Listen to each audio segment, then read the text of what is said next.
Hi, welcome back guys. This is your friend, the What If Guy, back with another fanfiction. This is the first part of What If Issei Became the Ultimate Dragon. Now before starting, please give this video a like, and subscribe to the channel if you want more videos like this. Now let's get into the fanfic.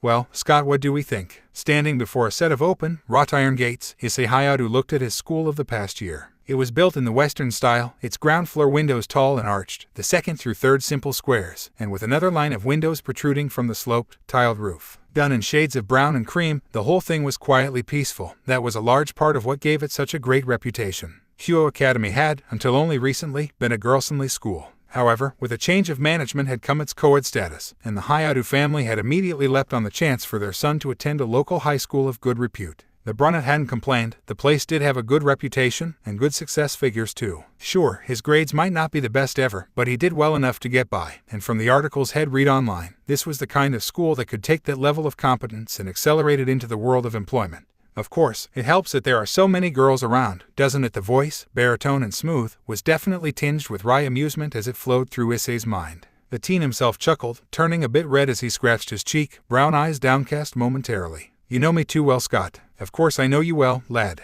We've been together forever. Red would know you this well too, but he wouldn't know what to do with a girl if one fell on him. Both human voices shared a chuckle, even as a third one, which sounded more like two mountains crashing into one another, let out a displeased breath that may have been called a hump for the progenitor human. What need have I to understand your race's mating habits? All your females are so scrawny, so fleshy. Even as he began moving forward again, satchel held over his shoulder and standard Hyoudou Academy uniform glowing slightly in the morning sun, Issei snorted. You are still moping over Tiamat dumping you, huh? I am most certainly not the Red Dragon Emperor roared, prompting his host to wince slightly, and a moan of pain from the elder male voice. I care not for that misleading wench. Yeah, you keep telling yourself that, Red, Scott muttered, glaring at the massive scaled creature from his place inside the boosted gear. Standing tall at 6.5 feet, the man himself was built like a brick outhouse. His hair was an orange-eyed mirrored by his close-cropped beard, and his almost inhumanly muscled torso was left bare, while his lower half was concealed to the knees by a wrap of tartan fabric. One incredibly large emerald eye fixed the human with a glare, which he just shrugged off. They'd been stuck together for 17 years. Even a dragon's irritation became somewhat diluted over time.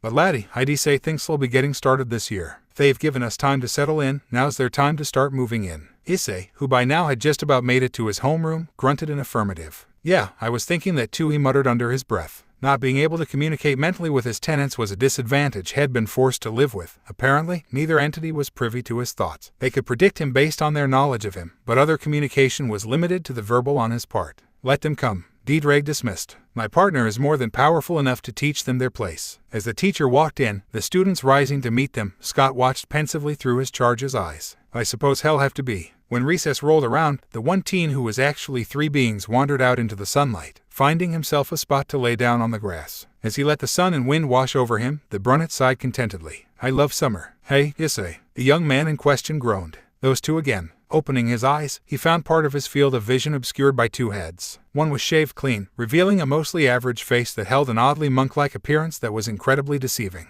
The other had a mop of darkish brown hair, and eyes that were concealed by a pair of glasses currently reflecting the sun's rays. These were Matsuda the perverted paparazzi and Madohama the three sizes scouter, also known as the perverted duo. And, somehow, the closest thing that Issei had to friends at this school. What are you doing lying around? Matsuda demanded, the former jock's face glowing with righteous purpose. It's summer, the first day back at school. Issei stared blankly back at him. The first meeting of the kendo club. Oh, that was it. Haven't I told you before? Issei groaned. Him not interested in peeking on girls. Madohama chimed in, standing to his full height. But why, he cried, attracting attention from all over the quad. You're a virile young man, in the prime of your youth, surrounded by beautiful, bouncy, buxom women. It's your duty to appreciate them as much as possible. Issei just stared at him with a mix of pity and mild irritation. You really don't get it, he muttered, and a grunt of affirmation from Scott told him that the man agreed. Drag was just leaving them to it. The dragon cared little for this part of his life, leaving it to the teen's human tenant. Standing up himself, the rather well-built Brunet folded his arms and channeled just a hint of the draconic nature that Drag had gifted him with. My duty as a man, you say? The force of his glare and the mild pressure exerted by his aura seemed to shrink the two perverts, both of them stepping back as they found themselves the focus of Issei's irritation. Do not compare me to you, he continued, you who have forgotten the true nature of a man's duty. Setting his feet apart, the Brunet extended a fist to the sky as his voice rose and an infernal light seemed to shine from his eyes. I am a man, a defender of women everywhere, no matter their age or appearance. I am the elder brother, the helpful grandson, the gentleman who escorts his date home. He looked back down at the perverts, who seemed to have lost the facility to do anything but kneel before him and stare. To be a man is to understand the responsibility we have to care for women, to make them comfortable, to let them move in their own time, to come to us if they wish. He pointed one finger at the duo, and it might as well have been the judgment of God himself. That is my duty as a man, and if you cannot understand that, then you are not men. With that final proclamation, Issei allowed the power he'd been feeding to his aura to die away, prompting the two other teens to fall over backwards. Did I overdo it? The brunet muttered to himself, and two low chuckles echoed in his mind. No, partner, Drake told him. You chose the right amount of power. They simply have less of a defense against your aura than normal humans. Probably comes from being beaten down so often, Scott chimed in. The girls around here hit hard enough to bend even the human spirit, it would seem. Scratching the back of his head, Issei looked up and around. A large portion of the quad were staring at him. Some of the girls were blushing a little, others were glaring at him. Most of the men were glaring daggers at him, though a couple were nodding to themselves or at him. Tough crowd. Turning to leave, the self-proclaimed draconic gentleman paused for a moment when a slight tingle of energy ran over him. Looking back over his shoulder, his gaze focused on two figures standing on the roof of the academy. Both were female, and both were almost ridiculously busty for teenagers. The differences began there. The figure on the left had hair which flowed freely in the breeze, long enough for her to sit on if she tried, its color almost identical to the scales of Drake himself. Even from here, he could feel her teal eyes on him, almost glowing against the milk white of her skin. The girl on the right had hair as black as a crow's wing, kept in a long ponytail which swayed in the breeze. Her eyes were mostly closed, as per usual, but Issei knew a sliver of their amethyst could have been seen up close, set in porcelain features. The two great Wanasamas of Kyo Academy, Rias Gremory and Akino Yuma, lusted after by men and worshipped by women, and occasionally, vice versa. They were also both not human. Brown eyes met lightest blue for a long moment, despite the massive distance separating them, and then Issei offered a nod. He was a gentleman, after all. Acknowledgement offered, he turned and wandered off, hands in his pockets as he left two shivering perverts behind him. And by now, the kendo club will have finished changing. Nicely done, lad. Nicely done. From her position on the academy's roof, the red-haired teenager watched Issei disappear around the corner of a building. There was no mistake. It was incredibly faint, normally undetectable, but between now and a couple of other times in the past year.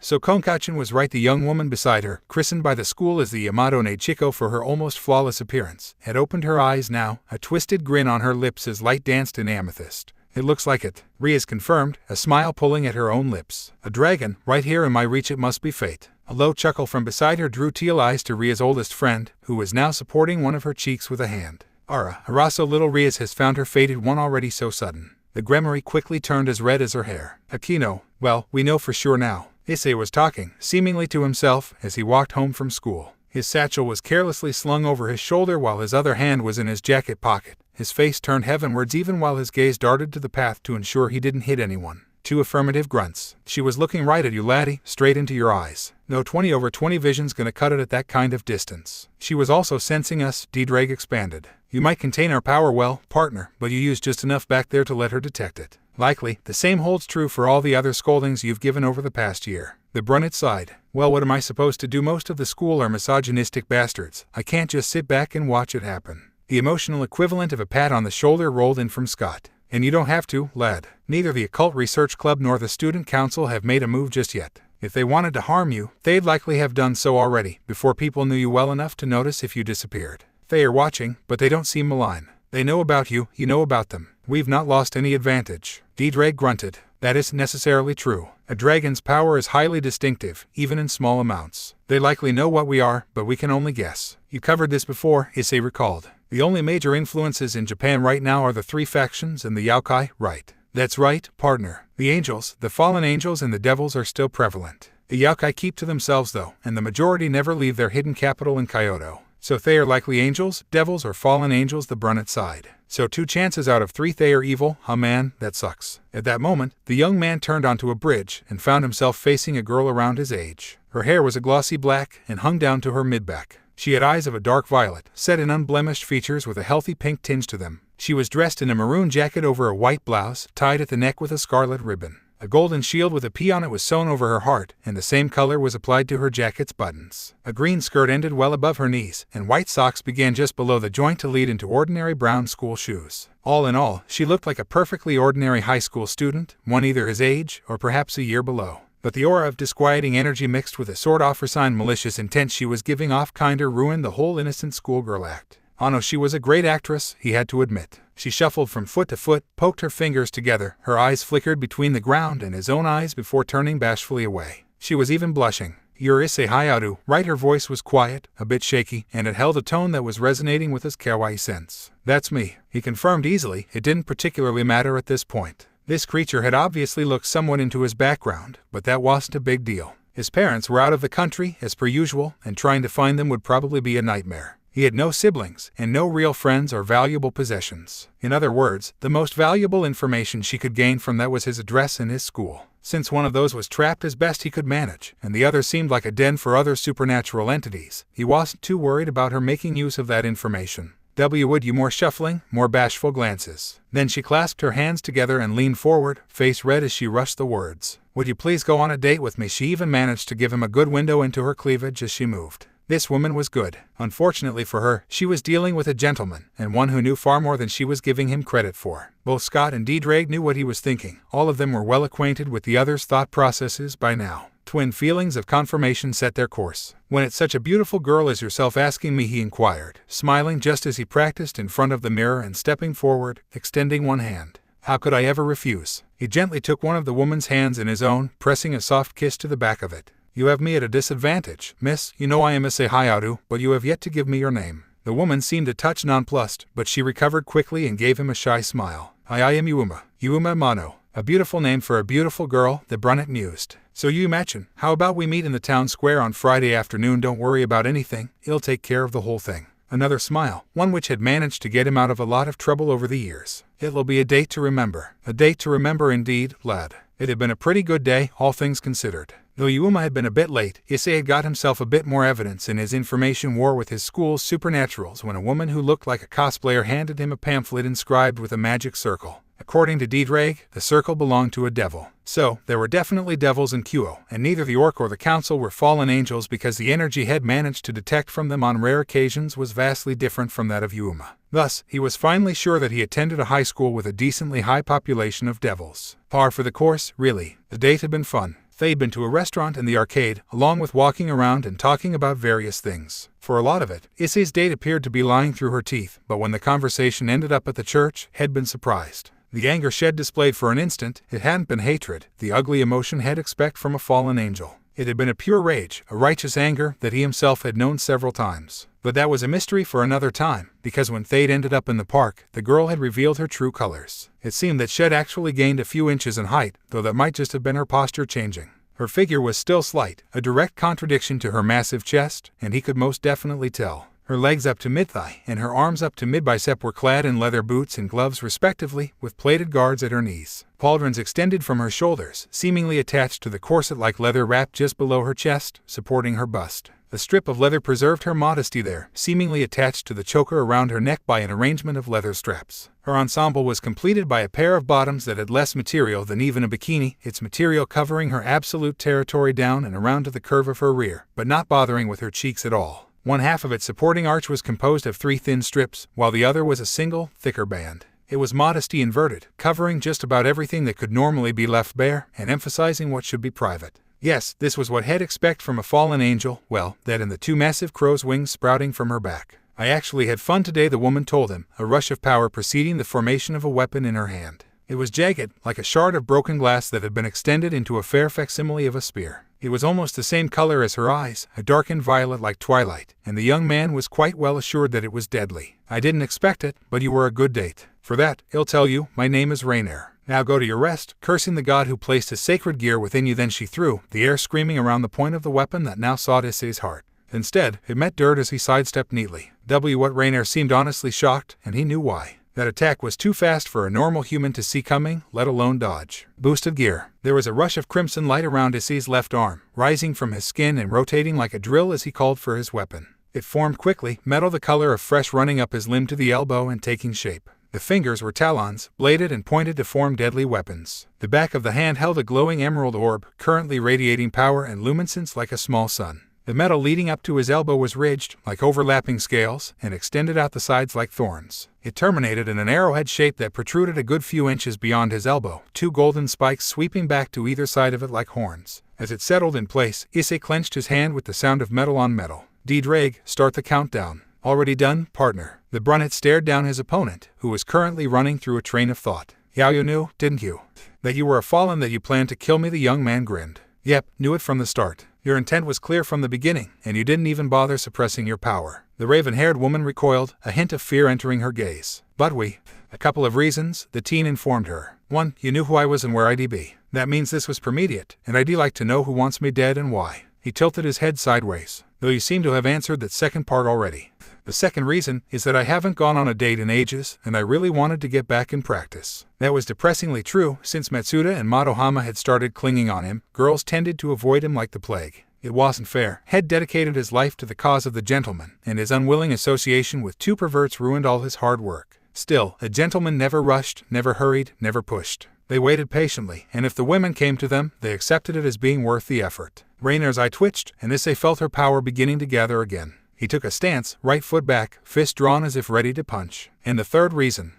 I want to know what you're protecting. Rainer's features froze in shock. Her grip on her power fell apart along with her light spear, and she was completely unable to dodge as Issei's figure sprang forward like a bullet, his right hand glowing with red light as the heel of his palm rested gently on her collarbone. Rushinshi no Jutsu Anman. There was a flare of scarlet, a massive rush of built-up power running through the teen's hand and into the woman he was touching. The magic invaded her system, running along the conduits of her power and suffusing just about every inch of her. Then it contracted, wrapping softly around her mind and torso, imposing its wielders will on Rainer's body. A second later, her own magic was overwhelmed, and the fallen angel toppled over onto her target's shoulder as the power of a dragon willed her gently to sleep. Issei let out a breath as she fell, adjusting his stance to support her properly. Man, a gentleman shouldn't talk about a lady's weight, but good lord, how does she not have back pains? She's a fallen angel, lad, Scott reminded him. She's between 5 to 10 times as powerful as a human, even if she's basically a grunt. Her spine is more than capable of dealing with the strain. Right, not human, the brunette muttered to himself, grunting as he dismissed the boosted gear. A forward push of his shoulder set the woman to crumpling backwards, and he got an arm under her upper back.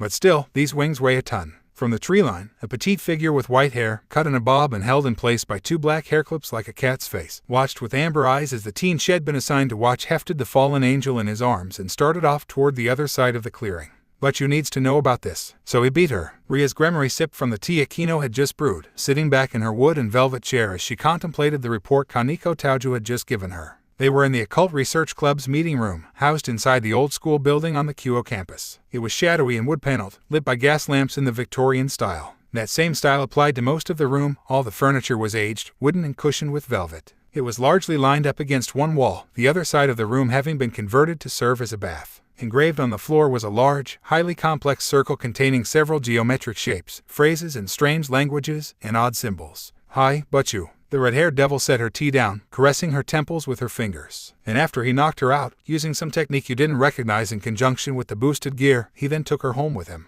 The white-haired girl nodded. From her standing position beside Rias, Akino giggled. Ara, to think that a self-proclaimed gentleman would do such a thing. Across the room, a throat was cleared. Actually, senpai, I don't think it's what you're thinking of. 3 pairs of eyes turned to Hyoudou Kiba, Kyo's prince, whose blonde locks and steel-gray eyes had combined with his known physicality and aristocratic features to earn him a female following within the school unmatched by any other. As a gentleman himself, he was the most likely to understand. A part of the gentleman's code is never leave a woman in distress. Konkachin, you said he told her he was curious, a nod from the petite girl. Then most likely, he decided that the best course of action was to take her to a place where he can question her while both their safeties are ensured. Rias raised an eyebrow. And he believes his home to be this place. The blonde swordsman shrugged. Well, considering what happened when you tried to teleport in, Butchu. The redhead blushed a little at that. When she had become interested in the underclassman, she had attempted to infiltrate his home in order to gain a better understanding of him. Instead, she had found herself bouncing right off some kind of anti-teleportation barrier, and had discovered later that the phrase "it is polite to knock before entering" had appeared emblazoned across her forehead. It had vanished 24 hours later, but her peerage still liked to remind her of it. All right, so his home is protected. She took another sip of tea. The question now is, what do we do about this? What the hell am I going to do about this? Issei was sitting in his kitchen, a cup of tea in hand as he conferred with his tenants. Rainer was asleep in a bed upstairs, currently surrounded by several magic circles. One would alert him when she woke, another would drain magic from the area around her and thereby stop her forming any light spears, while another would form an air-permeable barrier all over her like a second skin. It should be strong enough to prevent her moving from her position. Well, lad, I can't say I've got much experience with interrogations, Scott admitted. But if I was in your place, I'd suggest setting her at ease. You put her down with no issue, so she knows she can't beat you. If you can get her over her fear, then she might start to think well of you. Alright, that's one option, Issei muttered, at the same time knowing that he liked the sound of that one. It was the gentlemanly thing to do, after all. D-Drag, you have any thoughts on this? A chuckle like an avalanche rumbled. Diplomacy among dragons is very simple, partner. One demands, and the other either surrenders or fights. It's the same for everything: territory, food, treasure, mating. Right, I get the point, the brunette told him quickly, steering his mind away from thoughts of the Red Dragon Emperor and mating. I had enough of that conversation after you and Tiamat's 700th anniversary. Issei and Scott shuddered as one. Apparently, D-Drag got talkative when he got melancholic, and being part of the same soul meant there was absolutely no way to tune him out. I don't think D-Drag's approach will work, Issei sighed. I've beaten her once already, and using that fear to get what I want is just ungentlemanly. The dragon grumbled, but relented. He knew his host had some odd ideas about interacting with the females of his species, largely brought about by the large human that had shared the boosted gears cityscape ever since the child's birth. So, we do this our way then, lad. The brunette grinned. Yep, we do what we were born to do, charm a beautiful woman. When Rainier awoke, the first thing she noticed was that she was still alive. That was both good and bad. Good, because she didn't particularly want to die. Bad, because there were some things in life far worse than death. She opened her eyes, trying to look around. However, she found that she couldn't turn her head. Attempts to move other parts of her body met with equal failure, and she felt a rising panic as the possible implications of her paralysis set in. Ah, you're awake then, good morning. The sudden voice would have caused her to jump if she could. Instead, her eyes immediately shot in the direction of the sound. Standing within her field of view, but out of arm's reach, was the brunette Shed tried to kill. He was smiling at her, an honest expression of joy, and he appeared to be carrying a tray. Her imagination kicked into overdrive, wondering what could possibly be on it. Drugs to make her talk, torture implements. I brought breakfast. I'm afraid I don't know what you like, so I made do with something Western. Apparently, the tray held sausages, beans, eggs, and several slices of toast. A mug of tea steamed beside it where the metal service platter was set down somewhere beside her. Ah, you can't move your head, can you? Sorry about that, let me just. There was a rustle of cloth, a brief whisper of the same power that had overcome her the previous night, and she found that she could move her head. There we go, that ought to do it. She immediately began scanning the room with her wider range of vision. It was fairly standard. The walls were a light blue, unadorned save for a window which showed a morning sun and an open door leading into a hallway. There was a wardrobe standing in a corner, and she appeared to be lying on a fairly standard double bed. You're in my house, the brunette informed her. One of the guest rooms. You slept through the night, though I have to say that I thought I'd have to find a hammock or something until your wings folded themselves away. Ah, that was right. Her wings had retracted, but if they'd disappeared, then. Apparently knowing what she was thinking, Issei turned a bit red.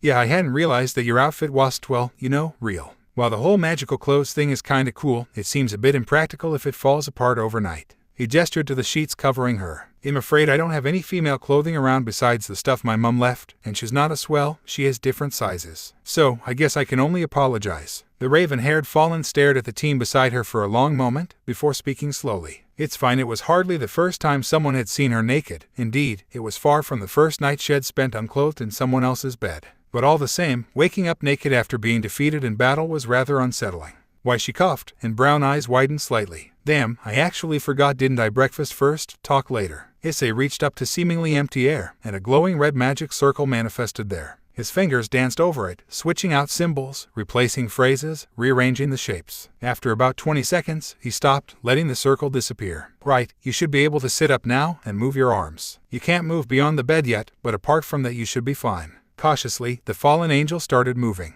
One hand was moved to hold the bedsheets in place, while the other helped push her into an upright sitting position. The brunette watching her frowned. You can't eat breakfast with only one hand, he thought for a moment, then snapped his fingers. Right, give me a minute. With that, he left the room. Sitting on the bed, Rainier leaned back against the headboard and tried to understand what was going on. She thought she had successfully found her way inside the teen's guard, knowing that he possessed a powerful sacred gear of some kind. She had gone through the motions on the data, though she had to admit, at some point she had come to enjoy it. The pleasant conversation, the lack of lustful glances, the genuine kindness had shown her it had all Venus. Then had come the evening and the park, and Shed put herself in the frame of mind to do what she needed to. Shed released her transformation and, looking back, that's where it had gone wrong. He hadn't been scared, hadn't been surprised, hadn't even blinked as her wings unfurled and she summoned her battle outfit. She should have known, but all her focus was on getting through the act without backing out. She had to kill him, there was no other choice. And Shed thrown her sparingly for him to dodge it easily, as if had known it was coming for minutes beforehand. What were the reasons he had given her? He wanted to know the reason behind her attempt. The person who ordered it, the raven-haired woman's eye twitched again.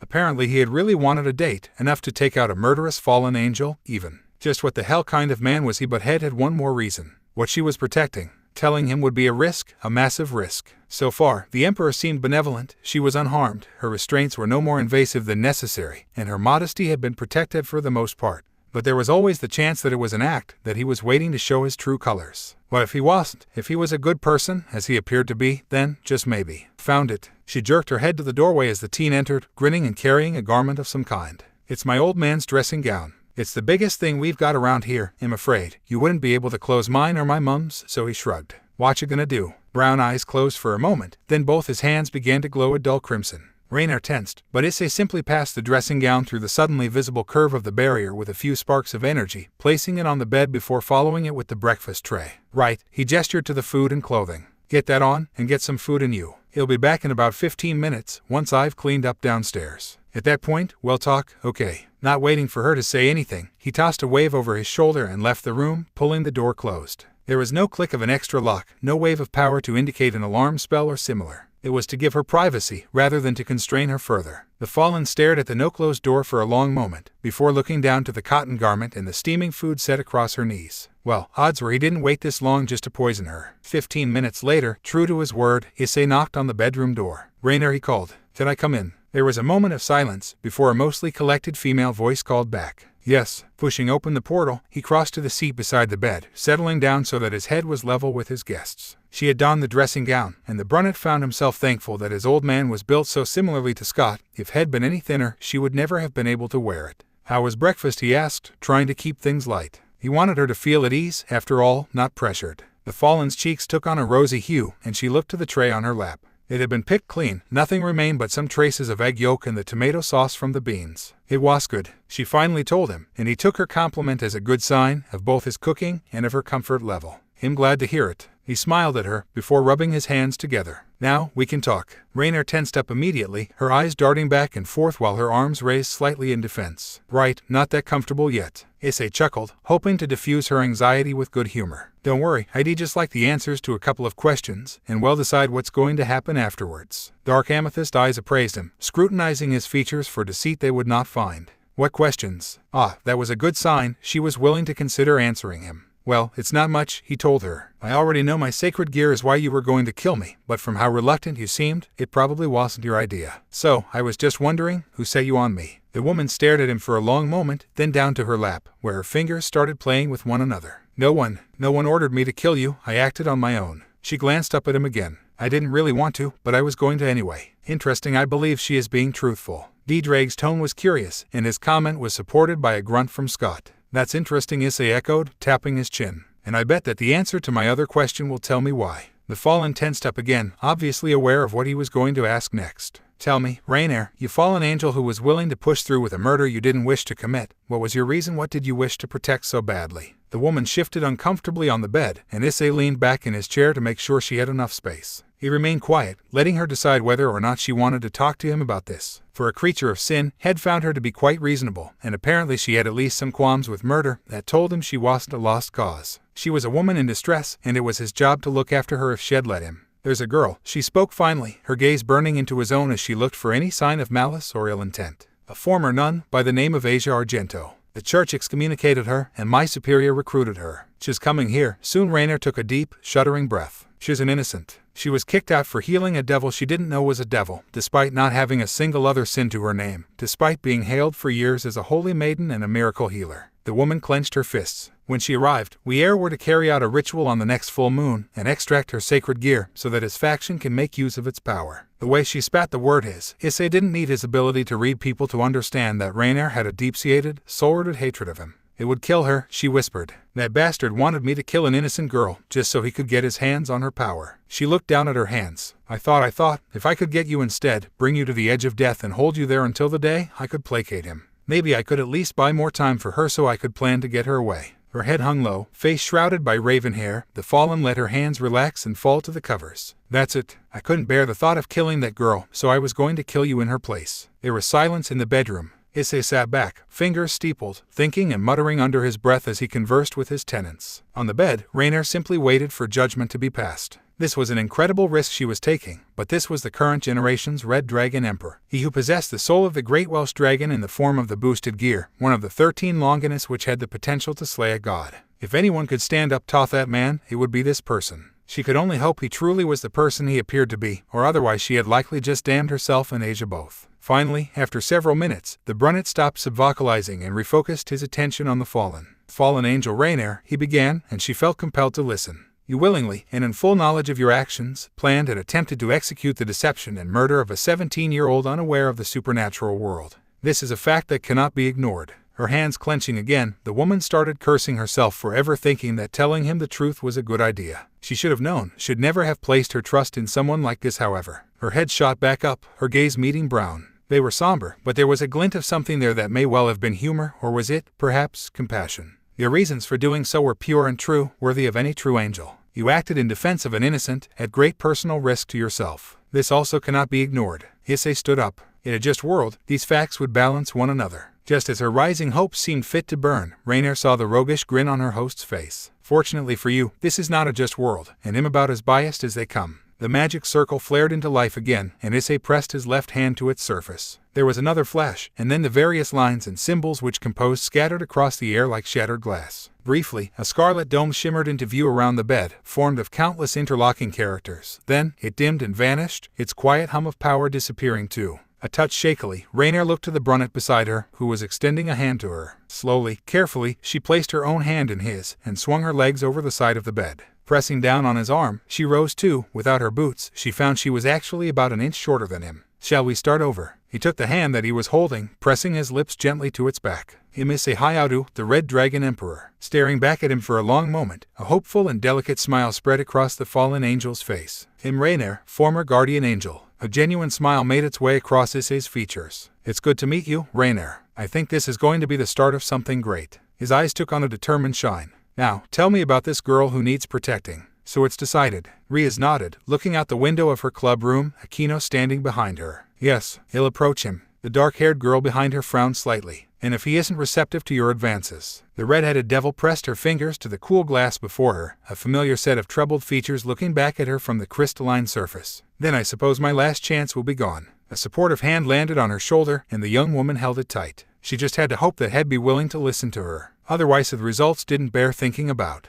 Issei Hyoudou, please, be the kind of person you seem to be. Well, Scott, what do we think? Standing before a set of open, wrought iron gates, Issei Hyoudou looked at his school of the past year. It was built in the Western style, its ground floor windows tall and arched, the second through third simple squares, and with another line of windows protruding from the sloped, tiled roof. Done in shades of brown and cream, the whole thing was quietly peaceful. That was a large part of what gave it such a great reputation. Hyo Academy had, until only recently, been a girls-only school. However, with a change of management had come its co-ed status, and the Hyoudou family had immediately leapt on the chance for their son to attend a local high school of good repute. The brunet hadn't complained. The place did have a good reputation, and good success figures too. Sure, his grades might not be the best ever, but he did well enough to get by, and from the articles he'd read online, this was the kind of school that could take that level of competence and accelerate it into the world of employment. Of course, it helps that there are so many girls around, doesn't it? The voice, baritone and smooth, was definitely tinged with wry amusement as it flowed through Issei's mind. The teen himself chuckled, turning a bit red as he scratched his cheek, brown eyes downcast momentarily. You know me too well, Scott. Of course I know you well, lad.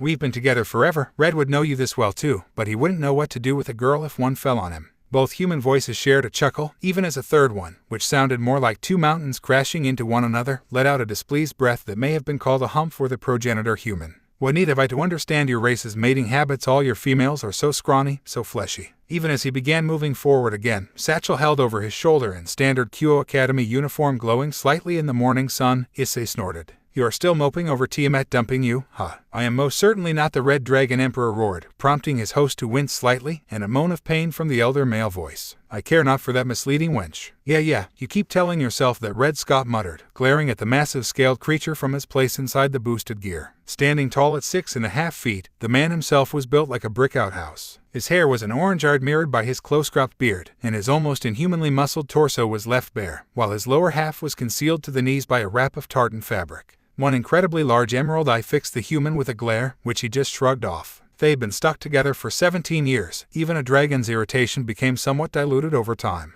But laddie, I'd say things will be getting started this year. They've given us time to settle in, now's their time to start moving in. Issei, who by now had just about made it to his homeroom, grunted an affirmative. Yeah, I was thinking that too, he muttered under his breath. Not being able to communicate mentally with his tenants was a disadvantage he had been forced to live with. Apparently, neither entity was privy to his thoughts. They could predict him based on their knowledge of him, but other communication was limited to the verbal on his part. Let them come. Drake dismissed. My partner is more than powerful enough to teach them their place. As the teacher walked in, the students rising to meet them, Scott watched pensively through his charge's eyes. I suppose he'll have to be. When recess rolled around, the one teen who was actually three beings wandered out into the sunlight, finding himself a spot to lay down on the grass. As he let the sun and wind wash over him, the brunette sighed contentedly. I love summer. Hey, Issei. The young man in question groaned. Those two again. Opening his eyes, he found part of his field of vision obscured by two heads. One was shaved clean, revealing a mostly average face that held an oddly monk-like appearance that was incredibly deceiving. The other had a mop of darkish brown hair, and eyes that were concealed by a pair of glasses currently reflecting the sun's rays. These were Matsuda the perverted paparazzi and Madohama the three sizes scouter, also known as the perverted duo. And, somehow, the closest thing that Issei had to friends at this school. What are you doing lying around? Matsuda demanded, the former jock's face glowing with righteous purpose. It's summer, the first day back at school. Issei stared blankly back at him. The first meeting of the kendo club. Oh, that was it. Haven't I told you before? Issei groaned. I'm not interested in peeking on girls. Madohama chimed in, standing to his full height. But why? He cried, attracting attention from all over the quad. You're a virile young man, in the prime of your youth, surrounded by beautiful, bouncy, buxom women. It's your duty to appreciate them as much as possible. Issei just stared at him with a mix of pity and mild irritation. You really don't get it, he muttered, and a grunt of affirmation from Scott told him that the man agreed. D-Drag was just leaving them to it. The dragon cared little for this part of his life, leaving it to the teen's human tenant. Standing up himself, the rather well-built brunette folded his arms and channeled just a hint of the draconic nature that D-Drag had gifted him with. My duty as a man, you say. The force of his glare and the mild pressure exerted by his aura seemed to shrink the two perverts, both of them stepping back as they found themselves the focus of Issei's irritation. Do not compare me to you, he continued, you who have forgotten the true nature of a man's duty. Setting his feet apart, the brunette extended a fist to the sky as his voice rose and an infernal light seemed to shine from his eyes. I am a man, a defender of women everywhere, no matter their age or appearance. I am the elder brother, the helpful grandson, the gentleman who escorts his date home. He looked back down at the perverts, who seemed to have lost the facility to do anything but kneel before him and stare. To be a man is to understand the responsibility we have to care for women, to make them comfortable, to let them move in their own time, to come to us if they wish. He pointed one finger at the duo, and it might as well have been the judgment of God himself. That is my duty as a man, and if you cannot understand that, then you are not men. With that final proclamation, Issei allowed the power he had been feeding to his aura to die away, prompting the two other teens to fall over backwards. Did I overdo it? The brunette muttered to himself, and two low chuckles echoed in his mind. No, partner, D-Drake told him. You chose the right amount of power. They simply have less of a defense against your aura than normal humans. Probably comes from being beaten down so often, Scott chimed in. The girls around here hit hard enough to bend even the human spirit, it would seem. Scratching the back of his head, Issei looked up and around. A large portion of the quad were staring at him. Some of the girls were blushing a little, others were glaring at him. Most of the men were glaring daggers at him, though a couple were nodding to themselves or at him. Tough crowd. Turning to leave, the self-proclaimed draconic gentleman paused for a moment when a slight tingle of energy ran over him. Looking back over his shoulder, his gaze focused on two figures standing on the roof of the academy. Both were female, and both were almost ridiculously busty for teenagers. The differences began there. The figure on the left had hair which flowed freely in the breeze, long enough for her to sit on if she tried, its color almost identical to the scales of D-Drag himself. Even from here, he could feel her teal eyes on him, almost glowing against the milk white of her skin. The girl on the right had hair as black as a crow's wing, kept in a long ponytail which swayed in the breeze. Her eyes were mostly closed, as per usual, but Issei knew a sliver of their amethyst could have been seen up close, set in porcelain features. The two great Onesamas of Kyo Academy, Rias Gremory and Akino Himejima, lusted after by men and worshipped by women, and occasionally, vice versa. They were also both not human. Brown eyes met lightest blue for a long moment, despite the massive distance separating them, and then Issei offered a nod. He was a gentleman, after all. Acknowledgement offered, he turned and wandered off, hands in his pockets as he left two shivering perverts behind him. And by now, the kendo club will have finished changing. Nicely done, lad. Nicely done. From her position on the academy's roof, the red-haired teenager watched Issei disappear around the corner of a building. There was no mistake. It was incredibly faint, normally undetectable, but between now and a couple of other times in the past year. So Konkachan was right. The young woman beside her, christened by the school as the Yamato ne Chiko for her almost flawless appearance, had opened her eyes now, a twisted grin on her lips as light danced in amethyst. It looks like it, Rias confirmed, a smile pulling at her own lips. A dragon, right here in my reach. It must be fate. A low chuckle from beside her drew teal eyes to Ria's oldest friend, who was now supporting one of her cheeks with a hand. Araso little Rias has found her fated one already so sudden. The Gremory quickly turned as red as her hair. Aquino, well, we know for sure now. Issei was talking, seemingly to himself, as he walked home from school. His satchel was carelessly slung over his shoulder while his other hand was in his jacket pocket. His face turned heavenwards even while his gaze darted to the path to ensure he didn't hit anyone. 2 affirmative grunts. She was looking right at you, laddie, straight into your eyes. No 20/20 vision's gonna cut it at that kind of distance. She was also sensing us, Drake expanded. You might contain our power well, partner, but you used just enough back there to let her detect it. Likely, the same holds true for all the other scoldings you've given over the past year. The Brunette sighed. Well, what am I supposed to do? Most of the school are misogynistic bastards. I can't just sit back and watch it happen. The emotional equivalent of a pat on the shoulder rolled in from Scott. And you don't have to, lad. Neither the Occult Research Club nor the Student Council have made a move just yet. If they wanted to harm you, they'd likely have done so already, before people knew you well enough to notice if you disappeared. They are watching, but they don't seem malign. They know about you, you know about them. We've not lost any advantage. Drake grunted. That isn't necessarily true. A dragon's power is highly distinctive, even in small amounts. They likely know what we are, but we can only guess. You covered this before, Issei recalled. The only major influences in Japan right now are the 3 factions and the yokai, right? That's right, partner. The angels, the fallen angels and the devils are still prevalent. The yokai keep to themselves though, and the majority never leave their hidden capital in Kyoto. So they are likely angels, devils, or fallen angels, the Brunette side. So 2 chances out of 3 they are evil. Oh man, that sucks. At that moment, the young man turned onto a bridge and found himself facing a girl around his age. Her hair was a glossy black and hung down to her mid-back. She had eyes of a dark violet, set in unblemished features with a healthy pink tinge to them. She was dressed in a maroon jacket over a white blouse, tied at the neck with a scarlet ribbon.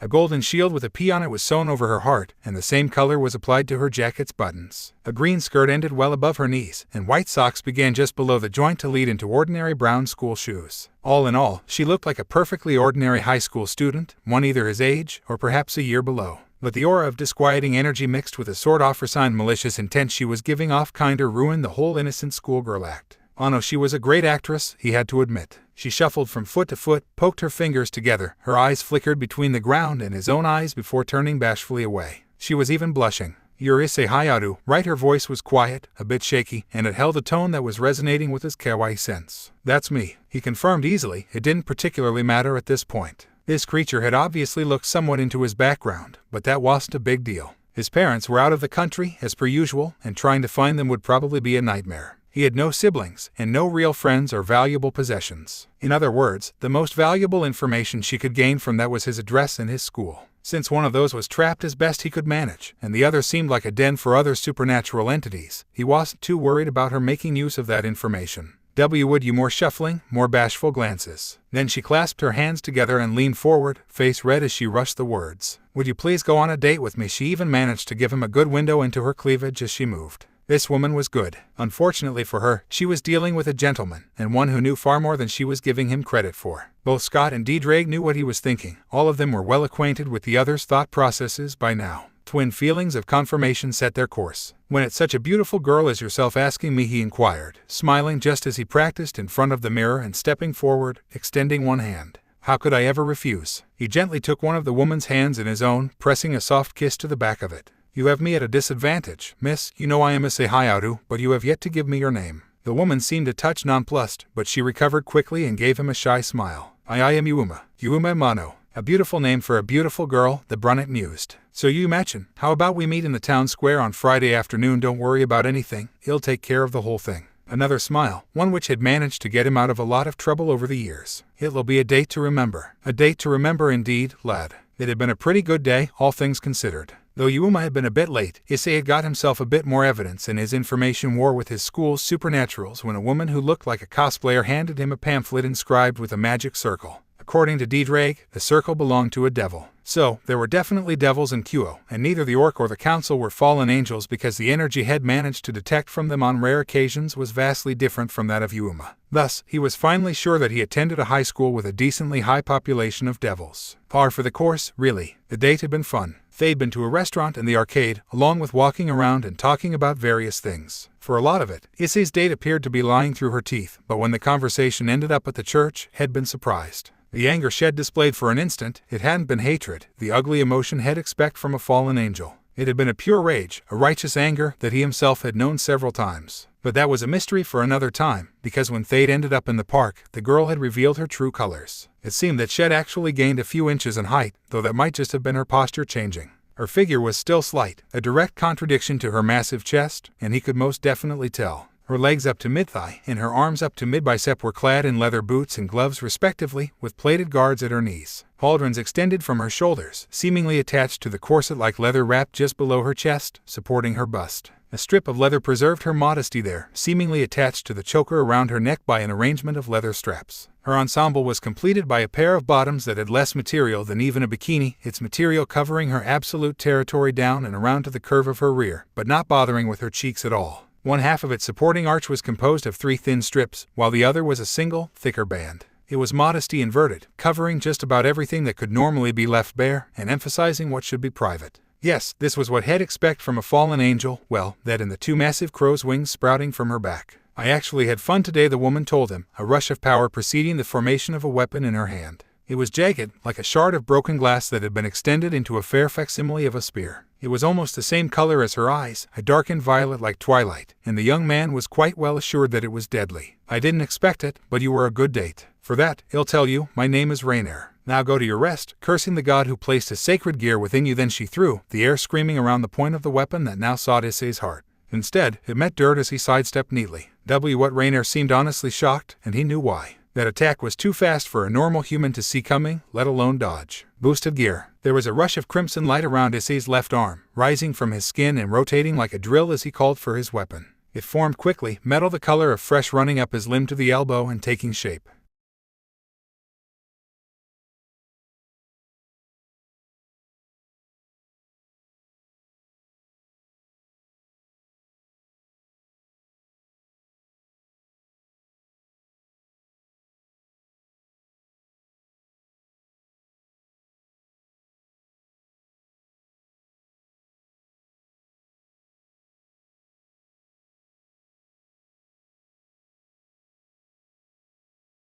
As it settled in place, Issei clenched his hand with the sound of metal on metal. D-Drag, start the countdown. Already done, partner. The brunet stared down his opponent, who was currently running through a train of thought. Yeah, you knew, didn't you?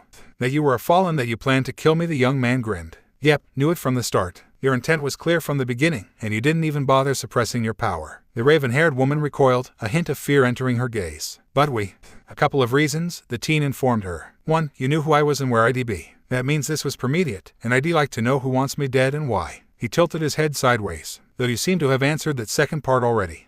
The second reason is that I haven't gone on a date in ages, and I really wanted to get back in practice. That was depressingly true. Since Matsuda and Madohama had started clinging on him, girls tended to avoid him like the plague. It wasn't fair. He'd dedicated his life to the cause of the gentleman, and his unwilling association with 2 perverts ruined all his hard work. Still, a gentleman never rushed, never hurried, never pushed. They waited patiently, and if the women came to them, they accepted it as being worth the effort. Rainier's eye twitched, and Issei felt her power beginning to gather again. He took a stance, right foot back, fist drawn as if ready to punch. And the third reason.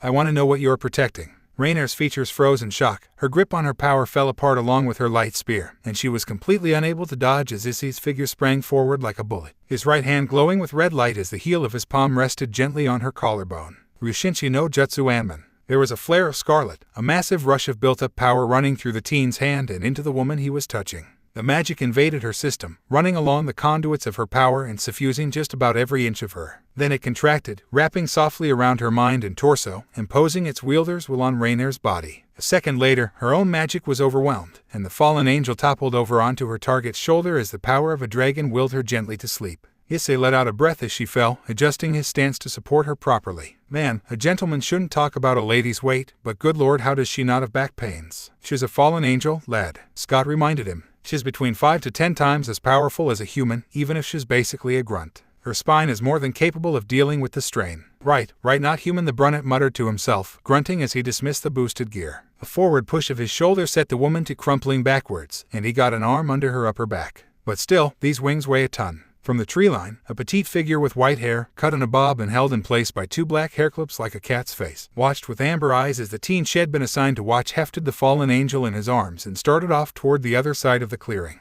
But you needs to know about this. So he beat her. Rias Gremory sipped from the tea Akino had just brewed, sitting back in her wood and velvet chair as she contemplated the report Kaneko Taoju had just given her. They were in the Occult Research Club's meeting room, housed inside the old school building on the Kyo campus. It was shadowy and wood-paneled, lit by gas lamps in the Victorian style. That same style applied to most of the room. All the furniture was aged, wooden and cushioned with velvet. It was largely lined up against one wall, the other side of the room having been converted to serve as a bath. Engraved on the floor was a large, highly complex circle containing several geometric shapes, phrases in strange languages, and odd symbols. "Hi, Butchu." The red-haired devil set her tea down, caressing her temples with her fingers. And after he knocked her out, using some technique you didn't recognize in conjunction with the boosted gear, he then took her home with him. The white-haired girl nodded. From her standing position beside Rias, Akino giggled. Ara, to think that a self-proclaimed gentleman would do such a thing. Across the room, a throat was cleared. "Actually, senpai, I don't think it's what you're thinking of." 3 pairs of eyes turned to Yuudo Kiba, Kyo's prince, whose blonde locks and steel-gray eyes had combined with his known physicality and aristocratic features to earn him a female following within the school unmatched by any other. As a gentleman himself, he was the most likely to understand.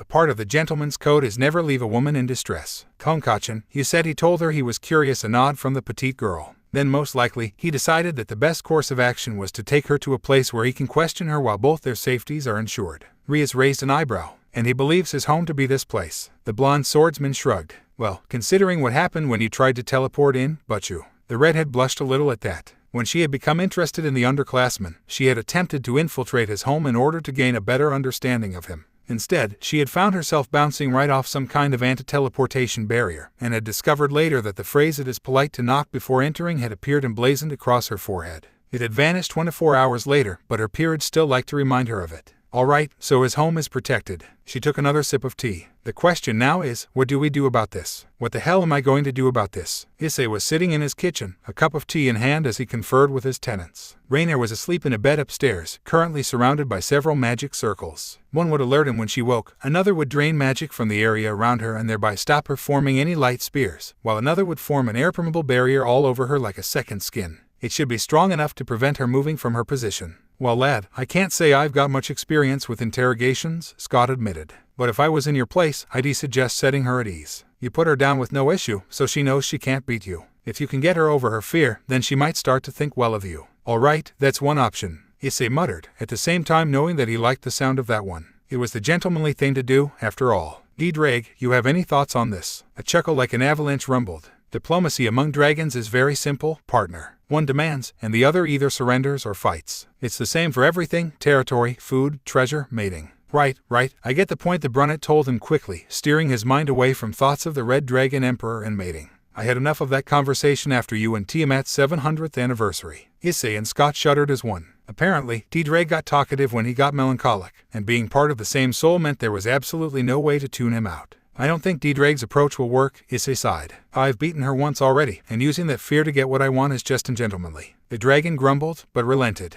He knew his host had some odd ideas about interacting with the females of his species, largely brought about by the large human that had shared the boosted gear's cityscape ever since the child's birth. "So, we do this our way then, lad?" The Brunette grinned. "Yep, we do what we were born to do, charm a beautiful woman." When Rainier awoke, the first thing she noticed was that she was still alive. That was both good and bad. Good, because she didn't particularly want to die. Bad, because there were some things in life far worse than death. She opened her eyes, trying to look around. However, she found that she couldn't turn her head. Attempts to move other parts of her body met with equal failure, and she felt a rising panic as the possible implications of her paralysis set in. "Ah, you're awake then, good morning." The sudden voice would have caused her to jump if she could. Instead, her eyes immediately shot in the direction of the sound. Standing within her field of view, but out of arm's reach, was the Brunette she had tried to kill. He was smiling at her, an honest expression of joy, and he appeared to be carrying a tray. Her imagination kicked into overdrive, wondering what could possibly be on it. Drugs to make her talk, torture implements. "I brought breakfast. I'm afraid I don't know what you like, so I made do with something Western." Apparently, the tray held sausages, beans, eggs, and several slices of toast. A mug of tea steamed beside it where the metal service platter was set down somewhere beside her. "Ah, you can't move your head, can you? Sorry about that, let me just..." There was a rustle of cloth, a brief whisper of the same power that had overcome her the previous night, and she found that she could move her head. "There we go, that ought to do it." She immediately began scanning the room with her wider range of vision. It was fairly standard. The walls were a light blue, unadorned save for a window which showed a morning sun and an open door leading into a hallway. There was a wardrobe standing in a corner, and she appeared to be lying on a fairly standard double bed. "You're in my house," the brunette informed her. "One of the guest rooms. You slept through the night, though I have to say that I thought I'd have to find a hammock or something until your wings folded themselves away." That was right. Her wings had retracted, but if they'd disappeared, then... Apparently knowing what she was thinking, Issei turned a bit red. "Yeah, I hadn't realized that your outfit wasn't, well, real. While the whole magical clothes thing is kinda cool, it seems a bit impractical if it falls apart overnight." He gestured to the sheets covering her. "I'm afraid I don't have any female clothing around besides the stuff my mum left, and she's not a swell, she has different sizes. So, I guess I can only apologize." The raven-haired fallen stared at the team beside her for a long moment, before speaking slowly. "It's fine, it was hardly the first time someone had seen her naked. Indeed, it was far from the first night she'd spent unclothed in someone else's bed. But all the same, waking up naked after being defeated in battle was rather unsettling." "Why," she coughed, and brown eyes widened slightly. "Damn, I actually forgot, didn't I? Breakfast first, talk later." Issei reached up to seemingly empty air, and a glowing red magic circle manifested there. His fingers danced over it, switching out symbols, replacing phrases, rearranging the shapes. After about 20 seconds, he stopped, letting the circle disappear. "Right, you should be able to sit up now and move your arms. You can't move beyond the bed yet, but apart from that you should be fine."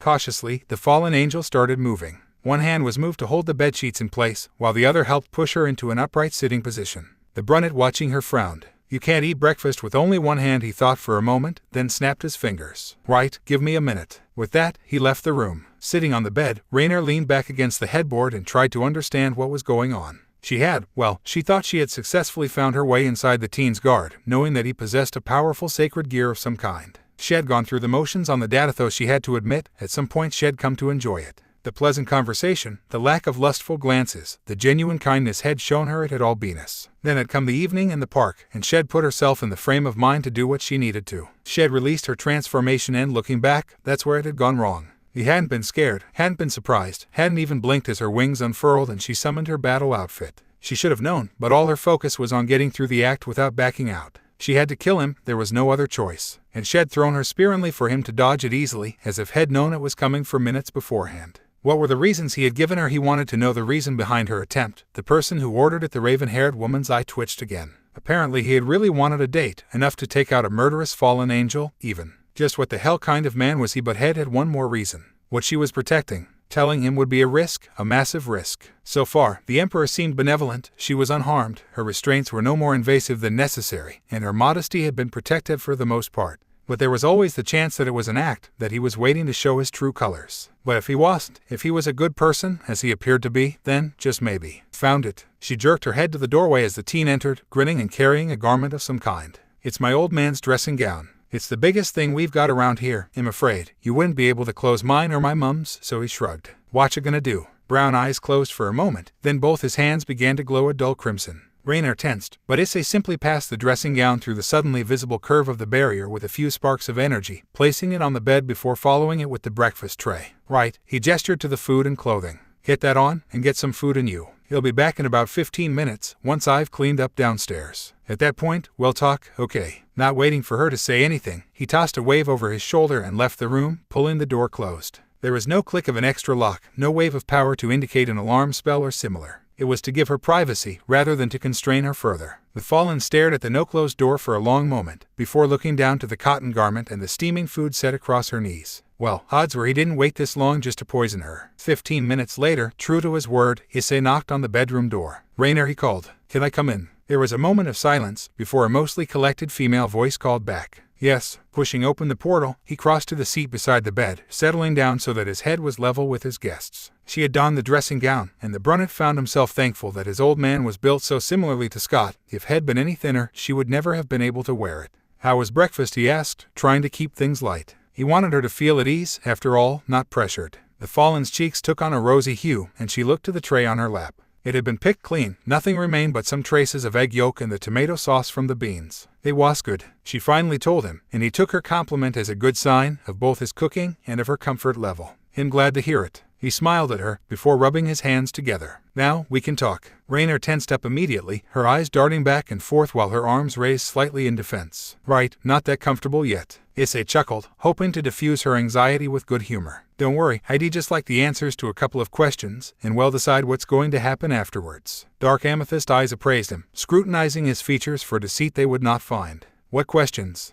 That was a good sign. She was willing to consider answering him. Well, it's not much, he told her. I already know my sacred gear is why you were going to kill me, but from how reluctant you seemed, it probably wasn't your idea. So, I was just wondering, who set you on me? The woman stared at him for a long moment, then down to her lap, where her fingers started playing with one another. No one ordered me to kill you, I acted on my own. She glanced up at him again. I didn't really want to, but I was going to anyway. Interesting, I believe she is being truthful. Drake's tone was curious, and his comment was supported by a grunt from Scott. That's interesting, Issei echoed, tapping his chin. And I bet that the answer to my other question will tell me why. The Fallen tensed up again, obviously aware of what he was going to ask next. Tell me, Rainier, you fallen angel who was willing to push through with a murder you didn't wish to commit, what was your reason? What did you wish to protect so badly? The woman shifted uncomfortably on the bed, and Issei leaned back in his chair to make sure she had enough space. He remained quiet, letting her decide whether or not she wanted to talk to him about this. For a creature of sin, had found her to be quite reasonable, and apparently she had at least some qualms with murder that told him she wasn't a lost cause. She was a woman in distress, and it was his job to look after her if she'd let him. There's a girl, she spoke finally, her gaze burning into his own as she looked for any sign of malice or ill intent. A former nun, by the name of Asia Argento.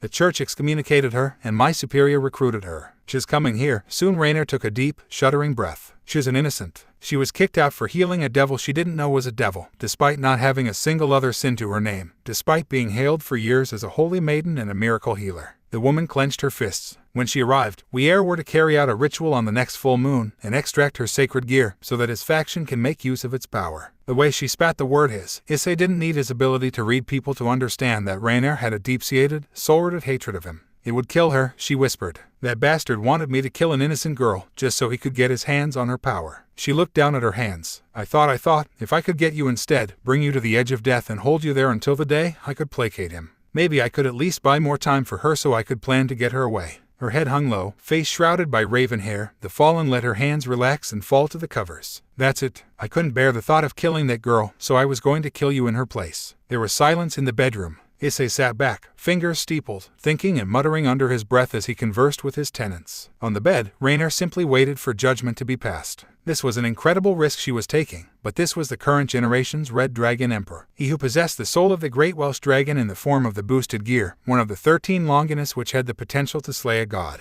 If anyone could stand up to that man, it would be this person. She could only hope he truly was the person he appeared to be, or otherwise she had likely just damned herself and Asia both. Finally, after several minutes, the Brunette stopped subvocalizing and refocused his attention on the fallen angel Rainier, he began, and she felt compelled to listen. You willingly, and in full knowledge of your actions, planned and attempted to execute the deception and murder of a 17-year-old unaware of the supernatural world. This is a fact that cannot be ignored. Her hands clenching again, the woman started cursing herself for ever thinking that telling him the truth was a good idea. She should have known, should never have placed her trust in someone like this, however. Her head shot back up, her gaze meeting brown. They were somber, but there was a glint of something there that may well have been humor, or was it, perhaps, compassion. Your reasons for doing so were pure and true, worthy of any true angel. You acted in defense of an innocent, at great personal risk to yourself. This also cannot be ignored. Issei stood up. In a just world, these facts would balance one another. Just as her rising hopes seemed fit to burn, Rainier saw the roguish grin on her host's face. Fortunately for you, this is not a just world, and I'm about as biased as they come. The magic circle flared into life again, and Issei pressed his left hand to its surface. There was another flash, and then the various lines and symbols which composed scattered across the air like shattered glass. Briefly, a scarlet dome shimmered into view around the bed, formed of countless interlocking characters. Then, it dimmed and vanished, its quiet hum of power disappearing too. A touch shakily, Rainier looked to the Brunette beside her, who was extending a hand to her. Slowly, carefully, she placed her own hand in his, and swung her legs over the side of the bed. Pressing down on his arm, she rose too. Without her boots, she found she was actually about an inch shorter than him. Shall we start over? He took the hand that he was holding, pressing his lips gently to its back. Issei Hyoudou, the Red Dragon Emperor, staring back at him for a long moment, a hopeful and delicate smile spread across the fallen angel's face. Rainier, former guardian angel. A genuine smile made its way across Issei's features. It's good to meet you, Rainier. I think this is going to be the start of something great. His eyes took on a determined shine. Now, tell me about this girl who needs protecting. So it's decided. Rias nodded, looking out the window of her club room, Aquino standing behind her. Yes, he'll approach him. The dark-haired girl behind her frowned slightly. And if he isn't receptive to your advances. The red-headed devil pressed her fingers to the cool glass before her, a familiar set of troubled features looking back at her from the crystalline surface. Then I suppose my last chance will be gone. A supportive hand landed on her shoulder, and the young woman held it tight. She just had to hope that he'd be willing to listen to her. Otherwise the results didn't bear thinking about. Issei Hyoudou, please, be the kind of person you seem to be. Rainier and Issei spoke until noon that day, the fallen angel informing her new host of the circumstances surrounding her. Apparently she was the designated leader of a cell for the Gremory, the fallen angel faction as led by the fallen governor Azazel. She had been placed in command of 3 other fallen angels, a contingent of 50 stray exorcists, and 1 special operative. She was the most powerful combatant they'd had, but from what Issei could tell that wasn't saying much. Donasik, her second in command, was the next most dangerous, followed by Middelt and then Calawarner. However, the differences were largely nominal. They all hovered between 9 and 10 times the power of a normal human, none of them breaking that barrier. The contingent of strays were, to put it bluntly, cannon fodder. Apart from their light-based weapons, they were just ordinary humans who got kicked out of the church and ran to the Gremory. However, the special operative, stray exorcist Fried Selzin, was another matter. Kicked out of the church at age 17 for killing anyone and everything that got in between him and anything he could get away with slaughtering. He was certifiably insane. He admitted himself that he only joined the exorcists so he could kill people.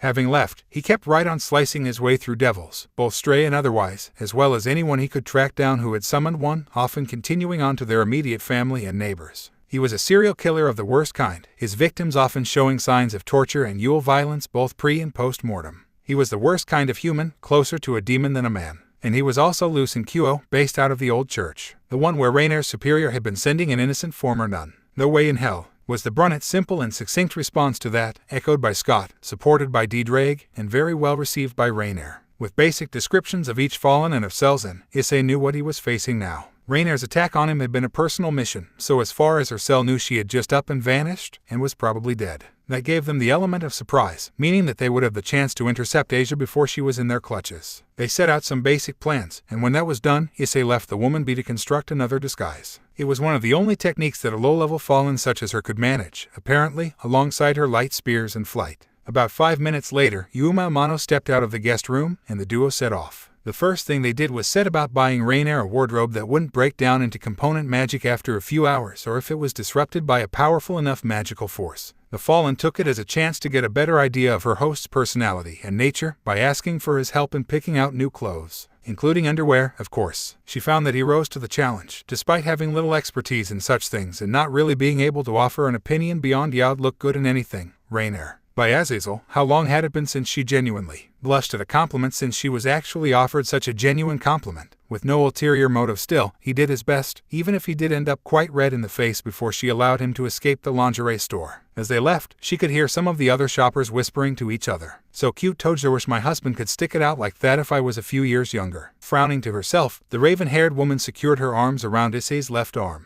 The Brunette looked across at her, one eyebrow raised in question. "The more we appear to be a couple," she informed him, "the better we fit in and the less attention we draw." The Emperor considered for a moment, then nodded and smiled at her. "Right then, you imagine. In that case, would my wonderful girlfriend care for ice cream?" Her jaw almost dropped at how easily he slipped into the role, but she shook it off and smiled back. The action seemed far easier than when she normally donned a mask. "I'd love some, Issei-kun." And so they wandered off, though Issei gently extracted his arm after a few steps and took her hand instead. A gentleman didn't infringe on a lady's personal space without good reason, after all. About 2 hours later, the two arrived back at the Hyoudou home, several thousand yen lighter. "Right," Issei muttered aloud as he went for his keys. "So, we got you several new outfits, some generic stuff that should hopefully fit Asia when she arrives, enough food to last 3 people for at least a week, and we've confirmed that Fried hasn't started murdering people left and right." He looked across at Rainier. "That everything?" The woman tapped her chin with an index finger a few times, before nodding. "I believe so. Though, there was that familiar following us." The door opened with a whisper of power, the wards feeding information to their creator even as they recognized his power signature. The two walked in, as Issei nodded. Going by its signature, it probably belonged to the devils from my school. The Brunette locked the door behind them, the house's magical field sealing itself once more as Rainier chewed on her lower lip.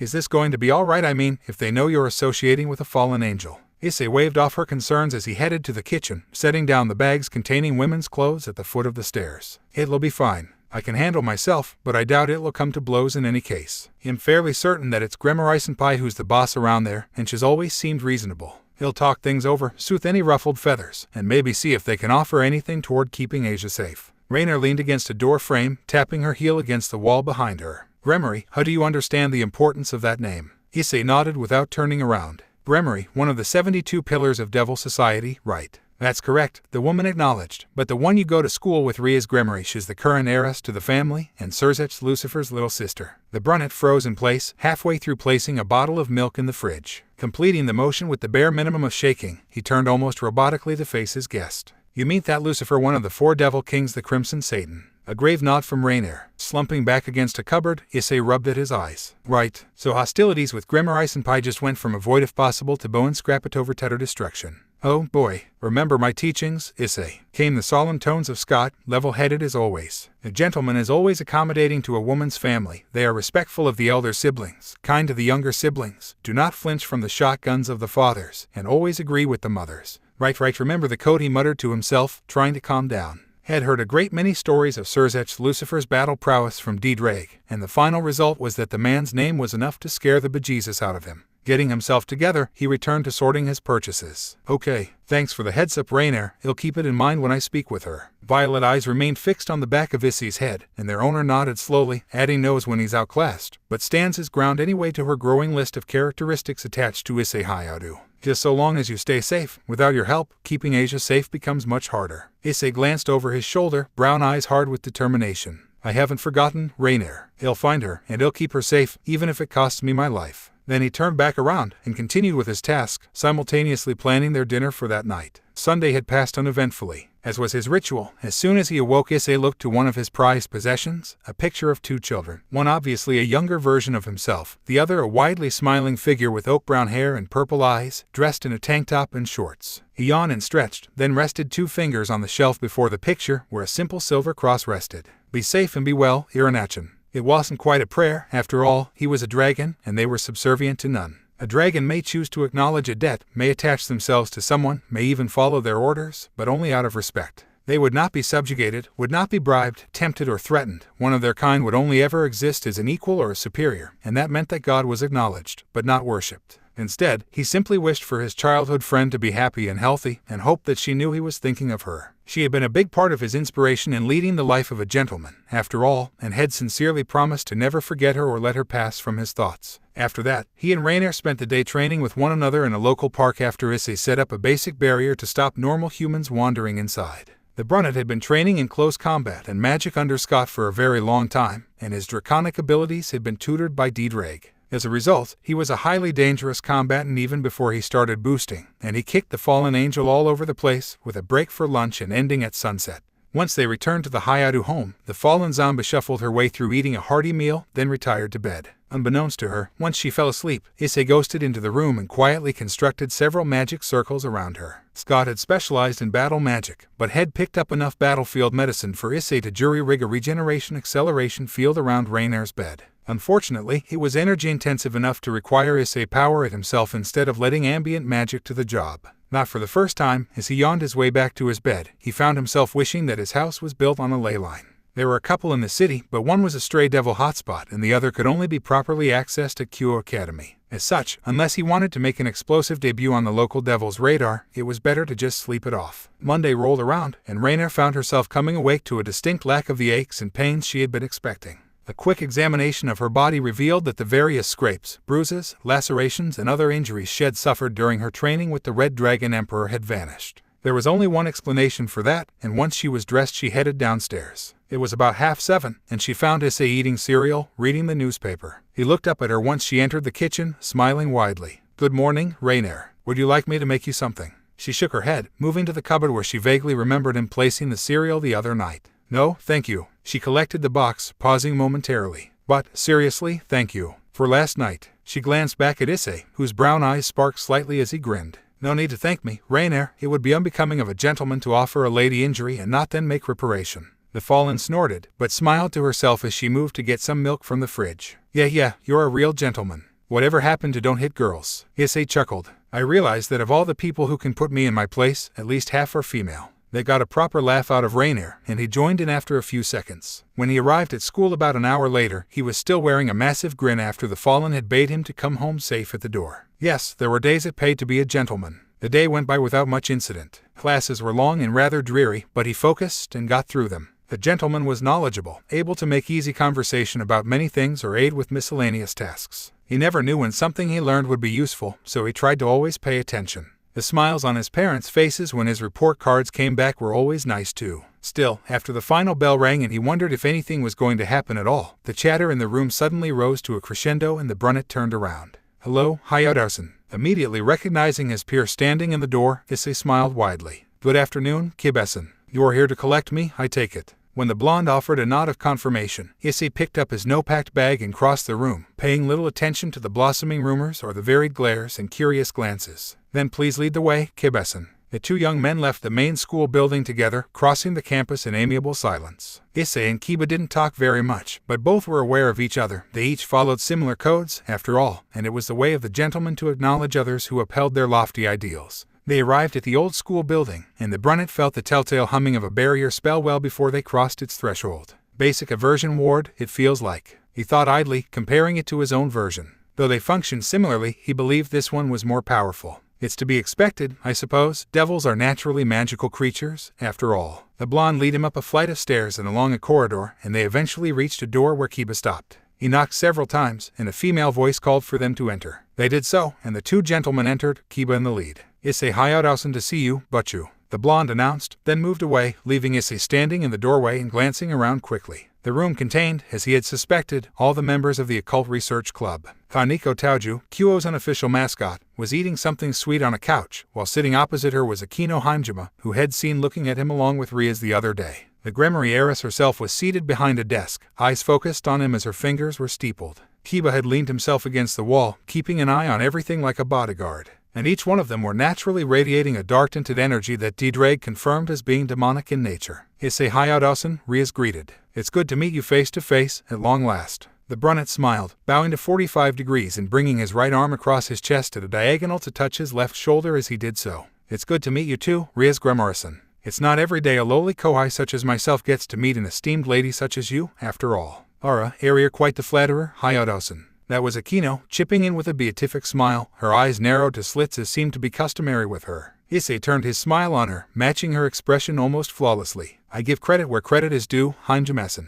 Please pardon me for not remarking upon your own appearance first, but if my guesswork is accurate, I do believe Gremory-senpai is the ultimate authority among this group." Expression unchanging, the other half of the two great One-Osamas nodded. "That would be correct, Rias is our king." The brunette nodded to himself, turning once more to a bemused Rias. "Ah, this must be the evil peace system I have heard tell of. Details are scarce, but I seem to recall there was something to do with chess." The redhead nodded. "You hear correctly, Issei-san. May I call you Issei?" "Of course, Gremory-senpai. Though, if I might be so bold, may I address you as Rias?" The heiress nodded, a beatific smile of her own appearing. "Of course, Issei-san. My thanks," he smiled back at her. "Now, I suppose we are all aware of each other by now." The reply came from the only person who hadn't spoke yet, her quiet voice emanating from her place on the couch. "You're the Red Dragon Emperor, the wielder of the boosted gear." Nodding with a smile, not at all surprised that they'd figured it out after Didrag's musings from the previous week, Issei replied. "That I am, Taoju-san. And unless I am wide of my mark, you are all devils." Ria's smile was genuine as she nodded.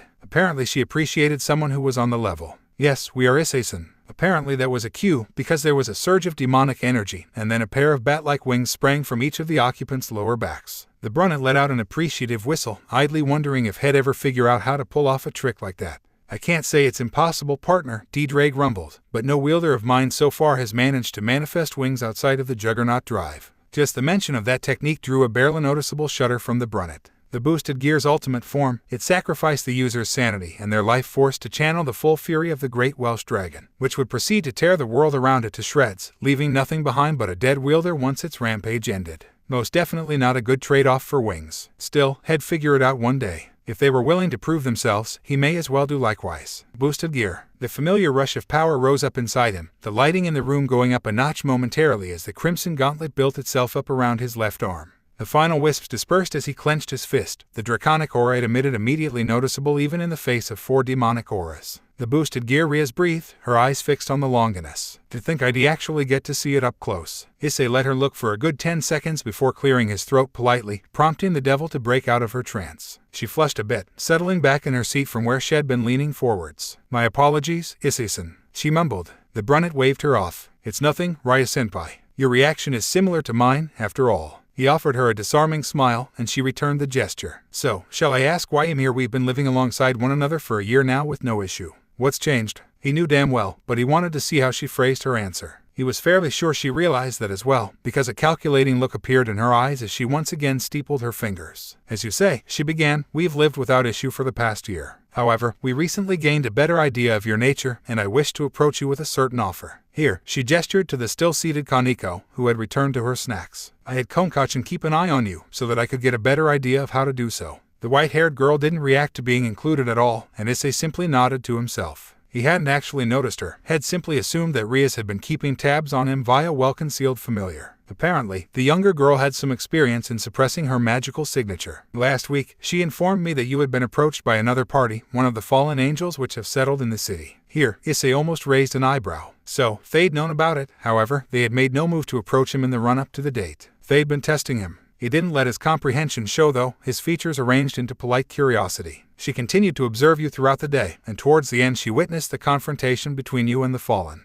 She then kept an eye on you until you reached your home, and reported back to me. An admission that she knew where he lived. Not a big leap, considering devils apparently ran this school and she was highly placed in that society, but holding that information could be seen as establishing a position of power. The young woman leaned back in her chair. So, I decided we should meet with you, to try and understand your plans, since you apparently chose to spare an aggressor, going so far as to offer her sanctuary in your own home, despite her nature. Ah, Issei snapped his fingers, as if just coming to a conclusion. So, you wish to know if him siding with the fallen angels and plan to wipe you, your club, the student council and Kyo Academy off the face of the earth, correct? Brown eyes took in the whole room as he made his response. He wanted to see how they reacted to what could be seen as a veiled threat. Kaneko's expression didn't change, but she moved herself to better place herself between Issei and Rias. Kiba's hand opened somewhat, as if to grip a hilt that wasn't there, as his upper body leaned forward, one foot placed against the wall to facilitate a launch. Akino's expression shifted slightly, odd shadows appearing as she began to exude predatory malice. Issei was fairly sure he could see yellow sparks dancing at her fingertips. Rias herself didn't make any obvious movements, but her steepled fingers were pointed conspicuously in his direction, and the aura around her had gone up a notch in terms of power. Oddly enough, that hadn't happened until Head mentioned the club. So she cared more for her subordinates than for herself, eh? Issei himself kept his expression fixed for a second longer, then allowed the mask to break as his mouth twisted into a genuine smile. Ah, so it's like that, eh? Understanding flashed across Ria's face, and she shook her head slightly, acknowledging that she had been outplayed. It's okay everyone, she told them. Issei-san was just probing. 3 pairs of eyes glanced toward the redhead, but each member of the club settled themselves. Issei's smile grew wider. They all have trust in her. Another good sign. Indeed, Dreg chimed in, this devil has inspired loyalty in her followers. She shows promise. A good lass, it would seem. With Scott's input, offering his own support. I hope you can forgive me, Raya-senpai, Kibe-san, Taojo-san, Hanjime-senpai. He told them all, glancing at each in turn and offering a smile. But I've not had dealings with devils before, and I wanted to see what kind of people I would be living alongside. His smile grew wider. If it helps, I am quite pleased. Rias accepted the compliment with a regal nod, and the mix of a slight grunt from Kiba, a giggle from Akino, and a slightly warmer silence from Kaneko gave him his other answers. To give you your answer, Raya-senpai, he continued, yes, I have taken the fallen angel Rainier into my home.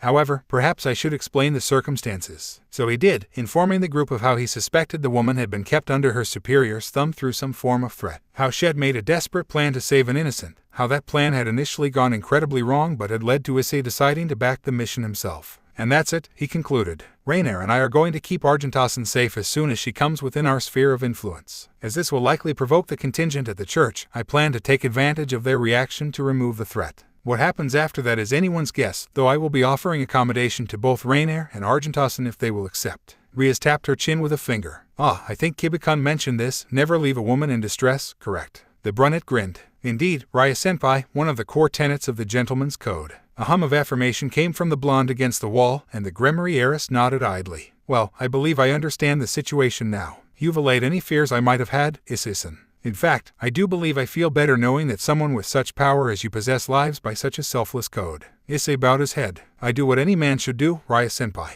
Nothing more and nothing less. The redhead shook her head. And so modest, as well she looked at him out the corner of her eye, a coy grin stretching her lips. You wouldn't be interested in joining my peerage, would you? You've been candid with me, so ill-respond and kind. You're just about everything I could hope for in a peerage member. You're intelligent, good-hearted and extremely powerful. There are devils out there who might trade their family members for the chance to have the Red Dragon Emperor in their peerage. Issei raised one eyebrow. But not you, Raya-senpai. Rias shook her head, a smaller smile in place now. No, not me. In Gremory, you see, to us, our peerage are family, and thus are more important than anything. Tempting though you may be, Issei-san, I would not trade my peerage for you. Even as his smile grew wider, Issei knew he'd probably never have a problem with Rias' Gremory. Devil or not, she had a good heart, she loved her peerage, and they loved her in return. They had grown close from that love, and that made them both admirable and very dangerous. His kind of people. I will consider it, he told her honestly. But it would have to wait until after this situation with Argentasen is concluded. Being attached to such a prominent devil as yourself before entering into combat with the fallen may not be the most tactically sound arrangement.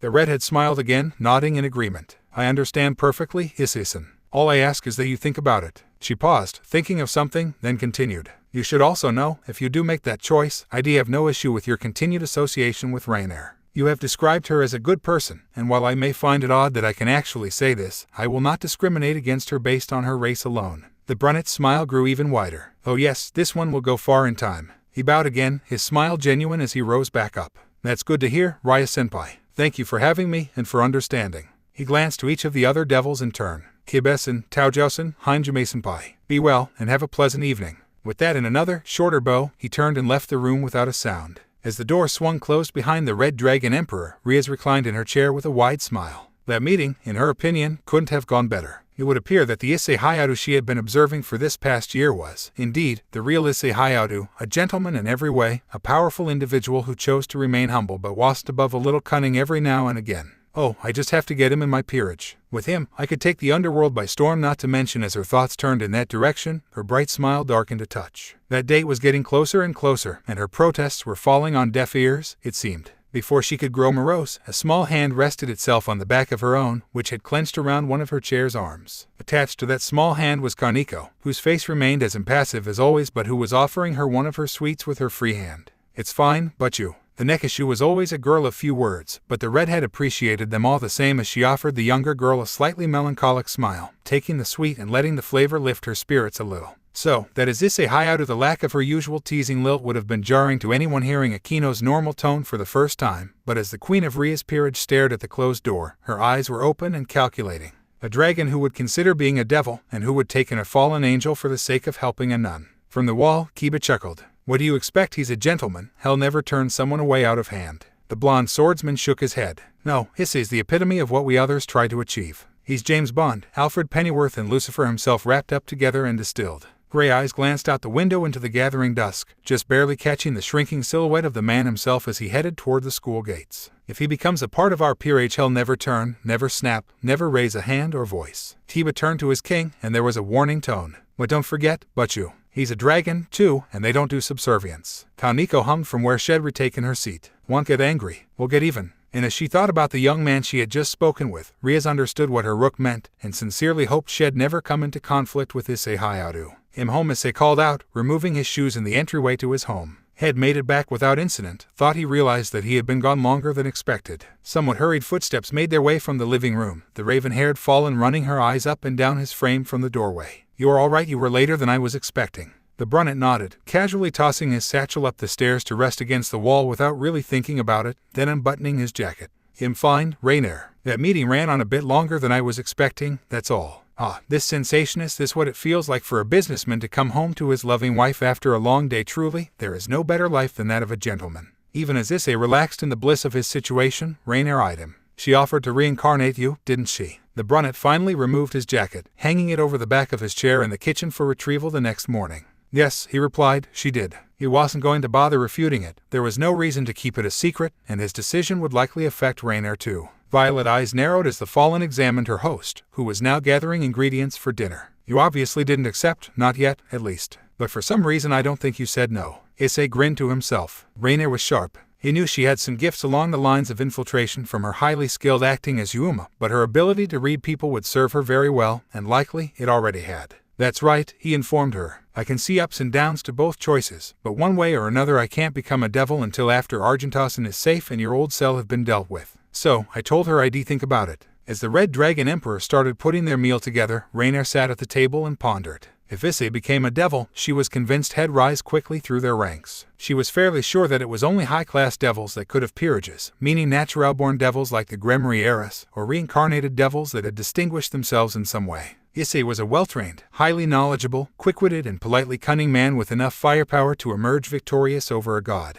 She was under no illusions as to his competence. He would definitely reach that level. Then, the question became, did she want to make herself subservient to Issei? True, she'd much prefer to work under him than that man. Certainly, she knew he'd treat her well. His every interaction with women she'd observed had been courteous and helpful, leaving a smile on every face. Except 1 or 2 boyfriends, but since he'd never once flirted, there wasn't much they could actually do about it. But it would mean becoming a devil, severing her last link with heaven by giving up her heritage. Could she do that? Could she turn her back on what she once was? In the interests of securing her future beside the Red Dragon Emperor, it was a long-term plan, and one that she would need to consider carefully. That wasn't even considering Asia, who she so hoped to save. If the nun was to be kept safe, then ideally she would need to be placed with someone who could stand up to and overcome that man. People like that were in short supply, and she was sitting in the same house of probably the only one currently residing in Japan. Elsewhere in Kyoto City, a middle-aged man with black hair and a dirty blonde fringe paused his video game as he sneezed. Rubbing his nose, thereby dragging his thumb through his goatee, he blinked somewhat reddened, light-violet eyes. I wonder who's talking about me. If she could convince Asia to become a devil, to serve under Issei, then she would be guaranteed his protection. Surely, wouldn't the option of that protection be worth the choice to turn her back on the church which had abandoned her? And all of it was, of course, dependent on Issei choosing to become a devil himself. There were so many thoughts swirling in her mind. The fallen pressed her fingers to her temples and groaned slightly. A short moment later, there was the clink of cutlery as her brunette host set down a knife, fork, and a plate of fish and chips. If I might offer a recommendation, Rainier. She looked up at him, seeing a sympathetic grin. Rome wasn't built in a day, freedom wasn't won in a single riot, and no one planned their future in 5 minutes. Eat, then head off to bed and sleep on it. You don't need to find your answers immediately. You're going to live for a long time, after all. As he took a seat across from the open-mouthed Fallen, who was trying to understand how he'd managed to read her so effectively, Issei's grin became more light-hearted, humor glinting in his eyes. If I might say so, the lady may prefer to eat her dinner than any passing flies. Rainier's jaw snapped shut, and she offered a weak glare to her host before setting about eating.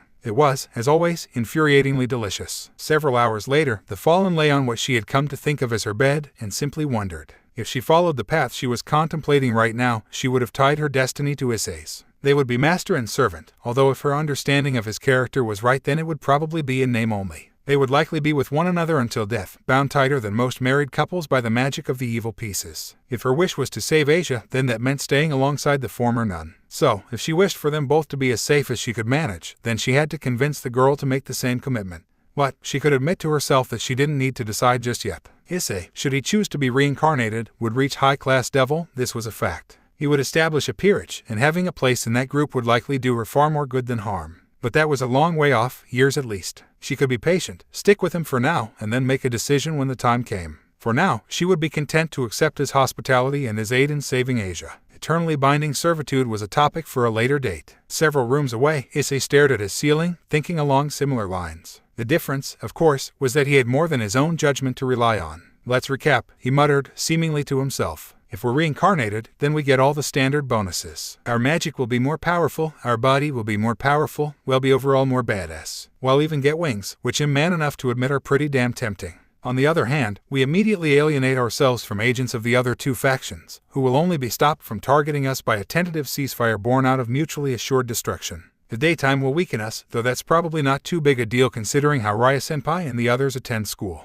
Plus, we'll be putting ourselves under Rias' control. We don't know how much though, because those evil pieces could do everything from absolutely nothing to completely mind control, and we wouldn't know till we took one. That about it. I believe so, laddie. If the sound of a tapping foot could have an emotional equivalent, that was what Scott gave off. Offering my opinion, it's a fairly sweet deal. Sure, we alienate two other factions, but let's face it, right now we're fair game for all of them, and I'd rather stand behind that Crimson Satan bloke than across a battlefield from him. More power's always good, and we've seen that Ria's last character now. Working with her wouldn't be so bad, I don't think. Both Issei and Scott turned their focus on D-Drag, who let out the closest thing a dragon could to a hum before replying. Several of my previous wielders have been devils. They tended toward the higher end of the curve so far as power went. I am inclined to accept, but only if we can impress upon that devil the requirements of working with a dragon. Yeah, I figure that will be the sticking point, the brunette mused. If she can't understand that she'll be working with us, rather than us working for her, then we'll have to let her down gently. You guys didn't put me through those years of hell just for me to roll over and dance to someone else's tune at the first whiff of more power. Feelings of agreement came from both Dragon and Scott, and brown eyes closed as Issei sighed. He'll think about it more after Argentasen's safe. I can ask her about the church, and I've seen as much of the Gregory as I need to in any case. Night, guys. Good night, partner. Night, laddie. On a train miles away, but growing closer quickly, a small figure in a blue-gray dress, her golden hair covered by a white habit which fell down to her lower back, turned bright green eyes to the destination name emblazoned in LEDs over the door to the next carriage. Huo City, maybe I can make some friends there.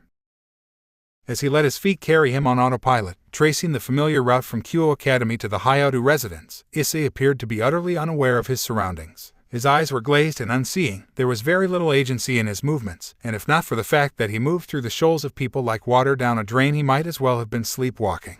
Instead, he was focusing his, unfortunately rather meager, sensing abilities. Sensing was a basic ability attributed to just about anyone with a hint of magical power. Even normal humans could pull it off to a degree, which was one of the primary contributors to the sixth sense belief. At their level, all that they could really discern was if a supernatural was nearby, and how dangerous it might be. As someone who was just stepping over the line from journeyman magician, based on Scott's rankings at least, Issei's ability should have been enough for him to identify any and all sources of magical power within a roughly 500-meter radius, as well as differentiate between them. Unfortunately, however, there was a problem. He was absolute crap at it. All three of them had tried to come up with explanations for his complete lack of skill in that direction, hoping to correct it. Unfortunately, however, they could never prove anything. The odds were it was just a point of natural talent, or lack thereof. Regardless, he was a terrible sensor, hence, he was forced to devote his entire attention to the act to get even a rough idea of what was going on in a 100-meter radius. Rather pitiful for someone with his degree of magical experience, but that was life, a gentleman makes do with what he has. I think that might be her, the brunet muttered to himself, idly sidestepping a gaggle of schoolgirls and walking forward on the road for 2 paces to get around a businessman, stepping back onto the pavement just in time to dodge a car and ducking a gesticulating teen.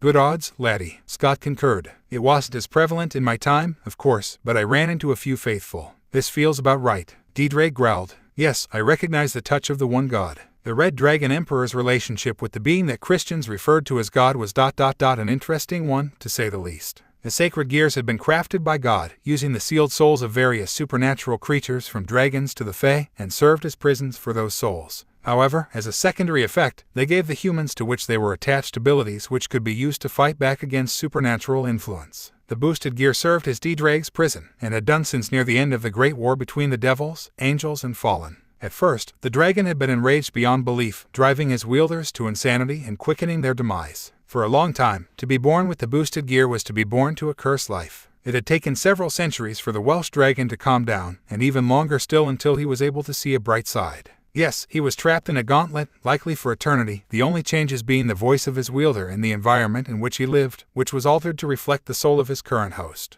By the time he met Issei, Deirdre had come to find some enjoyment in the quiet of the boosted gear. By forming a contract with his wielders, he could still connect to the outside world through their senses. He could see humans advance, could hoard the knowledge he gleaned from each new wielder as he had once hoarded his power, and could even find occasional intelligent conversation. He even got to taste combat, the thrill of battle as he offered his strength to the one whose soul he was anchored to. So Deirdre had a conflicting stance on the Christian god. He was looked on negatively for daring to seal a dragon, an act of domination which one of his race could simply not accept. However, that sealing was, in some ways, a gift, and dragons looked favorably upon gift givers. It was quite the conundrum, and the sheer amount of time Deirdre had spent thinking about that god assured Issei that the Welsh dragon would recognize his blessing anywhere. Right then, let's track her down. It took about 5 minutes to slip through the crowds and reach the magical signature that had registered on the edge of his senses almost the moment he left school. His approach to tracking via magic was basically hot or cold. He headed in a direction, and if the feeling became stronger, then he was getting closer. Foolproof, crude, but foolproof. Right, the brunet cast his gaze around. She should be somewhere around here. Kaya. The sudden, feminine cry had Issei's head snapping around in an instant, focusing on its source. Lying on the ground, next to a suitcase which had burst open, was the source of the faithful signature had been following. Striding over quickly, he compared the girl before him to the description Rainier had given him. Though she wasn't standing, she was definitely petite, perhaps as much as a full head shorter than him. She might have weighed half of him soaking wet, though the conservative blue-gray dress she wore concealed her figure. The snow-white habit she was wearing had come askew, allowing locks of golden hair to glint in the sunlight, and when her eyes opened they were green like summer leaves. Found her. Are you all right? Aja-sama. Those incredibly bright green eyes met his own, and he extended a hand to her as he knelt down, holding her gaze. Divided by awe. Thank you very much. Divided by the girl took his hand, and he gently placed the other a bit further up her arm to help her stand. She was, indeed, extremely light. Even taking into account his somewhat inhuman physique, it felt like he was lifting a pillow. I don't recognize that language, Scott admitted, a frown in his voice and on his face. Neither do I, Deidre told them, but we foresaw this. Partner, try that spell you were working on. Nodding, more to himself than to the girl before him, Issei's eyes unfocused for a moment as his mind's eye conjured a circle. It was quickly filled in with other circles, triangles, and squares, beginning to rotate as its outer rim filled in with characters plucked from every language between Greek and Elder Futhar, phrases in Greek, Latin, and even older languages winding themselves through the geometry. Once it was complete, he exerted his will on the power that he was born with and then trained mercilessly to expand, turning the circle from a fancy thought exercise into an effect on the material world with a mental invocation. Rushinchi no Jutsu Rikai, shaking his head a bit to clear it, now that the spell was sustaining itself via his magic. Issei smiled at the slightly confused girl whose hand he still held.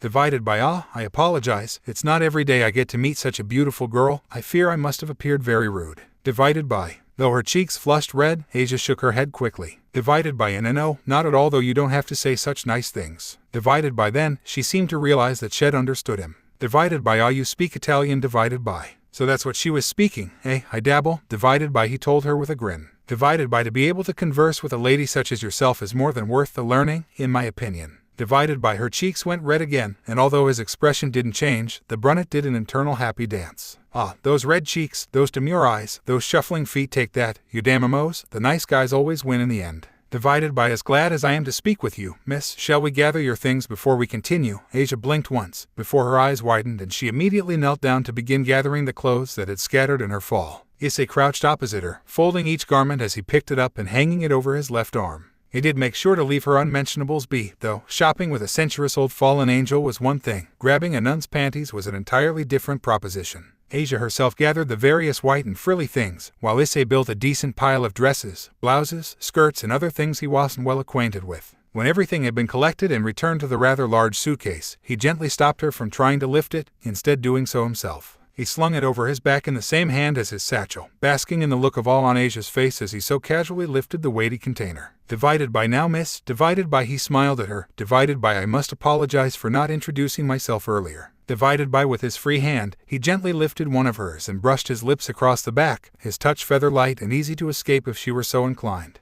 Divided by, my name is Issei Hyoudou, divided by, he told her as he straightened. Divided by, might I have the pleasure of yours? Divided by. Still with a healthy pink glow in her cheeks, the demure blonde clasped her hands together in front of her, but smiled back at him. Divided by, my name is Asia Argento. It's very nice to meet you, Issei. Divided by. Divided by, the pleasure is all mine, divided by, he assured her. Divided by now, where is a woman such as you going in this city without an escort? Green eyes shifted downward, the girl shuffling her feet a bit. Divided by, I was headed to the church. Divided by. Divided by, I believe I know the place. Divided by, Issei mused. Divided by, well, if you would allow it, I should love to accompany you on your way. Divided by, he offered her his arm, and after a moment Asia hooked her right arm through his proffered left. Divided by, thank you. Divided by, she mumbled, and the brunette just smiled at her as they began to walk, the pavement seeming to clear in a small radius around them, people stepping out of their path without even noticing they were doing so. Just one of the many tricks you could pull off when you happen to contain the dragon who stole the principle of dominion from God. Divided by, I assure you, Asia, that walking with you is more than thanks enough for this small effort. Divided by, Asia flushed red again at that, squeezing his arm a little tighter as they strolled. Internally, Issei was thinking back to the plan he and Rainier had put together. 2 days earlier. 3 days, that's the maximum time we'll have to prepare. Rainier and Issei were sitting across from one another at the kitchen table, each with a cup of tea in front of them, discussing how they were going to get Asia away from the Gregory. Unfortunately so, the Fallen told him. Most likely less. We managed to get a pretty good list of notable individuals in the area. Your name is on that list, though it's not very high up. Once they realize she isn't coming, they'll immediately begin checking names off until they find her. Issei grunted, possibilities spinning through his mind. I just realized we might not even get the chance. Rainier frowned. What do you mean? He gestured aimlessly with one hand. I hadn't thought of it before, but you said that Argentasen was coming here of her own accord because she had received an offer from your former group, correct? The woman nodded, and he continued. Then we can hardly just intercept her and take her straight here. She must come of her own free will, otherwise there's the risk of her running back to them, which will make keeping her alive a far more difficult prospect. Rainier thought about it, then cursed under her breath. You are right, of course, I guess I'd forgotten that she'll think for herself. The woman laughed, the hollow sound bearing no joy. Is this really what a few centuries of being a fallen has done to me? I've started to think of humans as objects now. A strong hand wrapped around one of her own, which had been curled into a fist in the middle of the table. It's all right, Rainier, he told her, his sympathetic gaze and encouraging smile preventing her from falling into self-recrimination. No one could spend the amount of time you have in that situation without consequences. But you're free now, your own woman. You'll heal in time, but until then you are still a good person. Patting her now loosened hand once, Issei stopped leaning forward, his smile becoming lighter. He'll admit to not thinking the best of my more mundane peers at times. It can be frustrating at times. But for now, I believe the answer to our predicament is fairly simple. One dark eyebrow rose, the fallen shelving her negativity for another time. Indeed, Issei nodded. If we need her to come with us of her own will, then all we have to do is expose the cell's true colors. His eyes flashed. And I know the perfect way to do it. Present. Issei's musings were cut short by the sound of crying. Both he and Asia turned together, eyes alighting upon a young boy, cradling his knee and sobbing while his mother rubbed his back gently. Just as he thought she might, Asia gently disengaged herself from his arm and hurried over to the duo, kneeling down in front of the boy with a kind smile, cupping her hands over the wound. Divided by they're there now. Divided by, she murmured, her words less important than the tone with which she spoke. Divided by, you're a big boy, aren't you? Big boys shouldn't cry. Divided by. The aura surrounding the girl, to Issei's senses at least, went up a few notches as a ripple of green light formed a ring on each of the girl's index fingers. Made from what appeared to be simple iron, a design reminiscent of half a snowflake rested between her first and second knuckles on the outside of her fingers. The glow persisted, energy flowing from the innocuous accessories and caressing the boy's leg. Having followed the girl, he could see from his position at her left shoulder that the split skin pulled itself together, the bruising fading away as the scrapes smoothed over. In a couple of seconds the damage had vanished completely, leaving an astonished duo. The mother gushed over Asia for a couple of seconds, before leading her son away as the boy waved back at them. Asia waved in return, while Issei just stood and smiled.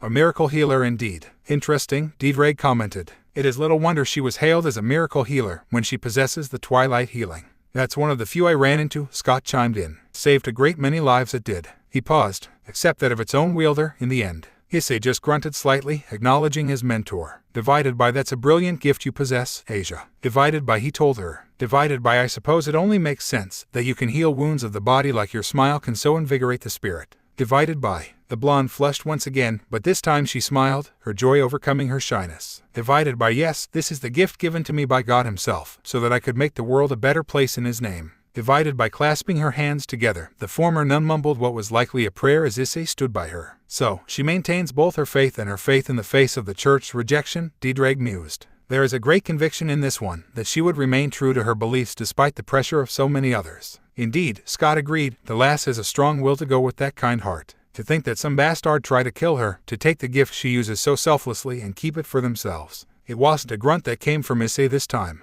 It was a growl, a sound that came naturally to him as, unseen by Asia, a flicker of color ran over his irids. It's confirmed. This man, whoever they are, walks a path I cannot condone. Even as he smiled, offering his arm to Asia once more, Dreg and Scott could feel righteous conviction stealing in Issei's heart. There will be a reckoning. This I swear, as a gentleman and as a dragon. Divided by, so this is your destination, Asia. Divided by. The two teens were standing at the edge of the church's boundary, looking at it through the witty open metal gates from beneath the cover of the tree line. The building was Gothic, shrouded in shadows and largely disconnected from everything else. Gargoyles were plentiful, and the whole place looked like it was in a pretty advanced state of disrepair. It looked like it needed a demolition notice, not inhabitants. Divided by, yes, this is where I'm meant to be. Divided by, glancing down at his companion, Issei felt the fires of resolution in his heart burning higher. The melancholy in her eyes, in her hollow smile as she looked up at him, did not belong on that face. Divided by, in that case, shall we continue? Divided by. Divided by, Issei, it's fine, you don't have to. As the brunette began to stride forward, the former nun tried ineffectually to slow his advance, pulling back on his free arm.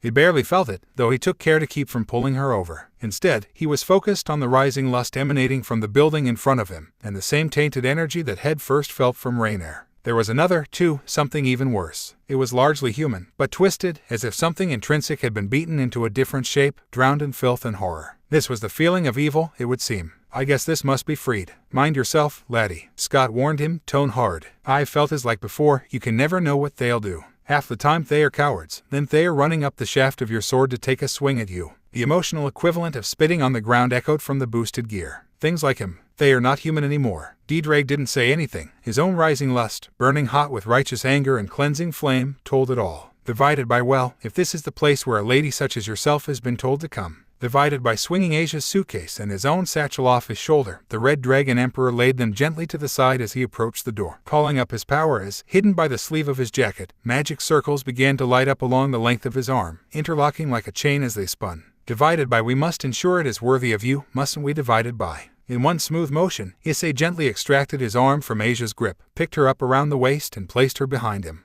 Then he completed his turn, right arm cocked back, flooded with power as Drake offered up his energy to combine with Issei's human reservoir. This wasn't one of his name techniques, it was nothing complex, nothing fancy. Just a basic Magita kinetic energy transformation circle, followed by a chain of interlocking amplification circles, and concluding with a directional circle to dictate where all the energy went. It was basic magecraft, but when you put that kind of force multiplication on a near superhuman teen, then factor in draconic energy reserves, that's when it becomes something special. The palm strike hit dead center on the church doors, kinetic energy rushing forward in amounts normally attributed to trains and freight lorries. The power shook the wood beyond its ability to remain cohesive, dissolving the barriers into a high-velocity rain of inch-long splinters. Behind what used to be a door was the source of the lust Issei had been feeling, eyes widening and arms rising to protect faces. Standing in front was a silver-haired man in his mid-20s, dressed in a priest's robes and brandishing a sword hilt in one hand, a bulky handgun in the other. His features were twisted by a combination of insanity, hatred, and arousal. Yes, this was most definitely Fried Selzin.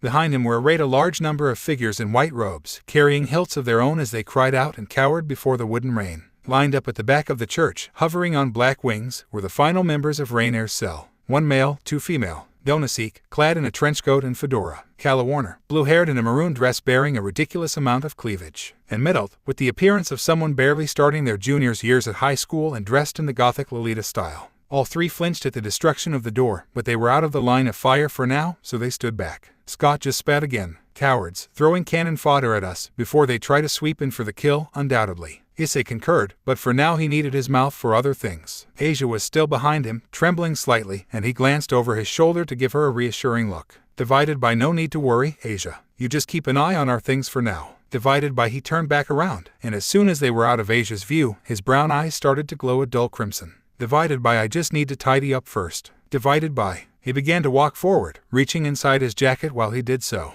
He pulled out a single black leather glove, pulling it onto his right hand as he advanced, eyes glowing. The moment it was fully on, he clenched his fist around the garment, and complex lines of symbols lit up all over it, feeding into a magical circle on the back. At the same time, a whirl of crimson formed the boosted gear on his left hand, its emerald glowing with D-Drake's activity as the countdown started. As he walked, he released all the suppressants he normally kept on his power to avoid detection. The aura of the Red Dragon Emperor reared high, a dragon in its own right that set most of the stray exorcists to gasping as they found themselves unable to breathe, while Selzin hissed and cursed, and the fallen dropped several inches in the air. My name, the Brunnet began, is Issei Hyoudou. I'm a second year in high school, an acceptable cook, a fair hand with a needle, and a decent conversationalist.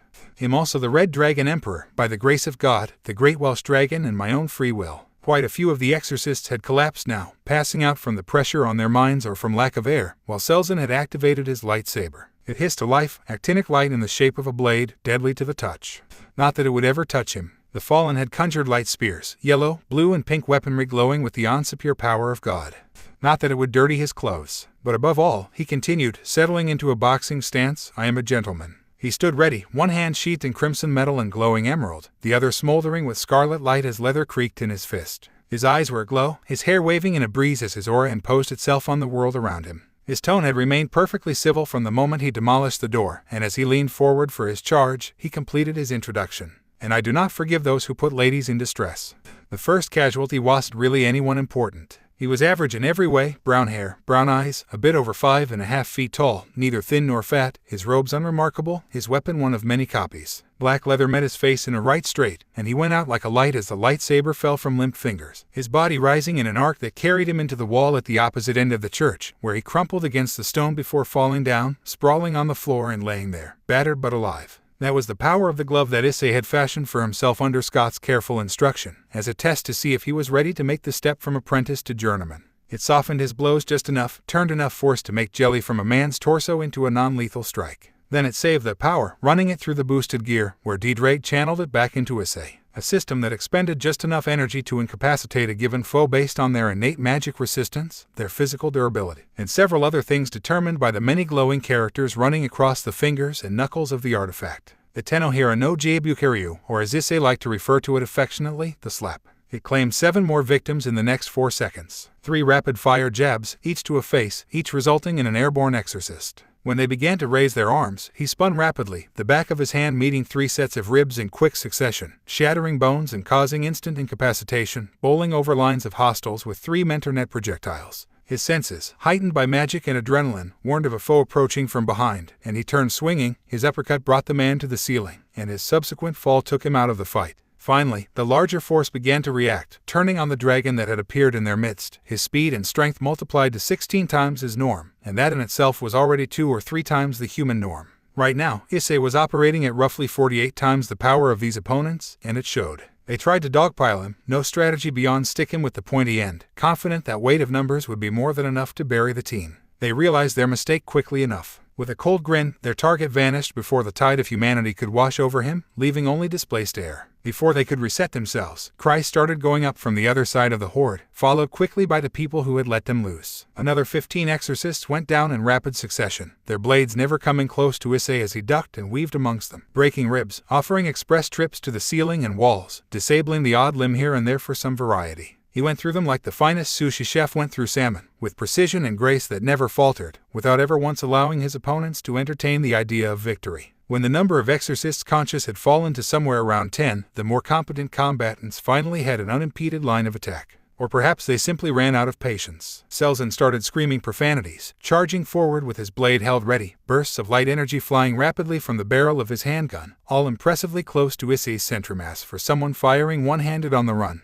At the same time, a volley of light spears began to rain from near the ceiling, spiteful comments and fanatical ranting echoing from the fallen. Issei didn't deign to respond. Instead, he met Selzen's charge head-on, batting away his shots expertly with the boosted gear while he sidestepped and spun around the rain of spears, not cutting off the game of chicken as his glowing red eyes held the stray exorcist's almost purple orbs, ablaze with madness. As the lightsaber swung for his head, the Red Dragon Emperor simply crouched beneath it, before using his new stance to place the full strength of his legs, back and arms behind his right hand as he applied his will to his glove, consciously lowering the restraints it put on him. The uppercut he delivered to Selzen broke his jaw, shattered all his teeth, sliced off a decent portion of his tongue. It whiplashed his neck badly enough to strain his spine, all in the half-second before the remaining energy lifted him off his feet like a rocket. The silver-haired monster collided with the ceiling in under 2 seconds flat, immediately pulverizing the aged wood and flying free into the night sky, curving out of sight as he began to fall. Issei paid him no attention. He was just trash to be taken out, not worth acknowledging beyond the necessary effort. Finally, he turned his focus to the closely grouped team of 3 fallen hovering the ceiling, his dull red eyes piercing all shadows and easily picking out the fearful expressions they were covering with rage and vitriol. He didn't bother to listen to their hurled insults as he zigzagged forwards, fists held up in front of his chest, no light spear getting within 5 inches of him. Then he crouched and pushed off, lifting into the air like a missile. Donasek's eyes widened, and he tried to get a light spear up to defend himself, but had just thrown the one in his hand, and he was too slow to create another. He tasted as a leather-clad fist buried itself in his gut, eyes going blank and rolling up in his head as even the fallen's supernatural resilience failed before a dragon's might.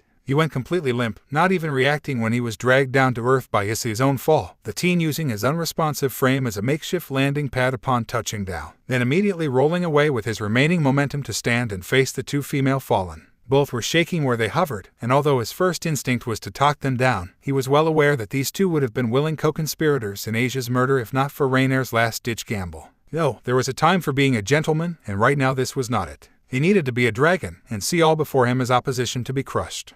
Though he could still pull his metaphorical punches, just a bit. Both the boosted gear and the Tennohira rose up, palms facing the fallen as magic circles burst to life over both, fairly simplistic in their design but for the crest at their center. It was an Kyu sigil, one he had designed himself years and years before. A pair of leathery wings, unfurling from a shield bearing the emblem of 2 interlocking hands above a scroll bearing minute text reading Victoria Ias in Reverentia. This was Issei's symbol, the one he felt best encapsulated what he tried to be. The ultimate gentleman, the Red Dragon Emperor, he was both, and he would forge a new balance from his nature. He would become the gentleman dragon. That was the goal he had set for his own life, and that was what he worked towards every day. So he would rain judgment like a dragon, but like a gentleman, he would show restraint. D-Drake fed him power, and the draconic power augmented his own human reserves as the circles spun up, the fallen starting to move as if to dodge. Unfortunately for them, however, this was a spell tied closely into Issei's own nature, and it charged in under a second. Ryu no Jutsu Ririchi. Twin columns of red power shot forward, their ends forming facsimiles of hands as they rose, wrapping around both fallen as if D-Drake had reached forward and grabbed them.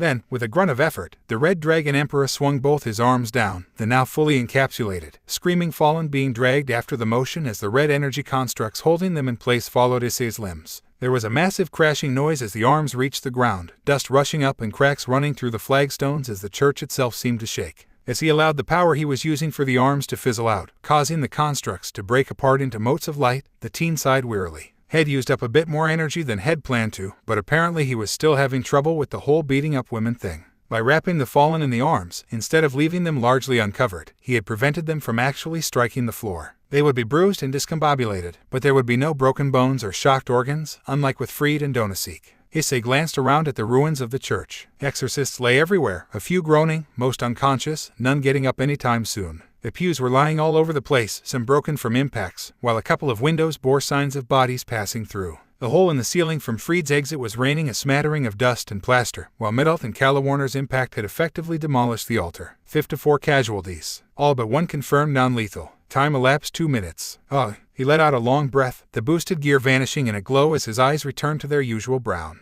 Issei set about tugging off his glove, turning around and heading back to the church entrance. That was rather cathartic. Standing almost exactly where Head left her, Asia was staring at him with conflicting emotions on her face. Awe and fear were at war, the conflict growing fiercer as he grew closer. When he was in arm's reach, she closed her eyes, whimpering slightly ... but when a few seconds passed and nothing happened, she dared to look. Issei was kneeling before her, down on one knee with his head bowed, both hands resting on his left knee where it was keeping him upright. Eyes fully open, the blonde looked at the man before her in confusion. Divided by Issei. Divided by. A shallow nod displayed that the teen had heard her, and now that he had been acknowledged, he spoke. Divided by Asia, I must ask for your forgiveness. Divided by. Asia frowned, confusion becoming more prevalent as her fear died away, Issei's inaction taking away its fuel. Divided by my forgiveness. Divided by. Divided by indeed, divided by Issei agreed. Divided by you see, our meeting in town was no coincidence. Myself and my accomplice, Rainier, have been planning for your arrival here in the city these past 3 days. When I was able, I came looking for you, but made no mention of this to you. Divided by. The wielder of Twilight Healing was most definitely confused now. Divided by but ... why would you come looking for me, why would you do ... this divided by she gestured to the church, and the brunet before her nodded as he accepted her question.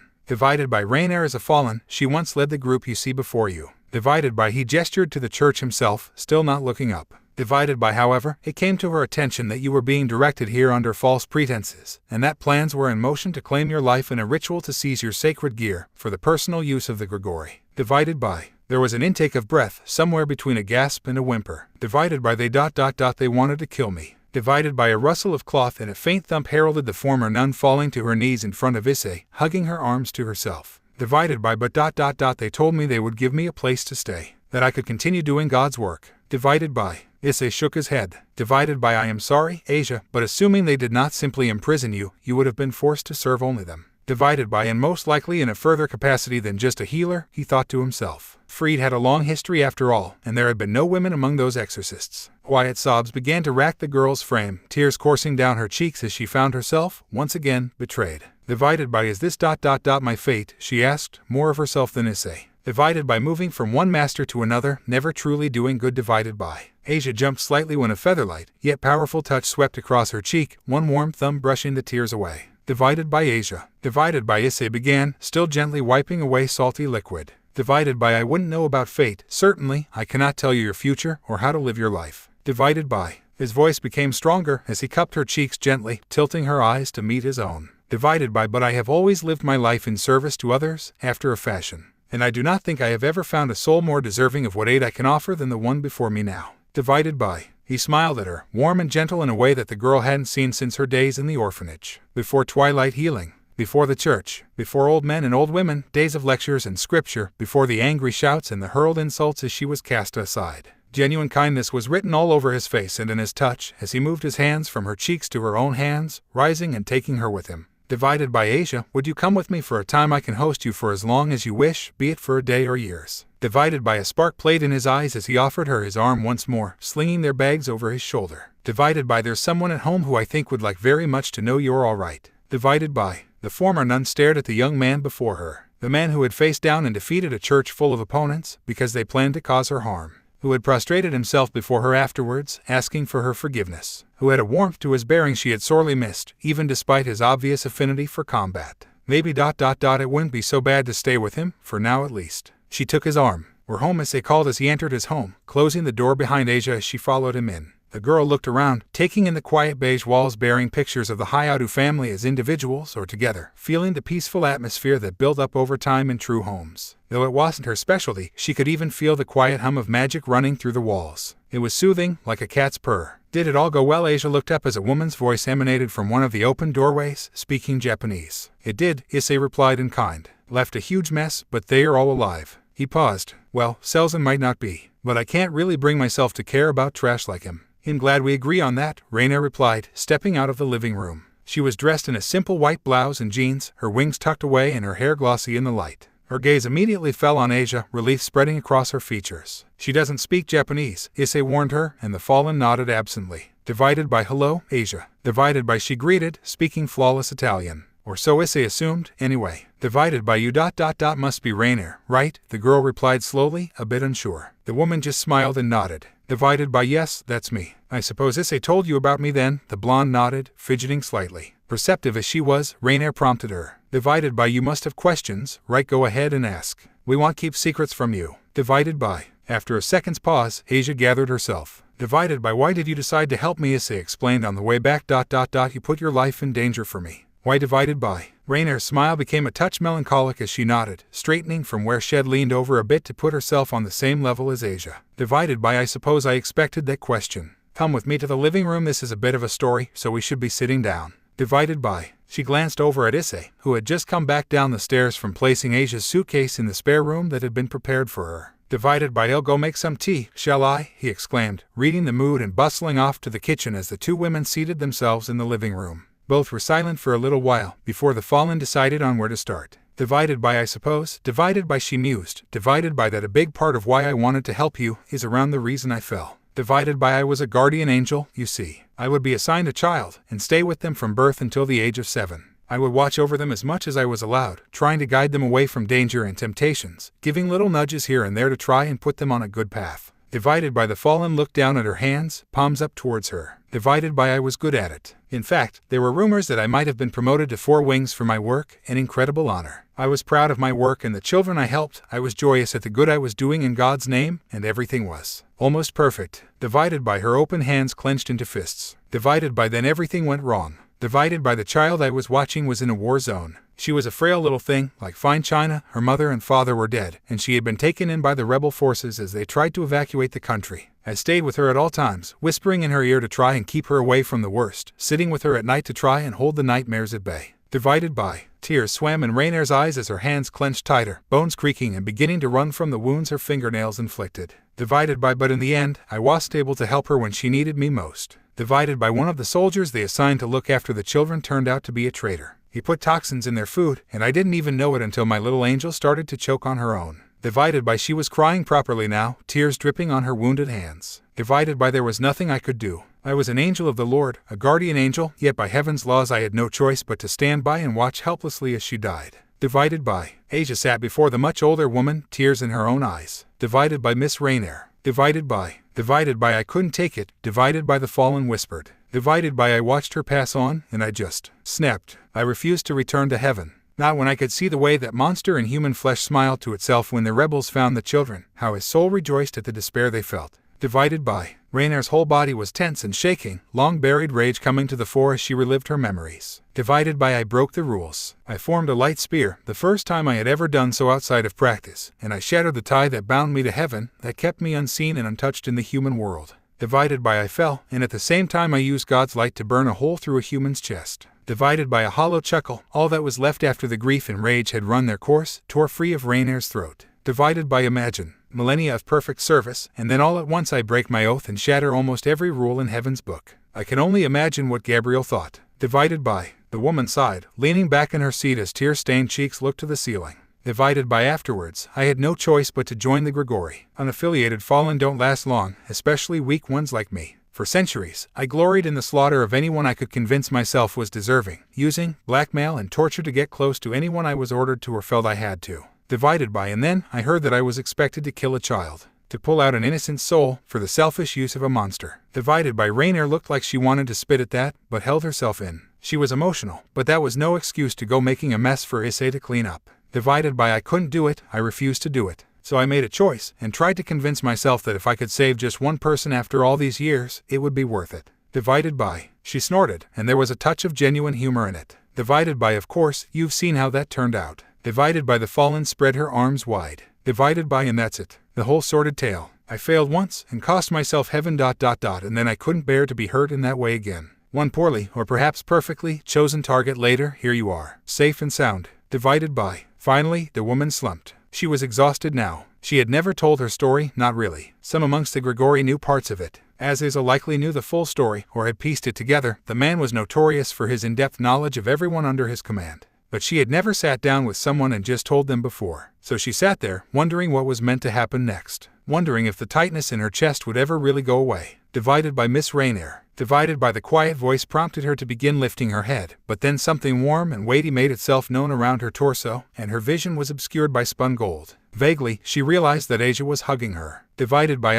I don't know if I can speak for that girl. Divided by. The healer told her, somewhat choked up, and the fallen realized that the dampness on her cheeks didn't come entirely from her own eyes anymore. Divided by. But to me at least, Miss Rainier, you're a good person. Divided by. The girl pulled back, revealing watery green eyes and a sad smile. Divided by. But I guess ... we're the same, aren't we? Neither of us could just stand and watch ... and now heaven is barred to us. Divided by. Stunned, Rainier looked up at the girl in front of her. Divided by. You ... you knew that the person you healed was a devil. Divided by. Asia nodded, her smile still in place. Divided by. I knew, but I just couldn't leave them hurt. You know. Divided by. The fallen nodded mutely, reaching out one hand to tentatively brush the younger girl's cheek. Divided by. Thank you, Miss Rainier. Divided by. Asia told her, laying her own hand on the one, gently wiping away her tears. Divided by. From me and from that little girl. Thank you for being there for us. Divided by. And with that, the millennia-old woman broke down and cried, pulling the little healer to her chest as they both mourned their loss, while at the same time they celebrated the chance to have a new future. From outside the doorway, Issei listened to the sound of the two women's sobs, remaining absolutely silent as he leaned against the wall. Opening his eyes, he looked to the ceiling.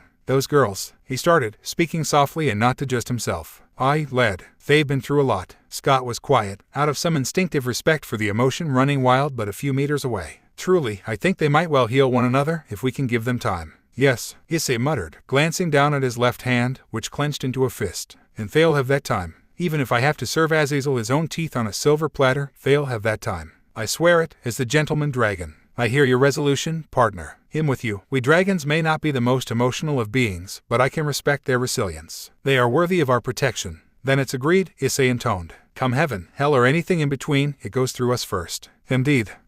Pushing off the wall, the brunette returned to the kitchen, where the tea should have finished steeping. If they needed more time, he'd just maintain the temperature with a magic circle. A gentleman knows when he is not needed. When she woke, the first thing Asia Argento thought was that she didn't remember owning a heated blanket. Then her blanket mumbled and pulled her closer, and she realized her error. Glancing around from her haven of arms and other things, the blonde took in her surroundings. The room followed the same color scheme as the rest of Issei's home, though it didn't have the pictures and other knickknacks that were scattered around the ground floor. This was obviously one of the guest rooms, although judging from the outfits she could see in the partly open wardrobe across the room, it was Rainier's. Idly, she tried to recall what had happened the night before. She remembered Rainier's confession. She remembered doing her best to comfort the older woman and get her to forgive herself. And then there had been crying and hugging ... but what had come next? She certainly didn't remember coming upstairs, where she was certain they were currently lying since the window revealed nothing but blue sky. There was a blanket tossed over both of them, and a quick check revealed that she was still wearing the dress she had reached Kuo in, sans boots. So, Issei had carried them upstairs. That was an interesting thought. Asia hadn't thought about the Emperor much after arriving in his home. She had been more focused on Rainier and getting answers. However, now that she had a quiet moment, she ran over what she knew of him. He called himself a gentleman, and it didn't seem to be an idle boast. He acted the part, remaining composed and amiable with her at all times, reassuring her gently when she finally realized they'd walked halfway back to his home and she'd forgotten to ask if he was okay. How could I not be, he had asked her. How could any of them touch me, when I was fighting for such a lady as yourself? His tone had been gently chiding, but full of laughter, as if he was well aware how cheesy and somewhat arrogant he sounded, but was saying it despite all that.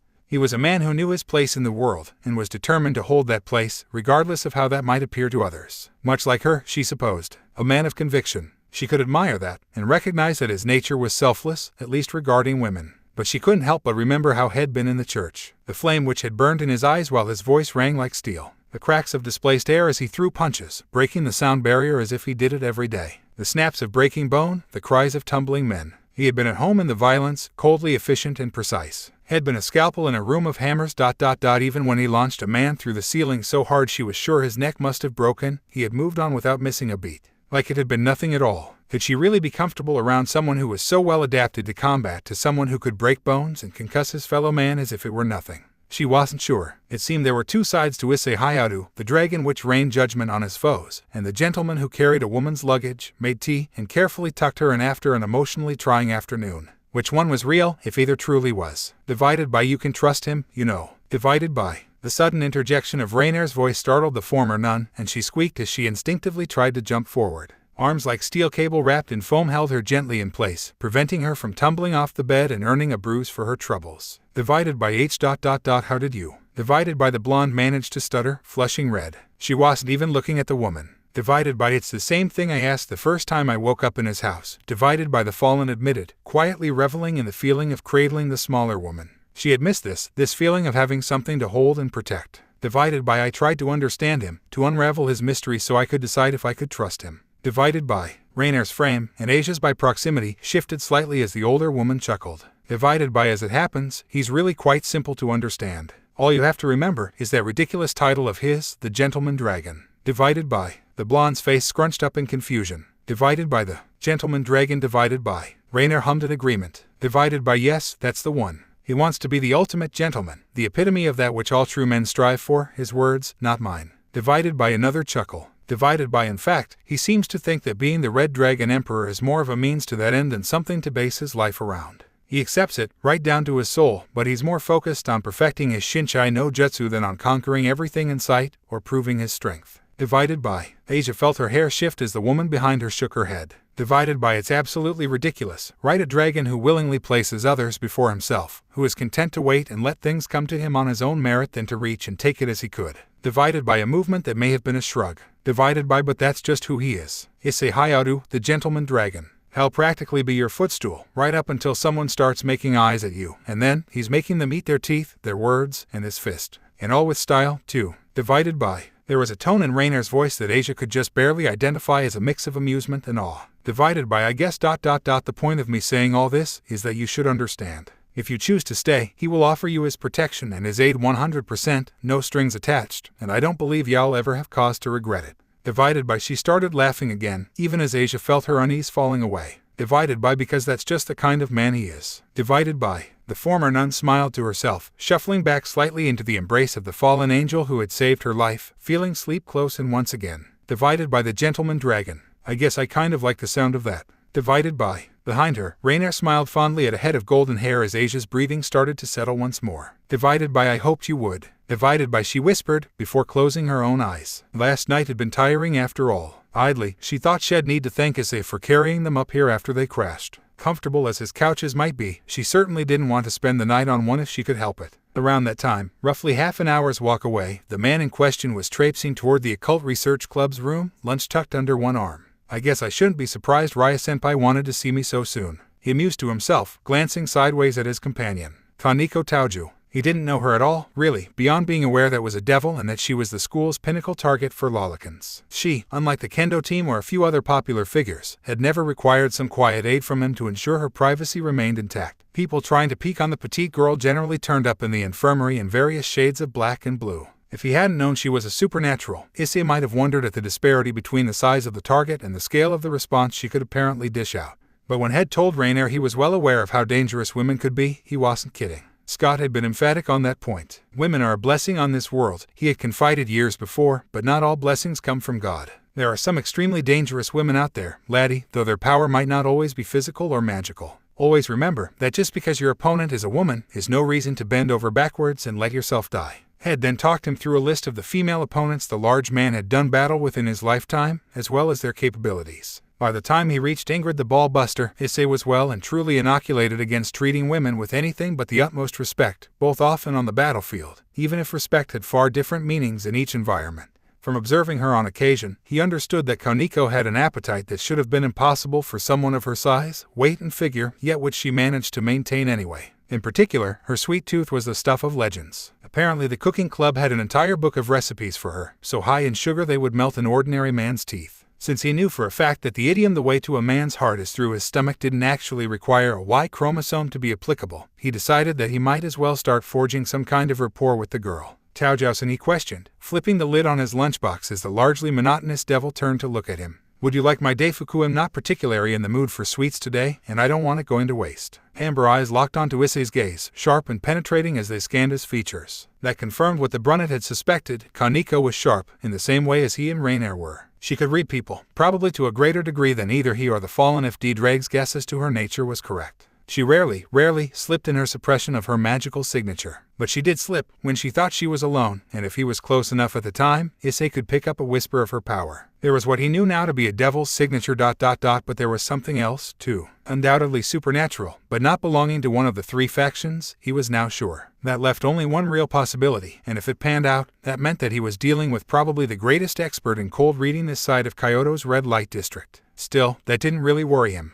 If Head had ulterior motives, it may well have, but right now, his goal was try and cheer up the perpetually dour girl beside him. Nothing more and nothing less. If a woman in his presence is less than content, then that means a gentleman isn't performing their role correctly. And Issei took his role very seriously. After a long 3 seconds, Kaneko apparently found, or didn't find, what she was looking for, and offered a small nod. Reaching into his no-open bento, Issei retrieved the bag of sweets, placing them gently on her upraised palms before resecuring his lunch and putting it back under his arm. As the sound of quiet chewing came from beside him, the brunette hoped had just taken the first step on a road to dispel the clouds and shadow that the younger girl wrapped herself in. She did not suit her disposition, and unless she directly stated that she didn't wish for him to do so, it was his self-elected job to try and unearth the real Kaneko from wherever she had been buried.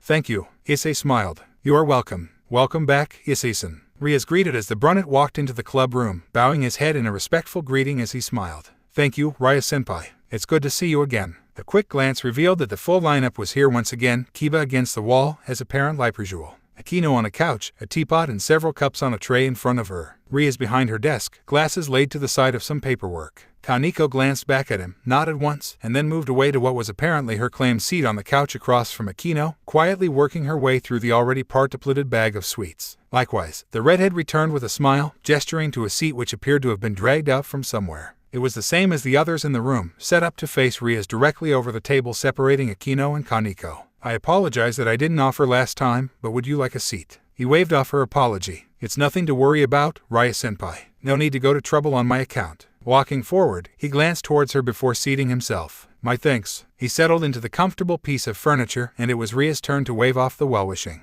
"Not at all, Issei-san. It's only common courtesy." Inclining his head slightly with a small smile, the Red Dragon Emperor composed himself, right leg folded over his left knee and his hands clasped together, resting on the aligned knees. "Shall I take it, Rias-senpai, that you wish to know the results of yesterday's rescue mission?" The girl nodded, idly thanking her queen as the other teen left a cup of tea on a coaster near her glasses. "My familiar went to the church after we sensed the barrier come down, but I'd prefer to ask you directly than try to piece things together from the aftermath." Nodding once again, Issei smiled at Akino as she placed another cup of tea on the table in front of him. "Thank you very much, Hajime-senpai." The raven-haired girl giggled, holding her no-empty tray to her chest. "You are quite welcome, Shinchi-kun." Issei raised an eyebrow, but chuckled even as he wrapped his hands around the cup. "A nickname already, senpai. I feel honored." Something between a snort and a chuckle came from the wall. "You probably shouldn't, Hyoudou-san," Kiba warned him. "Ekna-san only gives nicknames to people she has taken a personal interest in." The brunette read between the lines easily enough ... but a gentleman did not back down from a challenge. Particularly a lady's challenge. "My oh my, to think I've so quickly come to the attention of my esteemed senpai." He took a sip from his cup, offering Akino herself a beatific smile. "Now I am most definitely honored."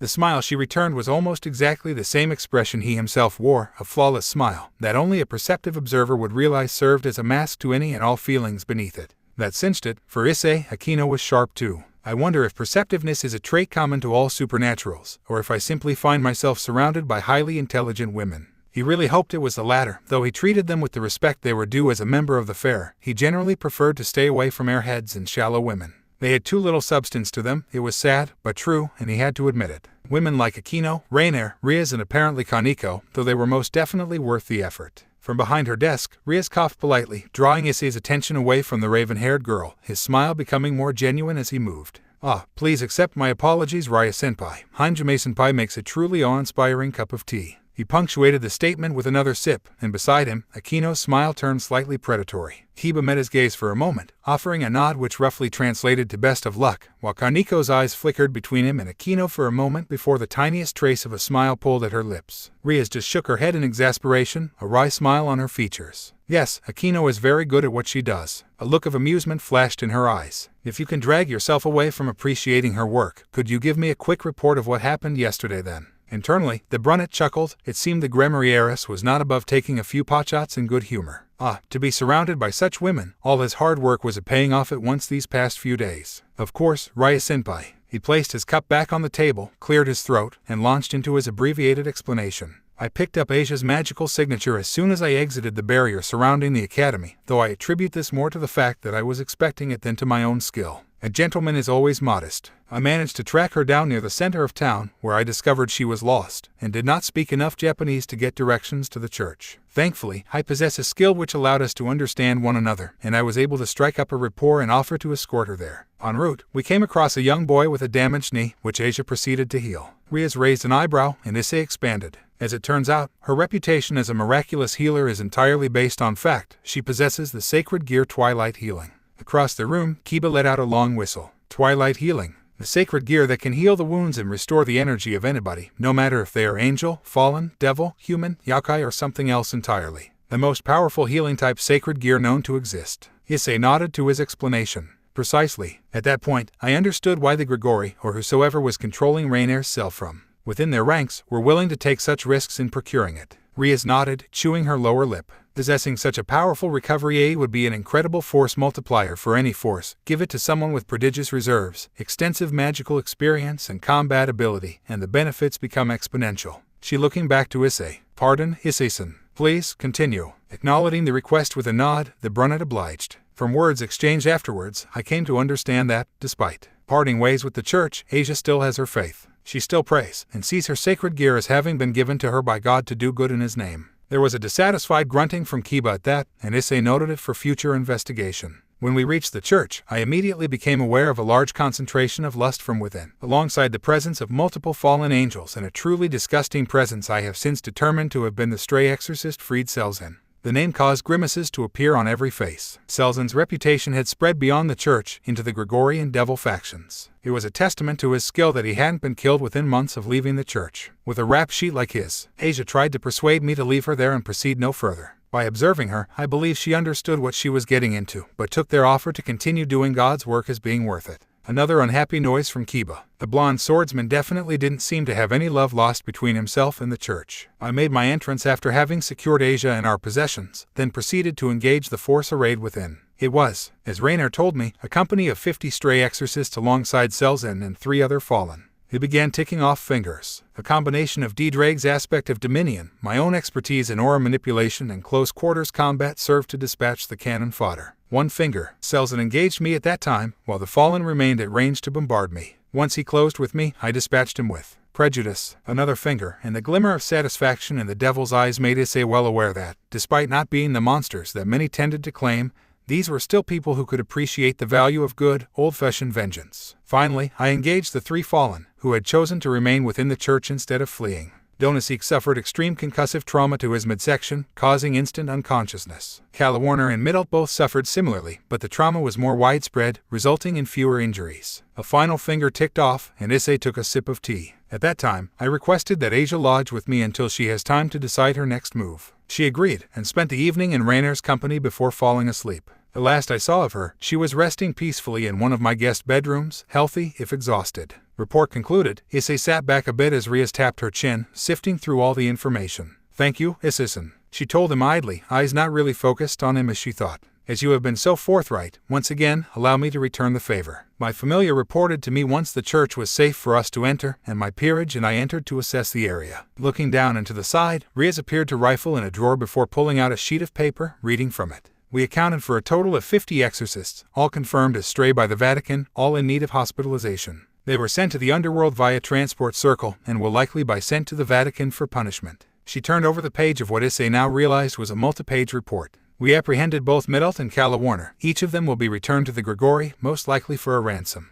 Neither of them suffered any major injuries. Issei nodded in satisfaction. It would appear he had judged his actions well. Unfortunately, the devil continued, we couldn't find Donosik, although there was an impact point littered with feathers, and that was likely his resting place. It would appear he managed to escape, one way or another. The Brunet frowned. That wasn't the best news he could have received. True, the fallen was absolutely no threat to him, nor could he realistically get past the barriers on his home. However, he represented information. Information on his techniques, his capabilities, and likely whatever data had been gathered on him for the cell's list of notables. The redhead glanced up at him, offering a sympathetic look to show she understood. Turning back to the report, she frowned herself. We didn't manage to find cells in, either, which worries me. We combed the area, but there was no sign of him whatsoever. He's vanished, which is a mystery because when you say dispatched with prejudice, I'm inclined to say he wouldn't have been going anywhere on his own. A raised eyebrow accompanied her question, and Issei shook his head. No, I'm certain I shattered everything solid in the lower half of his face. Breaking through the roof likely concussed him, to say nothing of falling from the height he did. Insane or not, he couldn't have walked away from that landing. As I thought, Rias muttered, rubbing her eyes as she put the report down. I like a mystery as much as the next girl, but I could do without this one. I understand completely, Issei assured her, finishing his tea with a sigh. I can't promise anything, but I will keep an ear to the ground. The odds of you missing something and me finding it are slim, I realize, but I hope you understand you have my support in this matter, Rias-senpai. A genuine smile blessed Ria's face, and she nodded. Thank you, Issei-san. Please, make sure to let Argentasan and Rainier-san know that they are both welcome in our territory, and will enjoy our protection as friends of a friend. She bit her lower lip again. I am right in saying we are friends, aren't I? Grinning widely, Issei stood, offering a bow-like head done on their first meeting. I would be most pleased to count myself as your friend, Rias-senpai. Rising, he bobbed his head to each of the other people in the room. I hope that, with time, I can say the same for each member of your peerage. Turning, he headed to the door, offering a wave and a smile as he pulled it open. Good afternoon, Rias-senpai, Hanjime-senpai, Kiba-san, Taojo-san. Farewells from Akino. Rias and Kiba followed him out, as well as a barely audible well-wishing from the quiet girl on the couch. He grinned to himself as he walked. Playing the long game truly did pay off, it seemed. As Issei closed the door gently behind him, Rias leaned back in her seat, still smiling although the expression shrank some. At this point, I don't particularly care whether or not he becomes part of the peerage. If we can get him to ally himself with us, then that alone will be a huge mark in our favor. I agree, Rias, Akino told her, talking plainly now that it was only the peerage. Setting aside the prestige of being the one to secure the assistance of the Red Dragon Emperor, just having an ally who conducts themselves as well as he does is a point in your favor. Kiba hummed in agreement. The more time I spend with him, the more I find myself itching to try and match him. Seeing the look on his king's face, he hastened to correct her assumption. Not in combat, but I'll admit that I'm interested in seeing how I would match up, but I'm not willing to risk our relationship with him for my own battle mania. The blonde shook his head. No, I want to match him as a man. The rest of the room, who were all female, gave him odd looks. The swordsman just shrugged. I can't explain it very well, but there are a lot of intricacies and unspoken rules to interactions between guys. Since we're both gentlemen, it's even more complex. Steely gray eyes shifted to the door. The way he holds himself, the way he speaks, even the way he exists, it's an inspiration to someone like me. The three girls in the room shared glances, all of them communicating the exact same thought. Then, when school let out, Issei wandered back home in the afternoon sun, recalling his meeting with Rias and her peerage, going over what had learned. Akino is the pragmatic one. She looks at the world in quantities, numbers, advantages and disadvantages. At the same time, it feels like that's another mask. I just can't see what's beneath it yet. Rias tries, but she doesn't have the same cool edge. She cares honestly for her peerage, as individuals rather than as pieces, and while that inspires loyalty, it may be a disadvantage in some ways. Kaneko is anomalous at the moment. She's quiet and prefers to observe the world, keeping a shell between it and her real self. She's likely either been trained, or has trained herself, to act in that fashion. There's a story behind that which I will need to understand if I wish to help her. I thought Kiba was simple enough, a gentleman, like me, but it appears I was mistaken. His little outbursts when I mentioned Asia's faith, the way he fingered his sword when I mentioned exorcists, he has a massive axe to grind with the church, and I can't help but worry that it may be too much for him to bear. The Brunet let out a long sigh, while Scott offered another of his emotional pats on the shoulder. Hang in there, lad. They are a complex group of complex individuals, but y'all have time to get to know them. That's making a pretty damn big assumption, Scott. Issei muttered. Donosik and Freed. I have to assume that both escaped, which means information about our abilities has leaked. We have to assume that we've lost the element of surprise, at least to a certain extent. Deidre grunted. It is unfortunate, yes. But remember, partner, even without me there's likely not a human alive that you can't defeat. When we combine our powers, then anything up to and including one of the domain angels should be within our abilities to conquer. I know that. Issei sighed. But I'm getting a bad feeling, and I can't help but think about all those people you and Scott have mentioned that make those 8-wing angels seem like kids in the sandbox. Neither of his tenants replied. They had indeed shared a great many tales of their more difficult battles, imprinting upon their charge a basic fact of life. There was always someone better than you, no matter how high on the ladder you climbed. That was why being the best at anything was a lifelong dream. You had to chase everyone in front of you, and then outrun everyone behind you. Of course, Issei pushed forward anyway. He was going to be the ultimate gentleman, even if it killed him. Though preferably not before he'd at least got one moment of glorious satisfaction in the face of a job well done. Well, he threw his head back, staring at the sky. I guess it can't be helped. Well, keep up our training. Maybe try and include Rainier, Asia. Perhaps even Rias-senpai and her peerage. He frowned. Something tells me ... that we're going to need all the allies we can have standing beside us. In the boosted gear, two aged beings shared glances. Both knew the power of instinct, be it that of a warrior or a dragon. Someone like Issei, who was both, was particularly attuned to that strange, massively complex web of cause and effect known to most as causality, the universe, and fate. When he had a bad feeling, they listened. Taking care not to project his voice to Issei, the ginger-haired battle mage folded his arms across his chest, facing a somber dragon that towered over him like a mountain over a molehill. Fit, do you think? D-Drag, he asked, his natural accent coming to the fore. Both he and the dragon hailed from the same isles. After all, even if he dropped it around Issei, for the lad's benefit, he liked to let loose a little now and again. It might be getting close to that time, yes. The mountain of scales and muscle rumbled. He has been synchronizing more and more, drawing upon more and more of my power. He must either move to the next step or halt his progress here, lest he unbalance himself. The ancient Scotsman sighed, running one hand through his scraggly orange locks. Odd a petty might he a few years yet to enjoy himself, afore he had T-Mac's choice. D-Drag let out a sigh of his own, though it was more akin to a hurricane. As did I, however, needs must, as I believe the saying goes. Turning his gaze to the sky, where the view out of Issei's eyes was projected, Scott nodded. That it does, D-Drag. That it does. Him home. Issei idly noted that he was using that phrase more in the past few days than he had almost the entire previous year. Sure, he appreciated basically having his own place. And sure, he was happy that his parents were off living the life they wanted to. But now and again, coming home to an empty building grated on him. When two female voices called welcome back as one, he instead felt an uplifting warmth. This was the warmth only a woman could bring, one of the many reasons they were so worth cherishing. Tossing his satchel upstairs as was his habit, Issei wandered through into the living room as he unbuttoned his jacket, finding Asia and Rainier curled up on one of the couches. The former nun had changed out of her dress, and instead was clad in a light green sundress, foregoing shoes and socks as she tucked her legs beneath her and scanned the pages of the book in front of her eyes. Beside her, legs extending to the side as she curled them in, Rainier's features were happily locked into a soft smile, the joy practically radiating off her like an aura. If she was beautiful normally, she was almost doubly so like this, even wearing a simple, plain t-shirt and slacks. If it weren't for the differences between them, Issei might well have mistaken the two for sisters. Hello, Issei, Asia called, looking up from the book to offer him a smile. How was your day? All the better for seeing you at the end of it, assassin. He replied happily, settling into another couch which faced them across a coffee table. Divided by I take it that Rainier's been helping you learn Japanese, then divided by.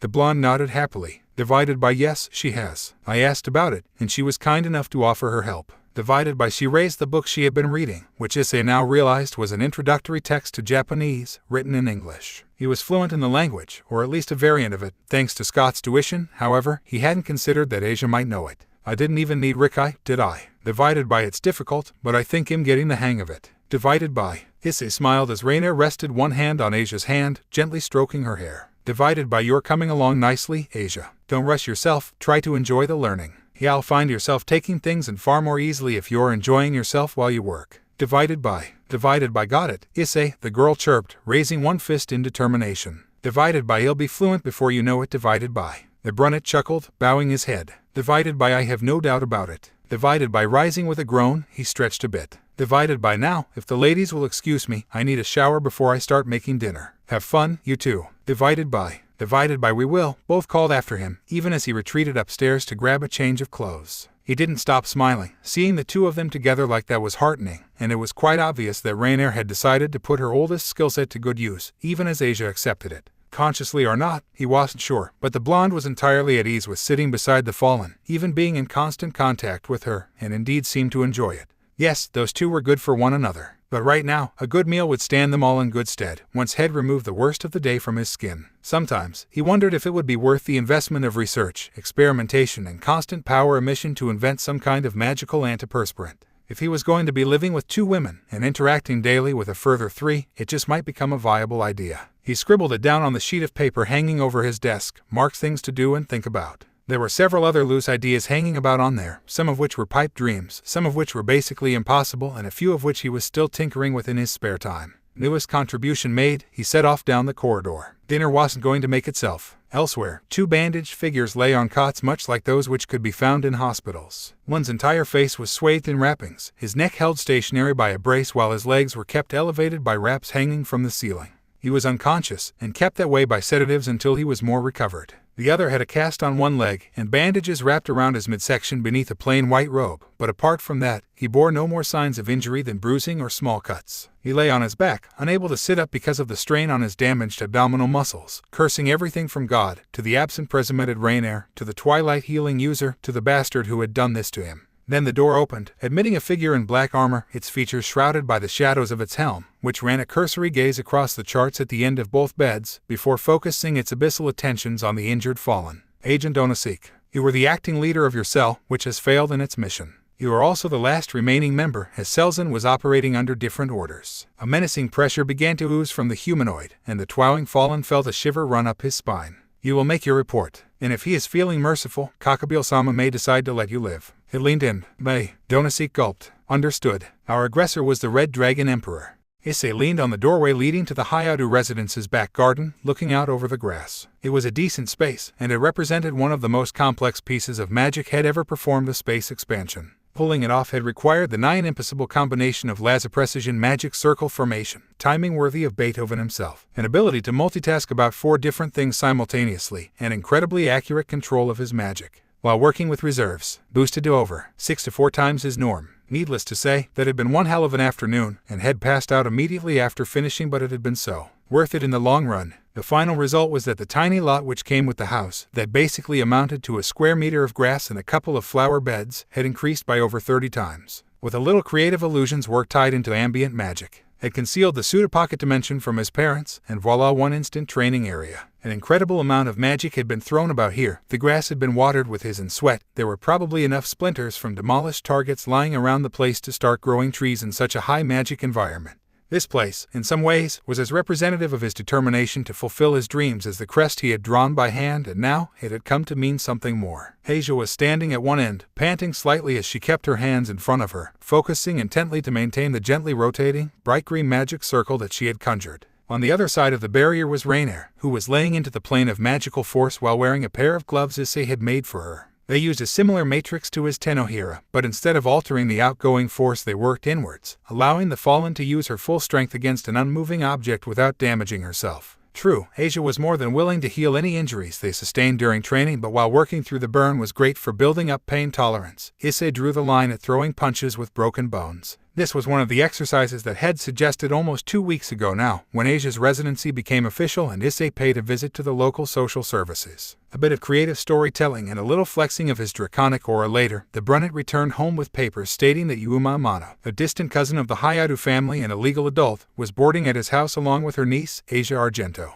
It was unfortunate that had been forced to resort to using supernatural coercion on normal people, but the world of the 3 factions was kept a secret for good reason, and Issei couldn't afford to hunt down and pay someone to come up with entire histories for both of them. So long as the authorities never realized there was something off, a deep cover story wasn't necessary. A long, in-depth discussion had been held between the 3 housemates and, after conferring with Rias, who in turn conferred with the student council president Sauna Shitori, Asia had been enrolled in Kyo Academy. Though both Rainier and Issei were somewhat uncomfortable with having Asia so exposed, particularly when neither Donosik, Selzen, or the Fallen's much-hated superior had been accounted for. She was within 500 meters of the Brunet at all times, only ever separated by, at most, the distance between the main campus and the old school building. The former nun wished to attend school, to interact with more people her age. Neither Brunet nor raven-haired woman could deny her, and thus she had been introduced to the class 2 days after arriving in the city. She was, of course, an instant hit. Thankfully, Issei had managed to keep the fact that she was living with him under wraps for now. Not only would the reaction be incredibly troublesome for both him and Asia, but it could damage the girl's reputation, and that was absolutely unacceptable. However, she did attach herself to him, and that hadn't gone unnoticed. The rumor mill had taken flight, Matsuda and Madohama had led the other males in a crusade of glares, and there was a general air of menace from that side of the populace whenever Asia ate lunch with him.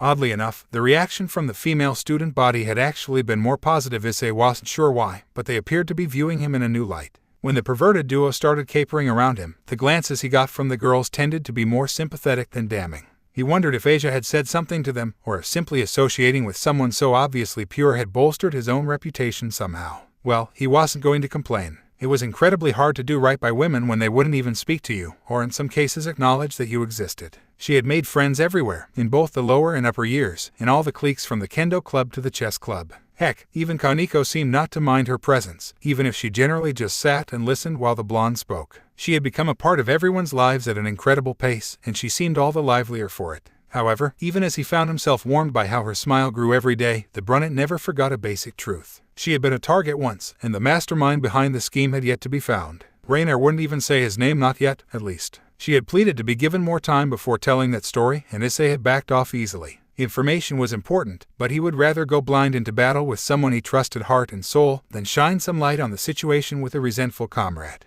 Of course, that was secondary to the fact that his code demanded no less than Rainer's absolute comfort in his presence, which included giving her all the time and understanding she needed, no matter the reason. So, without any real information to run on, Issei assumed the worst and immediately set to persuading his tenants to train with him. They had agreed easily. Rainer apparently had some complex revolving around her strength, and it had been an uphill struggle to keep her motivated when her initial results had been subpar. On the other hand, Asia had been determined not to be a hindrance for the two people who had rescued her and leapt on the chance to contribute. That had bolstered Rainer, and the two had thrown themselves into growing stronger under the guidance of their host and, unbeknownst to them, Scott. The Fallen had been running physical exercise routines for hours each day, wearing herself out only for Asia to heal all the tiny injuries she sustained from training in the evening, allowing her to start all over again the next morning. She had also practiced manipulating her light element, simultaneously expanding her reserves of energy and sharpening her control. When she first met Issei, she could form 3 or 4 spears before they began to fade in power, and aim them roughly at a target, losing accuracy after about 10 meters. Now, she could summon up to 24, all of which could hit within a radius of about a meter at up to 30 meters, which was as far as they could throw things in the garden. At this point, Issei knew he was going to need new facilities for her to continue growing.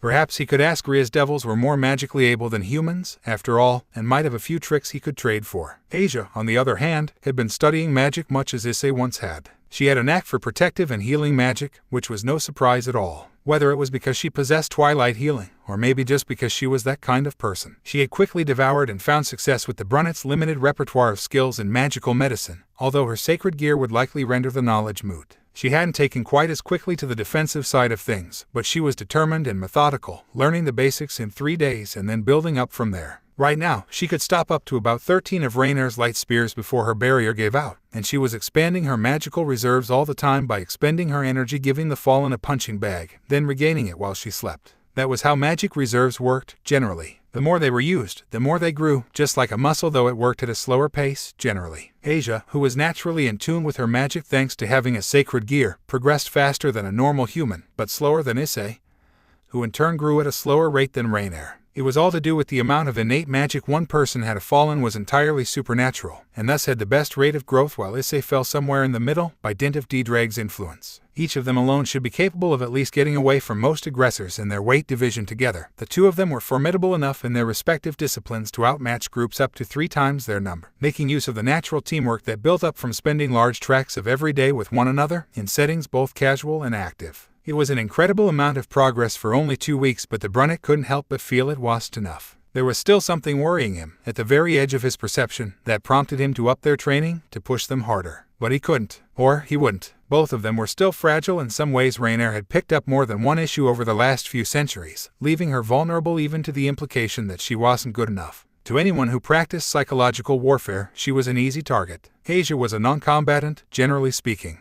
She was a healer, and she could fend off attacks, but she had no offense to speak of, and likely never would. While she might have been an incredible force multiplier, without allies to defend her and for her to keep on their feet, there was very little she could do. But just saying that flat out would do little but hurt her, and he only had one real way to improve upon that weakness: gather more allies. Yes, perhaps it was about time for him to speak with Rias again. A quiet thump drew his attention to Asia, who had slumped to her knees, gasping for breath with sweat running down her brow, magic circle dissipating as she reached her limit. In front of her, Rainer placed her hands on her knees, bending over as she tried to catch her breath. Issei straightened, snagging the 2 bottles of water head grabbed from the fridge as he did so, and walked over. "Well done, you two," He congratulated them, passing one bottle to Rainier and kneeling down beside Asia to pass her the other. "You're in excellent form tonight." The former nun took a deep pull from the bottle, sighing in satisfaction as she turned a smile on the brunette. "Thanks, Issei-kun. We couldn't do it without you." The teen just shook his head, smiling to himself even as he once again appreciated just how quickly Asia had picked up conversational Japanese. "Niade has its place, but without the determination you both show, it would be useless." He grinned, placing one hand on her shoulder and squeezing lightly. "This is your sweat, your effort, your power, Issei-chan. Don't forget it." The blonde's smile widened, as it did every time he gave her the same gentle chastisement, and she nodded. "Got it, sensei." Chuckling, Issei patted her shoulder a couple of times before rising. "Dinner will be ready soon," he told them, turning to head back inside. "I can keep it warm though, so feel free to wash up before coming down." "Right," both women called after him, even as the brunette disappeared into the house. "Those lasses are really starting to grow on me," Scott remarked, even as his host began to take pots off the hob, twisting dials to reduce heat. "The fire in them, I can almost feel it from here." Deidre grunted. "I wondered if their resolve might falter in the face of such effort, but they remain true. They are worthy compatriots." Issei noted that the dragon now thought of them as compatriots, rather than being worthy of protection. That was an important distinction, and one that said a lot about the great Welsh's opinion of his guests. "They really are brilliant, aren't they?" he murmured, assembling plates of food even as he recalled the simple magic circle that kept the air around them, and by dint of that the food itself, from going cold. He had used it so often that he could most likely perform the magic in his sleep. When the table was set, he glanced idly down at his left hand. "They are working so hard," he clenched his fist. "And yet, here we are." Silence from his tenants. They understood, as well as he did, the awful truth that he refused to accept yet. He had reached a plateau. His body simply couldn't get any better, not without some kind of major reconstruction. He had reached the threshold of what his form could manage, and all he could do now was maintain his edge. He could still grow his magic reserves, but his control was almost perfect. He simply lacked the capacity to focus it anymore, and no amount of training would fix that. He had reached his limit, had graduated to journeyman, and, thus, had run out of things for his teacher to pass on. From here on out, all he had left was innovation, but that wouldn't be enough. This couldn't be it, he knew. He held the boosted gear, one of the 13 Longinus, a god slayer. He refused to believe that this level was as much as he could achieve, that his current state was all that he could reach. It was unacceptable. He wasn't strong enough yet, hadn't fulfilled his dream, but in the past 2 years, he hadn't managed to grow any stronger in a manner that truly mattered. Something was holding him back, and he didn't know what. It ate at him, and seeing the girls grow stronger like they did. A warmth dripped down his wrist, and Issei realized he'd carved Y crescents into his hand, had clenched it so hard. Letting out a deep breath, he relaxed the muscles, revealing the wounded flesh. A few seconds of concentration and a red glow sealed it, the running away down the sink as he scrubbed it off. He could only hope he broke through this unexplained ceiling before the storm on the horizon hit. If something happened that was within his power to prevent, then that made him a failure. And he couldn't be a failure, because if he was a failure, it meant his dream wasn't enough. And if his dream wasn't strong enough to keep him going, what did he have left? He was still pondering that question after Asia and Rainier had gone to bed. Though the blonde nominally had her own room, she tended to share a bed with the fallen. It seemed that both of them found contentment in the other's presence, and Issei never said a word about it. He lay on his back, staring unseeing at the ceiling, recalling his life to date. All the hours spent training his magic, his body, his knowledge of tactics. All the work he had done on his tools, ranging from the Tenohira to simple fire starters. All the studying to maintain his grades. All the conversations he had taken part in and learned from, understanding humanity a little bit at a time, though paying more attention to one half than the other. All of it had been in the name of his dream, and now, doubt was trying to sink its claws into him. Letting out a low growl of frustration, the brunette pushed himself up, heading downstairs. He couldn't sleep like this. He moved through the house like a shadow, never making a sound. He could navigate this building with his eyes closed, should it be necessary, and his footing here would never betray him. Of course, he didn't tend to make much noise when he moved anyway. Scott had taught him to be economical in his movements, to never expend more energy than was necessary, to be precise rather than forceful. A gentleman is not intrusive. Flicking on the lights in the kitchen, he set about making some tea, just letting the. He glanced at the clock. 2 a.m. silence washed over him, broken only by his heartbeat and the low whistle of water coming to boil. He almost slipped into a trance, but an alert from his wards immediately had him snapping to attention. Someone was approaching the house, someone with well above average magic reserves. That meant they probably weren't human, and there was only one supernatural group he had contact with at the moment. He was at the door before the person on the other side even knocked, unlocking it and pulling it open. He wasn't particularly worried about his visitor being hostile, and even if they were, the wards would dispel just about anything that could cause him harm before it reached him. On the other side, one hand raised as if to rap against the portal, was Rias Gremory. A Rias Gremory with puffy eyes, who was biting her lip and shaking ever so slightly. Instinct kicked in, and the brunette had the girl inside, sitting at the kitchen table with a blanket around her shoulders, and a cup of magical-assisted tea in her hands in barely half a minute, barely pausing long enough to sweep the street with his eyes before bustling into action. As the redhead drank shakily from the calming draught, Issei leaned back against the kitchen counter, arms folded in a manner highly reminiscent of Kiba. It was a classic posture, one that tended to minimize presence, and if done well, could even cause you to be overlooked in an empty room. Issei was a master, though he didn't take it to quite that level right now. He just kept himself in check enough for Rias not to feel pressured. It was about a minute before the distressed woman finally broke the silence. As she caught her breath, hiccuping quietly as she tried to bring herself under control, staring into the depths of her tea as if it held the answers to all life's questions. I don't know what to do. Issei didn't say anything yet, but he understood that Rias had just made a fairly massive confession. She was pure devil, an heiress, and a devil king's sister. That was a lot of weight on her shoulders, a lot of expectations, and perhaps a bit too much pride. She was a highly independent girl. He knew that much. An admission like this conveyed the seriousness of the situation. Tiana's fingers drummed on the surface of the cup. Engaged, she blurted out finally, as if she wanted to get it all out as quickly as possible. My parents did it, years ago, without me knowing or asking. That laid out most of the puzzle in one fell swoop. Arranged marriage, unknowing bride, parents rooted in tradition and aristocracy. Oh, Issei did not like where this was going. The man they want me to marry, his name is Riser Phoenix. She continued, a faint creaking noise coming from her cup as she spoke the name. No love lost there, that was for damn sure. And he is one of the most detestable individuals it has ever been my misfortune to encounter. He's not even the heir to his family, and yet the way he speaks you'd think he was the second coming of the morning star himself. He built an entirely female peerage, and then walks into rating games and just throws them at his opponents until they are all gone or he wins. And if they are all retired, he just outlasts his opponents using his family's line, never lifting a finger. Arrogant, privileged, uncaring, debased, adjectives lined up in Issei's head, slotting into place around his mental caricature of the man Rias was describing, the one whose mere memory was enough to transform her distress to anger, as evidenced by the minute cracks running along the surface of her, thankfully now empty, cup. I hate him, she hissed, shoulders shaking and fire in her eyes, even as her magic rose up like a cat, arching its back and spitting in rage. The way he expects the world to bow before him, the way he treats his peerage, everything about him makes me sick. The cup finally gave up the ghost, shattering into thousands of pieces in her hands, leaking the last dregs of tea and opening 100 tiny cuts on Ria's hands. She didn't even wince. And the worst part, she whispered, looking down at her hands as tiny rivulets of crimson began to course their way to her wrists. And, eventually, the table. In his eyes, just another conquest. A warm body, and his key to the Gremory name someday. Tears fell, not for the first time that night if Issei guessed correctly. Expected to spend thousands of years, to have children, with a man who does not love me, and who I hate to the depths of my soul. Teal eyes, swimming in salt water in emotion, finally looked up to where Issei stood. I've tried everything, she whispered. Talking with my parents, my brother, with Graffiani-sama, with any lawyer I could find, but they all just look at me like a child. Anger flared once more, and one clenched, white fist slammed into the wooden surface of the table, setting the furniture groaning. Never mind that I'm a pure, never mind that I've been trained from birth to be a leader, never mind that I've been responsible for half this territory for the past 2 years. Another hit to the table, the creak of protesting material. They just say it's your responsibility, or the name of Gremory demands it. Her aura sank once more, anger flowing away, as Rias raised her hands to her face uncaring of the Y marks she left. It's always Gremory, she murmured, so quiet that anyone but Issei may well not have heard her. Answer just once, I wish it could be Rias. She finally reached her limit, and quiet sobs racked her frame as a pink mix of tears fell from beneath her hands, the room silent but for her distress. Finally, Issei moved.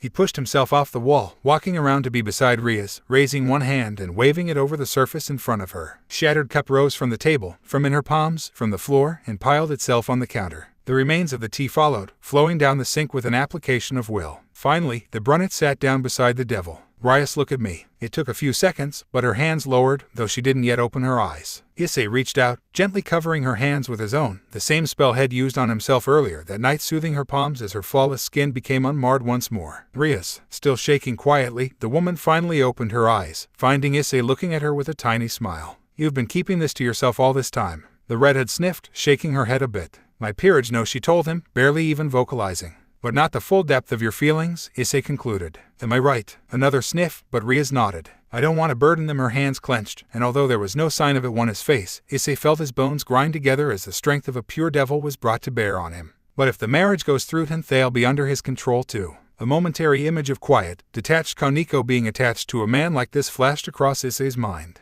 They want he told her, simply, quickly, quietly. Teal eyes met his, and he squeezed her hands reassuringly. They want Rias, he assured her, and neither will you. Releasing one of her hands, he focused for a few moments to pull off a trick head developed with Rainier's aid a while ago. It turned out conjuring solid, if temporary, items was a fairly common trick among supernaturals. Humans didn't tend to do it, because they couldn't match the power requirements or didn't have the intuition to produce anything worthwhile. Issei wasn't exactly normal, though, and forming a tissue from his magic was well within his capabilities. The white material formed in a soft crimson glow, and he raised it to the girl's cheeks, wiping away the tears there. On my honor as a gentleman, he murmured, on my pride as a dragon, and on my name as the gentleman dragon, I swear this to you, Rias Gremory. No matter what it takes, no matter who stands against me, no matter the odds, I promise you, you will not be forced into this. He conjured his best smile, the one head built from confidence, the one head forged through hours of training, that he never once allowed to falter because a dragon never conceives the possibility of defeat. So long as he was smiling, he could never be put down forever. So he smiled, and gently wrapped his arms around the shaking girl, and held her close as she allowed herself to hope. Him on your side, Rias, he told her. Not the Gremorys, not Qos, not even just your peerages, yours. It was a long time before Rias finally exhausted herself, finally succumbing to her exhaustion around 3 a.m., passing out on Issei's shoulder. When her breath calmed, and her features relaxed in slumber, he maneuvered her with a feather's touch, lifting her into his arms without the slightest jostle, keeping his back very deliberately to the doorway behind them. Tell me, he announced, his tone ringing with steel. You're in action. What causes it? There was silence, until a soft, female voice broke it. It's a family matter. Though my master is her brother, he is no longer a Gremory by name, he has no say in these things. And I myself wield very little power in the court of opinion. Family, you say? The brunnet's tone was a growl. Maybe I'm just a pitiful, ignorant human, but in my experience, no family ever does this to their child. There was silence again, and Issei understood it. She couldn't say anything, not without taking up a position that could drag everyone involved into an escalating spiral of conflict. Her silence was telling, though. She sleeps here tonight, he informed the woman, still not turning, not even allowing himself to consider that another course of action could exist. Going back to an empty home will do her no good now. A slight rustling of cloth that might have indicated a bow. Your character is well regarded by the young mistress, Hyoudou-sama. I will entrust her to you, for tonight. Issei nodded curtly. Then in return, I will forget your intrusion into a private domicile without invitation. Another rustle, and this time the voice had a slight tinge of a smile to it. My thanks, Hyoudou-sama. The brunette shook his head. Do not thank me, Lucifuge-sama. Another moment of silence, as two pairs of eyes turned to the sleeping girl held rocksteady in Issei's arms. Understood, Hyoudou-sama. There was a whisper of power and a glow from behind him, and the house was down one occupant. Issei had known the moment she slipped past his wards the devil was incredibly powerful, and more than that, she was on a whole different level of skill from him. His protections were brilliant for a human. Grafia Lucifuge, the strongest queen and Surzech, Lucifer's wife, was most definitely not human. The brunette headed for the stairs. Rainier would need to understand the situation, to prevent an incident, and Rias would need to be changed out of her clothes. Her had stained her shirt, and tea had run into her skirt. Not to mention the tears. She was going to need a shower in the morning, but that could wait. The fallen was waiting at the top of the stairs, leaning against the wall in much the same way as Issei had done earlier. One look in her eyes told Issei she understood, and he passed his sleeping burden gently into her outstretched arms before retreating to his room to speak with his tenants. There were plans to be made, and Ddrake's experience in fighting devils was about to become a valued commodity. Rias Gremory awoke in a strange bed, to the murmur of voices and the feeling of crisp sheets against her skin. Yawning and stretching, she looked around. From its appearance and largely clear space, she surmised this was a guest room in the Hyoudou house, and with that recollection came everything from the night before, from a missive telling her that the timetable for her wedding was being moved up, to finally reaching the point where she had to talk to somebody, and finally to teleporting outside the house of the first person who came to mind, and practically dumping all her troubles on him. She was mortified. She had breached just about every rule of etiquette. She had broken one of his cups and likely a table as well. For the love of Satan, she had cried on him. Here she was talking about how she was old enough to be making her own decisions, and she acted like a child. She groaned into her hands, remembering that she couldn't even teleport away because the house was warded. What am I going to do? She whimpered, looking up sharply as there was a knock on the door. Come in. The portal was pushed open a sliver, revealing a dark violet eye, which disappeared for a moment and was replaced with a woman backing into the room, bearing a tray in her hands before closing the door behind her using her ankle. Rias studied her, realizing this must be the Rainier who Issei had taken in. She was beautiful, that was certain, a mature beauty, full-figured and with features that wouldn't have been out of place in an art exhibition. She felt like a fallen. The feel of her power, what the devil could only describe as burnt gold, was unmistakable. However, unlike the few others of her kind that Rias had met, there was no feel of corruption around her. No malice of any kind, despite being in the same room as someone who custom dictated was a mortal enemy. Good morning, Gremory, or do you prefer I call you something else? Shaking her head to clear it, Rias cleared her throat. Rias is fine. Actually, you're Rainerson, correct? A nod. Then you are a friend of Issei's, and there is no need to stand on ceremony. The dark-haired woman smiled, nodding approvingly. Riason it is, then. Walking up the bedside, she placed the tray gently across Ria's knees. Breakfast. It's about 10 in the morning right now, but Issei's kept it under a spell to keep it fresh. The younger woman managed not to drool at the sight of the full English breakfast before her, but just barely. I really shouldn't be surprised that he's an expert cook. Rainer laughed, the sound incredibly musical for someone lost to God. Indeed, I've been trying to find something he isn't at least competent at, but I've not managed yet. That really didn't surprise Rias at all. Then, what the Fallen had said reached her mind. 10 in the morning, what about school? The woman waved her concerns away. I put in a call to the principal and registered as an adult living here, so I just told him that you, Issei, and Asia were all sick, and that we were looking after you.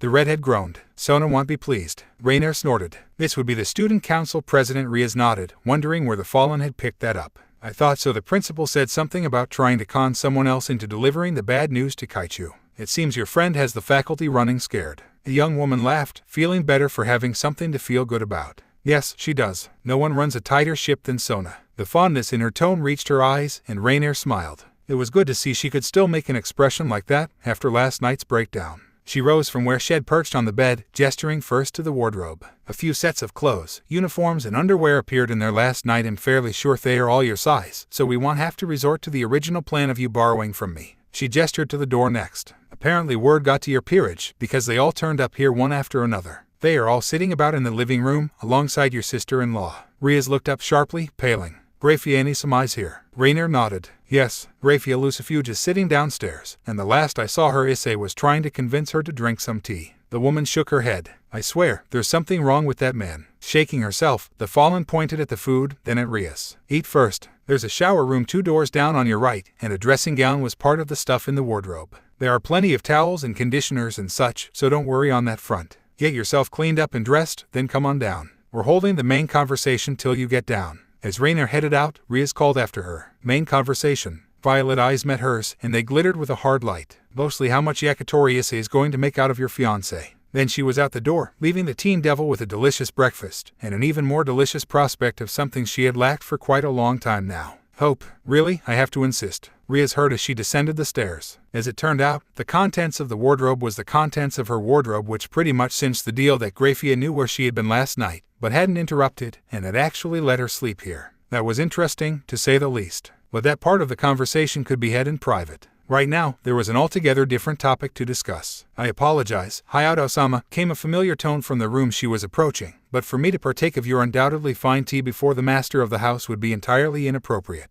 The devil turned the corner and found herself looking into a living room filled with most of her social circle. Hiba and Kaneko were seated on a couch, the swordsman bearing the expression of someone committing everything they saw to memory, while her quiet rook was moving her head back and forth between the 2 overly polite powerhouses in the room, as if she was at a tennis game. Akino had one hand on her cheek, eyes closed as she smiled, the giggling emanating from her seat an indicator of what she thought about the situation. Rainer and Asia were seated on another couch, the older woman looking enormously entertained while her charge seemed to have absolutely no idea what she was supposed to do in this situation. The focus of the room's attention was, of course, the duo of Grafia and Issei, one of whom was holding a cup of what Rias assumed was tea, while the other bowed her head, seemingly looking to the floor in polite apology. Grafia was, unarguably, a beautiful woman. Even dressed in the uniform of a maid, as was her habit, her long, braided silver-gray hair, a shade that nearly matched her eyes, had earned her the moniker of the silver-haired Queen of Annihilation during the Devil's Civil War. Combined with her ample figure and inhumanly flawless features, had earned her places in the underworld's various fashion and beauty magazines on far more than one occasion. She wasn't an emotive person, not generally. A lot of people believe that to be natural, but Rias knew that, really, it was a choice. Grafia chose to hide away her feelings behind a mask at effectively all times, only lowering it to a degree even around Rias herself. Of course, no one knew how she acted in private with her husband. No one was brave enough to ask either. However, the Gremory heiress had years of experience with the woman she viewed as an elder sister, and she could see how her eyes danced and her lips twitched. Almost exactly the same expression was on Issei's face, and she quickly realized what was actually going on. They are playing a game. The realization was startling and amusing in equal measure. The former, because she had never seen Grafia allow so much emotion to slip through except around her husband. The latter, because apparently those two were kindred spirits. They had chosen different roles, but there was so little distinction that it was difficult to tell. They might have continued, but Kaneko noticed the girl in the doorway. Oheyo, Butchu. All eyes immediately flickered to her, various expressions of relief forming on Kiba, Akino, Kaneko, and Asia, even if some of those only she would have been able to spot. No one knew her peerage as well as she did, after all. Rainier offered her a friendly nod, while Grafia bowed and Issei inclined his head, since he was still holding the cup of tea. Ohayo, Butchu. Good morning, Rias. It's good to see you, Rias-senpai. I am pleased to see you are well, Ajo-sama. The various greetings put a smile on her face, whatever funk remained from the previous night blowing away at being surrounded by people who saw Rias instead of a Gremory. Issei hadn't said anything, but he turned a wry grin on Grafia momentarily. Alas, it seems I shall have to continue my efforts another time. His eyes twinkled as he inclined his head to the silver-haired woman. I shall concede, for today. That same sparkle was in Grafia's eyes. Very well, Hyoudou-sama. Pacing across the room, Issei offered the drink instead to Rias, who accepted it with a slightly shy smile. Apparently he noticed, because in a gently chiding tone, he told her, Now Rias, there is no reason to be embarrassed. I have to say, your ability to remain composed for so long with barely a hint to go on was truly remarkable. Her smile became a bit brighter with the praise, and the brunette nodded internally. Much better. Now that you're here, he told her, gently guiding her over to the couch where Kiba and Kaneko sat, both moving up and leaving enough space for the girl to sit comfortably. We can get down to business. The red had settled between her rook and knight, one of whom immediately pressed up to her side while the other's attention seemed to sharpen. Apparently, Kiba was feeling a touch protective today. A rustle of cloth and a faint shadow told her that Akino had taken up station behind her, and the close presence of her family eased the devil even more. Issei remained standing, as did Grafia. Neither of them was willing to take a seat before the other. So, we all have a basic understanding of the situation now, Issei declared, glancing around the room. Rias has been engaged against her will to a man of questionable integrity, and I have decided that if no one else can or will do something about it, then I will. His eyes narrowed. We will begin with the man himself first, but after that, I intend to follow this to the top. He glanced sidelong at Grafia. All the way to the top. Rias very nearly choked on her tea. He couldn't mean. Sharp brown eyes met hers, and the Red Dragon Emperor favored her with a vicious grin. Yes, Rias, it may be a gentleman's prerogative to be respectful of a lady's family, but unless I am satisfied with their reasoning, I am not inclined to afford your parents their respect. Issei. Rias managed to get out, both Kaneko and Kiba rubbing circles on her back. You want to challenge a lord of the 72 pillars on something that, in his view, you have absolutely no say in. The brunette nodded, seeming cheery, although the devil was sure he was masking something else. Indeed, I swore that you would never be forced under the control of Riser or anyone else, and for that to happen I must cut off any issues at the head. Hence, the source. He makes it sound so easy. But you, Kiba was chiming in now, and one look at her knight showed the resolve burning in him. Issei is right. Rias blinked when had the blonde stopped using the honorific. This issue began with your parents. I do not mean to insult them, but they must understand that this is unacceptable before we can be assured of your safety. Glances to her other side and over her shoulder revealed that Akino and Kaneko both agreed. This is ridiculous, she whispered. Both my parents fought in the civil war that they were on the front lines and survived is already a sign of their strength. Issei just hummed in agreement. Indeed, and yet, here we are. As she stared up at the utterly composed brunette before her, Rias could see the dragon in him. For years after this time, she would remember that image as the first time she truly began to understand Issei Hyoudou. At that time, she just cursed her traitorous heart for beating faster, flushing her cheeks red. You're insane. A genuine smile this time. To the outside observer, the lengths a gentleman is willing to go to for a lady may well be mistaken for insanity. We prefer to think of it as being committed to our role. Kiba nodded seriously, and Rias gave up. So the plan is to break off the engagement with Riser, likely with extreme prejudice, and then move up the chain to my father. As Issei nodded cheerily, Grafia stirred. As it happens, she began, Surzich-sama had the foresight to sow some research prior to my coming here, and he may well have found something we can use. 4 pairs of eyes turned on the queen, 2 vicious grins and 2 visages of steely determined giving her their full attention. We're listening, Lucifuji-sama. Grafia managed to buy them 2 days for planning time. She had managed to explain the basics of Surzich's plan quickly, and had then disappeared, explaining that she couldn't be away from her master for too long in the current situation. It went unsaid that, should someone note her absence, dots might be connected and the Crimson Satan could not be tied back to this. If that happened, the whole scheme may well topple, and while Plan B did exist, it mostly involved the words training montage and possibly a burnt offering to whatever god might care enough to listen. No one was particularly interested in that. There was, technically, something else that could be done, but apart from 1 or 2 sidelong glances, no attention was ever brought to it. Issei had said he would protect Rias if it killed him, and he had meant it, but he wanted every option exhausted before they moved to what he had labeled Plan Z. 2 hours into their council of war, a single sheet of paper had appeared on the table in a telltale whisper of demonic power, and a swirling, cursive script had let them know that, somewhere in the underworld government, someone had dropped the ball, and now, Riser Fennec's journey to the human world, which had been scheduled for that afternoon, had been set back 2 days. Truly, the more he interacted with that woman, the more Issei was absolutely sure that there was a thing or two he could learn from her. Perhaps she would be willing to teach him. Well, something to think on later. For now, he and the others were cementing the plan, getting ready for later that day. The school believed that the orc had all infected one another with the same illness and had been recovering in their homes, thanks to Sona running interference with the understanding that Rias and Issei both owed her. The redhead had seemed to touch miffed, but sighed resignedly and put it from her mind. The brunette had just wondered what the student council president might call in a favor for that he wouldn't have done at a lady's request anyway. Everything was set. Their plan was as airtight as it was likely to get. And as all of the people involved headed to school that morning, Rias accompanying Issei and Asia as she had chosen to bunk in their house over the planning period at her host's gentle insistence, they hoped it would be enough. When classes ended, Issei walked Asia to the gate and handed her off to Rainier. She was in disguise, of course, with her magical signature suppressed to basically non-existent, but neither of them was willing to let the former nun walk home alone. The blonde had managed to surprise her male rescuer with a hug, accompanied by a heartfelt wish for good fortune. He had kept his cool, assuring her he would be fine, and exchanged glances with Rainier. They had spoken almost every morning, afternoon, and evening for the past 2 weeks, coming to understand one another. They had sparred, and although that generally consisted of Issei introducing new ways of slapping her around, it too had brought them closer. She didn't need words to wish him good luck.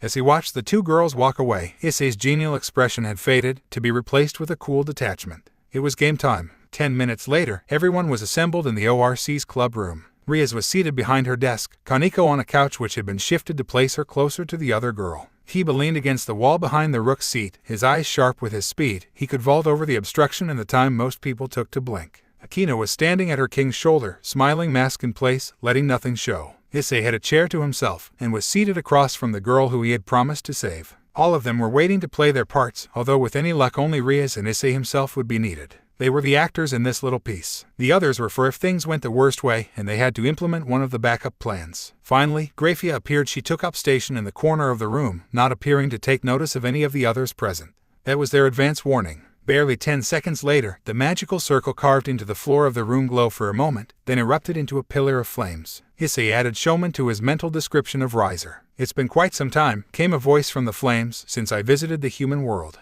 Rias hadn't been kidding, had she. The sheer amount of disdain present in the words was almost awe-inspiring, as if the entire realm they occupied were worth little more than the dirt on the speaker's shoe. Arrogance didn't even begin to cover it. The fire died down, and Issei's sharp brown eyes immediately began pulling the revealed figure apart in his mind. Playboy dress style, maroon slacks and jacket, white button-up shirt with the top 2 popped. Affected a lack of caring attempted to convey that the wearer had no need to try, while also emphasizing physique. Build wasn't much to speak of. Muscle definition was evident, but was based solely on a lack of fat presence, very few signs of actual training having been undergone. The 2 possible explanations were that he was a spoiled child who never needed to try, or that all his training had been directed to non-physical pursuits. Issei expected it was both. Face was sharp, save for a decently rounded chin. The cheekbones were prominent and high, while his eyes seemed almost carved, as if someone had drawn a rhombus, then pasted it over his face. Dark blue irids, dirty blonde hair, signs of Fennec's heritage, definitely contributed to Playboy status. And, of course, his expression. Needless to say, he was sneering at life, the universe, and everything. Analysis complete, the brunette was completely overlooked when the man's eyes swept over the room, locking onto Rias. "It's good to see you again, my dear Rias." Oh, dear God, what the hell was that tone? It fused smug satisfaction with some sort of underlying promised violence. Perhaps there were even elements of what he thought might be arousal mixed in. He was going to have to wash his ears out after this. Riser began to walk forward, arrogance dripping from his every movement like toxin from a snake's fang. He got as far as the desk before suddenly finding his path was blocked. As he took a moment to process the fact that someone had actually dared exist in a space he wished to occupy, Issei started the production. "Rias," he spoke idly, as if utterly uninterested in the fact that he was face to face with a scion of the 7-2 pillars. "Who is this?" Apparently the undertones of condescension worked, because the blonde in front of him narrowed his eyes immediately. "Who am I?" he growled, the air warming around his frame. "Insects like you should know better than to make demands of your betters, human." He was rather quick to decide that, wasn't he? Either he couldn't be bothered to look past that part of his being to see the dragon, or he was a worse censor than Issei. Either way, he could appreciate being underestimated. "Oh," he drawled, making a show of looking up and down the man in front of him. My betters, that's a rather significant claim to make for a man who won't even introduce himself. Eyes narrowed further. The temperature rose. His name is Rias Phoenix. Rias spoke up from behind the desk, her expression the perfect mix of distaste and disdain as she looked down her nose at the blonde, despite his face being at least 2 feet above hers at the time. My father, in his infinite wisdom, saw fit to betroth me to him. She shook her head. Much as I love the man, I wonder sometimes if he might be going a touch senile. Now this was where the play really kicked off. It was one thing for a human child to make a joke about their parents getting old and going a little crazy. When you were an heiress, expected at all times to respect your family, and you were speaking about a lord of the 72 pillars, well, people had been killed over less. Rias knew this, and because he knew this, he had an idea of just how much Rias disagreed with marrying him, that Rias would actually say such a thing with their engagement as the basis. And she had said that in front of her entire peerage, a devil king's queen, and an unknown human. She had embarrassed him. If he had been a decent sort, he might well have stopped right there as he comprehended the depth of her conviction to not marry him. As it was, he just got angry. However, he knew damn well that he couldn't direct his anger at Rias or her peerage, not with Grafia there, and not without likely voiding the marriage contract. So, he immediately turned on the only thing in reach he could actually try to let loose on. Yes, my name is Rias Phoenix, he spat out, a pure of the 72 pillars, and you will show me the respect I deserve, human. The brunette just looked at him, an expression of vague amusement fixed on his lips. You expect me to show you respect? For what? For being born from 2 devils, for having the luck to be born to 2 specific devils? He let loose a mocking laugh. If respect were earned so easily, I would have to respect every blade of grass I saw for not growing to be blue. Another insult, this time, offered by someone who Rias saw as having no power and no protection. You dare, he yelled out, fire springing to life in his hands, a sadistic grin spreading across his lips as he brought the flames up to grab Issei around the neck, only to find his wrists caught in an iron grip, and that a pair of icy cold brown eyes were suddenly right in his face. I dare, came the chilled voice, amusement barely audible. My daring is very little, compared to a noble who would attack another noble's vassal in that noble's very presence, on her ground, and in the view of a highly credible witness. For a few seconds, the devil didn't seem to understand. Then, a look of mild panic mixed with terror crossed his features, as the full import of what had just been said sank in. Rias finished hammering down the nail. Ah yes, my friend hasn't been introduced yet, she mused, tapping her chin as if it had only just occurred to her. The vengeful glee burning in her eyes told a different story, however. Issei, would you please? The brunette glanced over his shoulder and nodded. Certainly, Rias. He faced back toward Rias, a smirk crossing his features as he offered a mocking tilt of the head. Greetings, Rias Phoenix. My name is Issei Hyoudou, gentleman and packed magician to Rias Gremory. I make her tea, I consult with her on magic, and I provide genial conversation. His eyes flashed. And I also prevent her being hassled by self-entitled individuals such as yourself. The man paled, and Rias chimed in once more, taking sadistic pleasure from the sudden change in the situation's equilibrium. Yes, Rias Phoenix. This is Issei Hyoudou. He is my packed magician, and as such, serves as my vassal. Her eyes narrowed. And I do believe you just attempted to attack him. The blonde was screwed. No, not screwed, he was Ed. And he knew it. Since the Civil War, a lot of reforms had been put in place regarding what was, and what was not, allowed in interactions between devils. When the evil peace system was implemented, those new laws had been expanded to encompass peerage, but certain, older laws still held prevalence. For example, with packed magicians, it was a fairly common practice. A devil could seek out, or be sought out by, a magician. Then, should the two come to an agreement, a magical contract would be entered into by both parties. Each enjoyed the protection and advice of the other, but in the case of pure devils, and in particular clan heads, heirs and heiresses, there were a couple of other things. For example, any magician who entered into a pact with them was immediately classified as a vassal of that clan, meaning they had rights in the eyes of the underworld. Rights that afforded them a status similar to high-class devils. There were only 34 of the 72 pillars remaining in the underworld, due to some dying out or having their status revoked for various reasons. Not all of them had heirs, and packed magicians had become far less common after the evil pieces rose, since magicians could now simply be reincarnated as bishops. All told, there were maybe between 20 or 30 pure packed magicians currently established in the underworld. As a result of their low profile, those rights generally weren't needed, until someone did something stupid, like attack one in the presence of his packed devil in that devil's territory, while being looked at by an ultimate devil who happened to have the ear of a devil king, one whose little sister was being forced into a marriage he very publicly did not approve of. This man had him by the balls, and by the expression of cold triumph on his face, he knew it. He could basically demand anything in recompense. Attempted assassination of a high-class devil carried a death penalty in the underworld, originally put in place when the only high classes were pure and thus needed alive to help repopulate, but never retracted after reincarnated devils ascended to that level. Right then, the Phoenix Scion wished desperately that Head paid more attention to that section of the law while he was studying.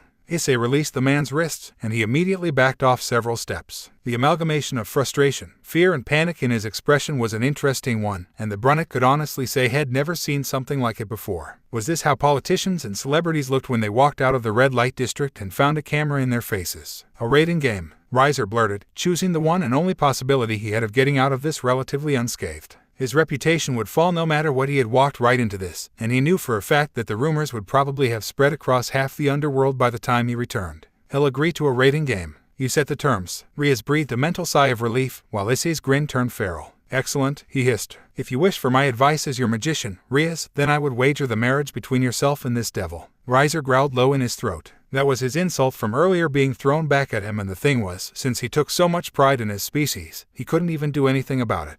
No matter the condescension in the tone. We are of one mind, Issei, Rias drawled, still seemingly utterly untroubled. Well, Rias, my condition upon victory is the nullification of our marriage contract. She tilted her head slightly, a mocking twist on her lips. And what would you have if you won? More gritting of teeth from the phoenix, his temper strained to breaking point. She wasn't even trying to hide the fact that she was implying he had no chance of winning, that her victory was absolutely ensured. It never even occurred to him that getting him angry was exactly what they wanted. If I win, he spat, you never again try to oppose the marriage between us, you become my bride willingly. Over her king's shoulder, Aquino broke her silence with a mocking giggle. Ararato think that a scion of the 7-2 pillars would need a rating game to make a woman share his bed. Mentally, Issei started clapping. That was a flawlessly delivered barb, and it might well prove highly advantageous. The raging phoenix glared daggers at the utterly unconcerned Aquino. Wrong, low class, he snarled, and behind him the magical circle burst into flames once more. A devil of my stature will never want for such things. The flames died down, and Issei got his first look at Rias's peerage. Rias was correct. They were all women. Tall, short, petite, buxom, wild, composed. It appeared as if the man had attempted to get at least one of every possible body type, and judging by the costumes they wore, had tried to fit all the archetypes too.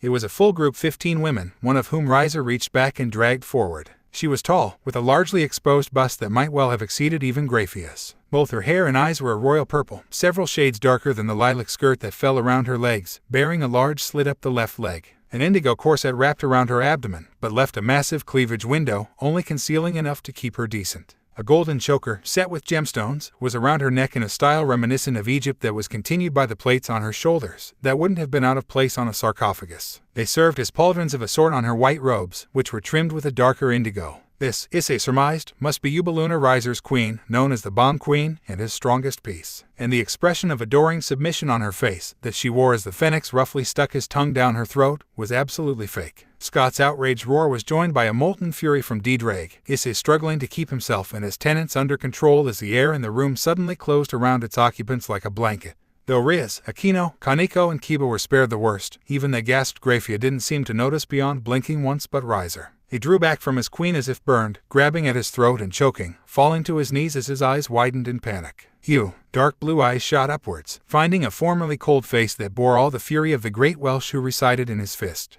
Your peerage, just what the hell have you been doing to them? He struggled to get out the words to deride the human for assuming he could tell a pure how to run their peerage, but there wasn't enough air in his lungs, and soon only his regeneration would be keeping him conscious. These women, did you turn them just for your pleasure? Did you take their humanity to serve as nothing more than bodies? The phoenix said nothing, too busy choking, but Issei and Rias both caught the expression that flitted across Yubaluna's face. She finally startled out of the trance she had seemed to go into when her king collapsed, raising the scepter in her hand to level it at Issei. Hyoudou-sama. The utterly calm voice cut across the space, and brown eyes tightened with rage glanced at the speaker. I must ask that you control yourself. Your aura is currently too oppressive for Phoenix-sama. The glower on Issei's face remained for a few moments more, before every emotion slid away from his features, the pressure relenting at long last. Riser climbed to his feet immediately, red in the face. He stabbed a finger at Issei. You dare attack a scion of the 7-2 pillars. Attack. It was Graphia who spoke, sounding slightly confused. Phoenix-sama, there was not an attack. Hyoudou-sama was simply displeased, and his emotions leaked into his aura. Everyone here was affected.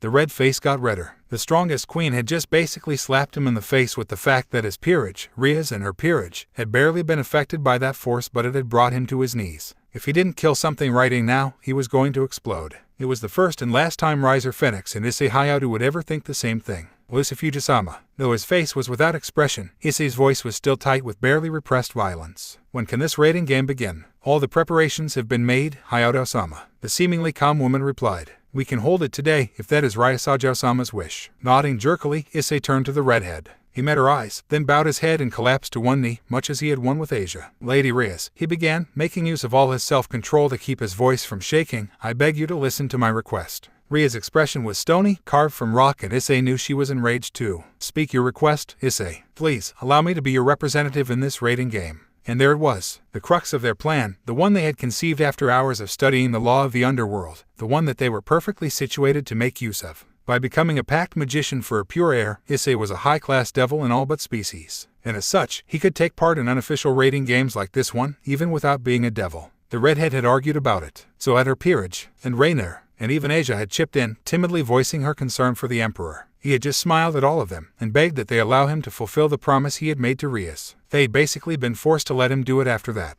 Yes, there was cunning behind all the gentle smiles and self-deprecating actions, and he wasn't afraid to use it. Rias pretended to consider it, but now her reservations were gone. She knew her peerage wouldn't be able to hand this fight, but Issei held a longinus. He was on a level beyond any of them, and he had promised her, I will allow it. Issei bowed his head once more, then looked up. His face was utterly blank, but his eyes triumph and gratitude shone on her for a moment, before he began to stand, and the fury began to glow like a supernova. Lucifuji-sama, let us begin. He turned to face Riser and his peerage, eyes that were now beginning to glow crimson, focusing on the Phoenix Scion. Unless, of course, the ever-so-proud pure devil is too much of a coward to face one man. Flames started breaking out all over the older man's frame, and he growled like a wild animal. Let's start this already, he barked. I have a worm to teach his place. He didn't know why the brunet started smiling at that, nor why the smile sent shivers down his spine. Nor did he know that Dreg did not take kindly to the comparison. Though if he had known, he might not have been so keen to accept the challenge. The battlefield Issei found himself in was a reconstruction of Kyo Academy. He recognized that he had been summoned in the ORC's club room, but his focus wasn't on his surroundings. Dreg, the boosted gear roared to life around his left hand, the emerald on the back of his hand flaring like the sun as its occupant's power surged, rushing into Issei's body.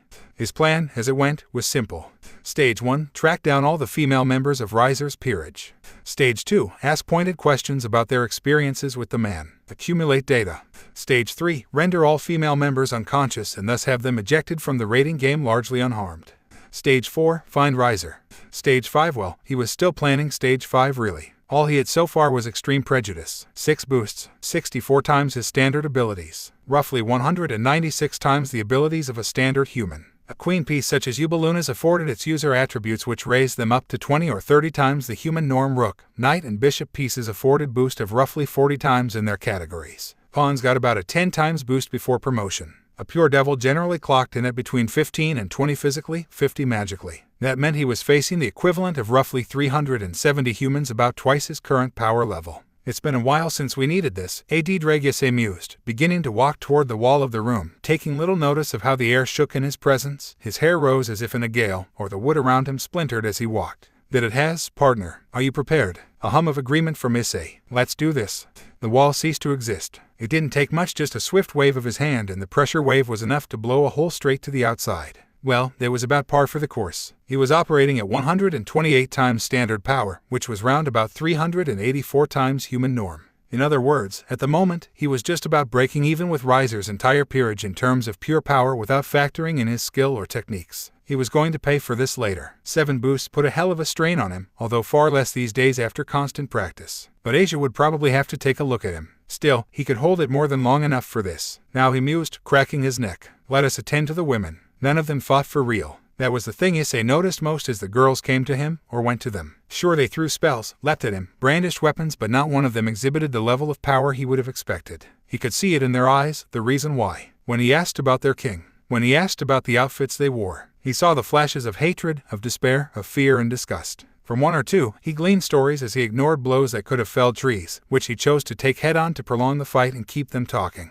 A lot of them, it seemed, were grateful to have a punching bag. Some were from the streets, others warring countries. The 2 twins with chainsaws were Nekomata, largely scorned and shunned by the underworld after the Nekishu were exterminated. But all of them, with the exception of one, were at rock bottom when Riser Phoenix came to them. Promises of comfortable living, food, water, medicine, a roof over their heads. All they had to do was accept him as their king, and live a life of complete servitude to a man whose natural regenerative abilities meant he was likely never to die. None were at the point of suicide. They had found strength in one another, had learned to cope, but they were not living. Not really, not when they constantly feared for what might happen to them, or to the others in the peerage they had come to care about. When Zulin fell, she told him that it didn't matter if they won or lost. One way or another, nothing would change. Nothing would ever change. When he engaged Ravel Phoenix, who was leading the remaining pawns and one rook, Isabella, he believed, there were tears in her eyes. Not for her. For them. Riser couldn't touch her. It seemed there were limits to his debauchery, but a sense of family obligation had placed her in this situation, and she had no power with which to help her fellow peerage members.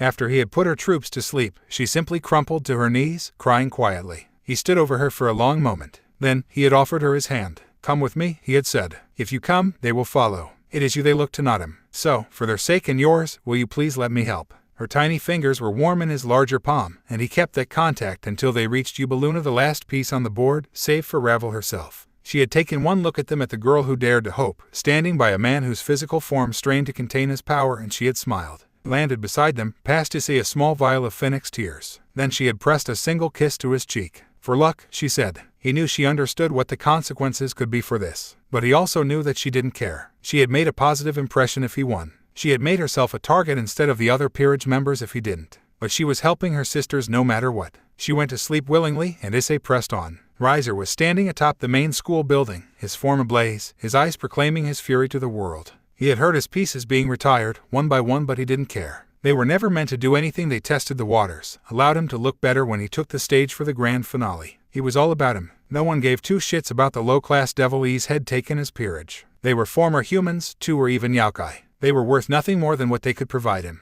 But the sight of his sister, his pure sister, being led by the hand, standing there, staring at him with defiance and an incredible sadness that was the straw that broke the camel's back. Watching as the man who, he now knew, could not be human, gently pushed her into the sky, where she hovered as an observer, and smiling at her so gently it made him confident. He was compassionate. That meant he was weak. He could exploit that. He opened his mouth to begin the barrage of vitriol and insult. And then the world was pain. Issei's first strike was a death blow. He left a 5-meter crater behind him when he leapt, and then smashed his unarmored fist into the devil's jaw, much as he had done to Freed. There was nothing left of Riser's head but a fine red mist. Bone became powder, flesh became jelly, brain matter became liquid. Then the pressure wave was met by the source, and the energy was too much for the material. Component molecules broke apart. Subatomic bonds shattered. The air caught fire and burned away what remained. It only put Riser down for about 5 seconds. Instantly, the fire burst from the stump of his neck, and his head reformed as if it had never been gone. Truly, that was an awe-inspiring power. And perfect for Issei, too. Here was a real target. The second blow crunched into Riser's stomach and tore him in two. Evaporated.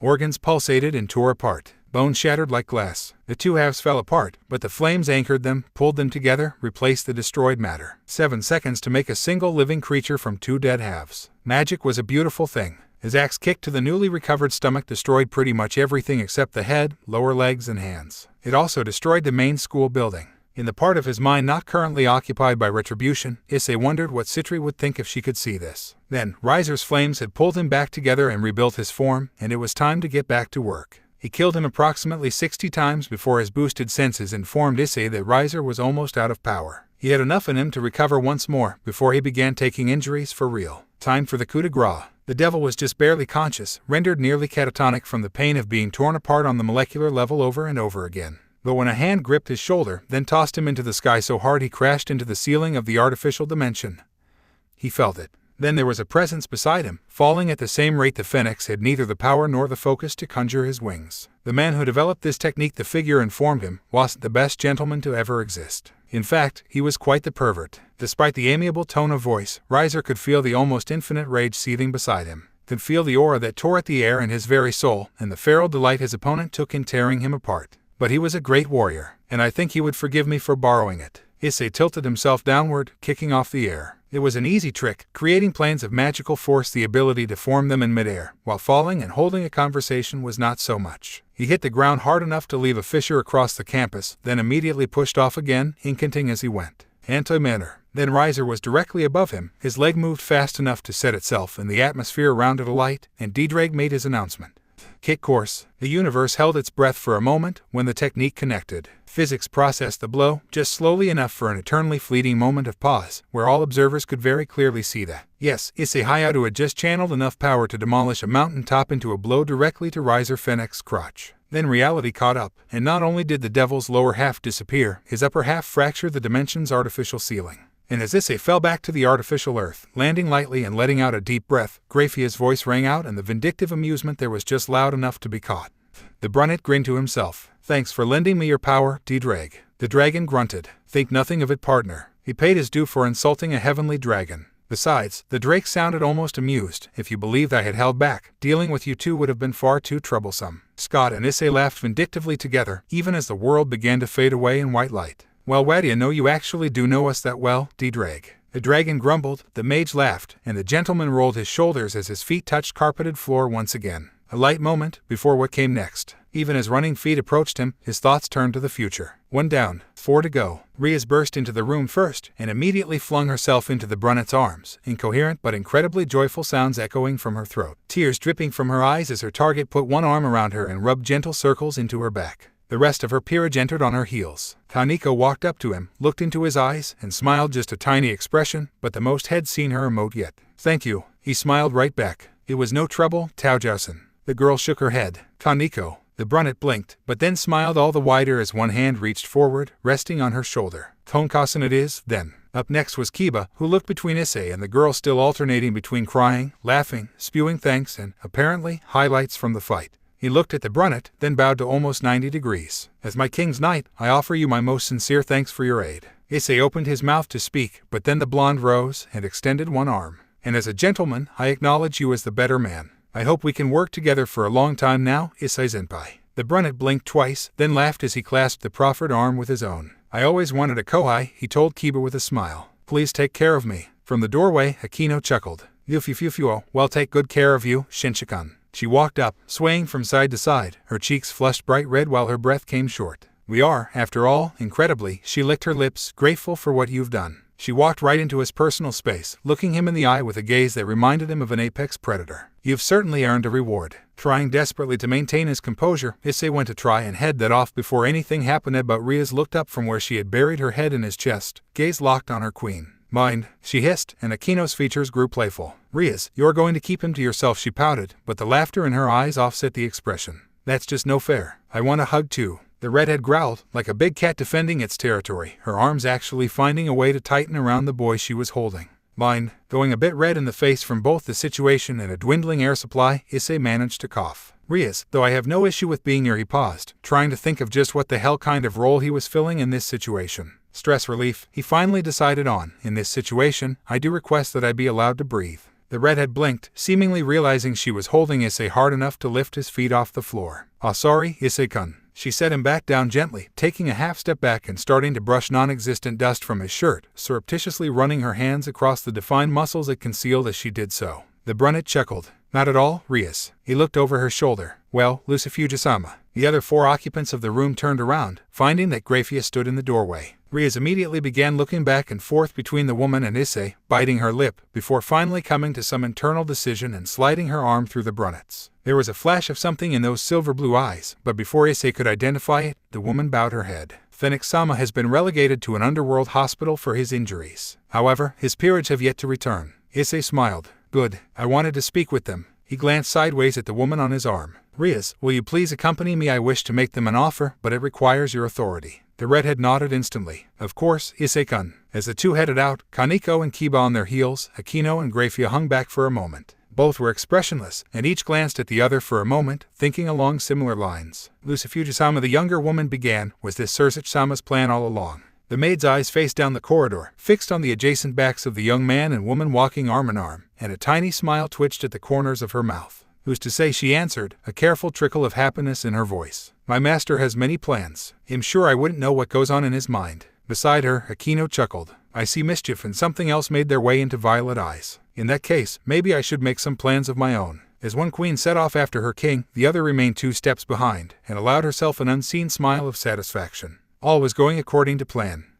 Lord Zioticus Gremory of the 72 Pillars was helping set up the hall in his underworld home, in preparation for his daughter's impending nuptials, when his daughter-in-law arrived. Neither Zioticus nor Venelana, his wife, were particularly happy that their son Surzech had chosen to marry a former supporter of the old Satan faction. They had, after all, just emerged from a long and wide war with that same faction, and Grafia had reaped her fair share of souls on both sides of the conflict. For anyone else, it would have been political suicide. For the Crimson Satan who took up the mantle of Lucifer, it led to a lot of people muttering to one another in bars, very quietly. But it wasn't as if either the Lord or Lady Gremory were capable of stopping him. He outmatched both of them combined on the battlefield. His political resources and acumen outstripped their own. And what was more, taking up the name Lucifer had effectively removed him from the Gremory family tree, meaning he could not inherit the leadership of the clan ... or be controlled by it. So, the two devils had merely grumbled a bit and tried to make the best of it. It had worked, too. Grafia was respectful of their stance and situation, and never once caused trouble. By now, the Gremory clan head was effectively over it, and greeted the woman with a wide smile. "Ah, Grafia, it's good to see you. What brings you here today?" Surzech's queen inclined her head in greeting, before looking back up to her father-in-law. With the distinctive Gremory red hair and the same blue eyes as both Surzech and Rias, the resemblance was obvious. Xiaudicus, unlike his son however, preferred to keep his hair long and held back in a loose ponytail, while his chin was framed by a short beard. "I bring news of a change in Ryasajo-sama's marriage arrangements, Gremory-sama." The man blinked, expressions ranging from apprehension to hope flitting across his face. "A change, you say?" "Yes, Gremory-sama," Grafia continued. The Phoenix Scion challenged her to a rating game with acceptance of the engagement as the prize. An almost inaudible groan echoed from the man's throat as he tilted his face downward. "So that's it then, there's nothing more that can be done." "Indeed, Gremory-sama," Grafia agreed. "The contract has been voided absolutely. I checked the registry myself. The magic on the document has dispelled." Teal eyes snapped up in a microsecond, locking onto Silver. "Voided, the contract was voided." When the woman nodded, the devil made his slightly unsteady way over to a nearby chair and almost collapsed into it. "She won," he whispered, leaning back and looking to the ceiling. "She's free." Grafia nodded once more, and a smile began to spread over Xiaudicus' face once more. "She's free ... she's free." Springing from the chair as if he hadn't just sat down on it, the clan head threw back his head and laughed to the ceiling. "She's free." He took off running from the hall, calling as she went. She's free, Venelana, she's free." As the devil ran away calling for his wife, the silver-haired woman he had left behind shook her head ever so slightly. Whenever she wondered just how a devil as powerful as her husband could be so childish much of the time, she had only to remember who raised him. She left the hall at a far more sedate pace, wondering if the Lord Gremory would still be wearing that smile when his daughter came calling. "I," mused Issei as he bustled around his kitchen, "I'm going to seriously need a bigger house if I'm going to be running an inn." Scott laughed. "We could always have a go at another space expansion, lad. Shouldn't be too difficult, you've come a long way since the garden." Diedrag just grunted. "It is true, partner, that your territory will soon become insufficient for containing yourself and all your vassals. It is a dragon's prerogative to expand their influence. You have been negligent on this front." Before Issei could protest, the emotional equivalent of a dismissive wave came through the link. "I am aware that this was largely to avoid conflict. However, with your status known, you need no longer restrain yourself." The brunette sighed, turning down the heat on the oven to make sure nothing burned. "We've had this discussion before, Diedrag. I'll keep Kyo safe if I can manage it, but I'm not going to conquer the city. For one thing, I think Rya-senpai would be rather miffed. They do say hell hath no fury." The dragon grunted again. "It is your decision, partner. But one way or another, you must work under the assumption that more will follow these three. Power attracts, and you represent a great deal of power." Another sigh from Issei. "I know, Diedrag, I know." He glanced toward the ceiling, where he knew that his latest house guest was currently making herself at home. "I just wonder how we went from being a relative unknown to having representatives of all three factions living under our roof in less than a month." A mental shrug from Scott. "Just your luck, laddie." Finally beginning the task of plating dishes, Issei shook his head. "Well, luck, or our roguish charms." Both men chuckled to themselves, while Diedrag rolled emerald eyes the size of TV monitors. "Dinner's ready," the brunette called up the stairs, prompting the sound of running feet. A few seconds later, Rainer touched down softly in the hallway, apparently having vaulted over the balcony railings above to cut a few seconds off her travel time. Asia was hot on the older woman's heels, paying careful attention to where she placed her feet. Though the training was helping, the former nun was still a bit clumsy at times. Finally, the latest addition to Issei's household followed, moving at a pace just a bit too fast to be sedate. "How goes the unpacking?" Rias the brunette asked, hanging up his apron on the iron bar which protruded from the oven door and moving to his seat as the redhead joined the other girls in taking their places at the table. "It's just about done, Issei-kun," the girl told him with a smile. "Thank you, again, for putting up with me." Issei waved off the thanks. "It's perfectly fine. Living in an empty house simply can't have been good for you." Following the conversation Issei and the Gremory peerage had had with Reiser's peerage, Rias had asked if it would be too much to ask that she be allowed to stay with him for a while longer. He had been hesitant at first, but the look in her eye gave him pause. It wasn't greed or lust. It wasn't calculating. It was dead serious, and it had taken Issei only a few seconds to start joining dots until he arrived at the obvious conclusion for her sudden wish to live with him. So he'd accepted, and now he was living with two of his school's most popular girls, and a much older woman who could compete with either of them in the looks department. Matsuda and Madohama must never know, he thought to himself, a slight shiver going up his spine. The fallout from such a revelation would be apocalyptic. For whom, he wasn't sure, he just knew that someone's world would be ending. He shook off the fear, burying it in his own cooking as all four of them dug in. 15 minutes later, when everyone was satisfied, he caught the anxiety on Rias' face. "Rias, you know we'll all be right behind you, don't you?" The girl flinched, a micro-expression flaring for an instant before fading away behind a thin smile. "I know, Issei-kun. But it's your parents." The brunette finished for her, and the girl nodded, a tiny hint of relief in her eyes that Issei chose not to comment on. The rating game had only been that afternoon, but Grafia had already informed them that the Lord and Lady Gremory expected to speak with their daughter the next afternoon, seeing as it was a Saturday and she had no school to deal with. Of course, her peerage had told her, unequivocally, that they were coming with her. As had Issei, she didn't manage to tell them no. So now, she was facing the prospect of standing in front of her parents the next day, with someone who amounted to basically a backpack nuke standing right next to her with a finger on its own trigger, and confronting the people who raised her. It was a testament to her character that she was willing to go through with it, but that didn't stop her having doubts. "Yes," she agreed, "that's it. All my life I've loved them, respected them and followed what they taught me, but that contract." The expression on her face was a mix of sorrow and confusion that greatly resembled pain. "How can I love people who would have consigned me to hell? How can I respect those people?" She was shaking slightly now, and it was Asia who put an arm on her shoulder. Rainer had never had parents, just a father, and he hardly counted considering the circumstances. Issei had never had the slightest issue with his parents. As an orphan, Asia didn't really have that experience either, but the church had been her family, and it had turned on her in the worst way. She had come the closest to experiencing what Rias was now, and she tried to show her support. "Rias-senpai," she murmured, "I can't really answer your questions, because I don't think I can respect the people who hurt me anymore." The former nun frowned, her hand tightening just a feather's weight on Rias' shoulder. "Those people ...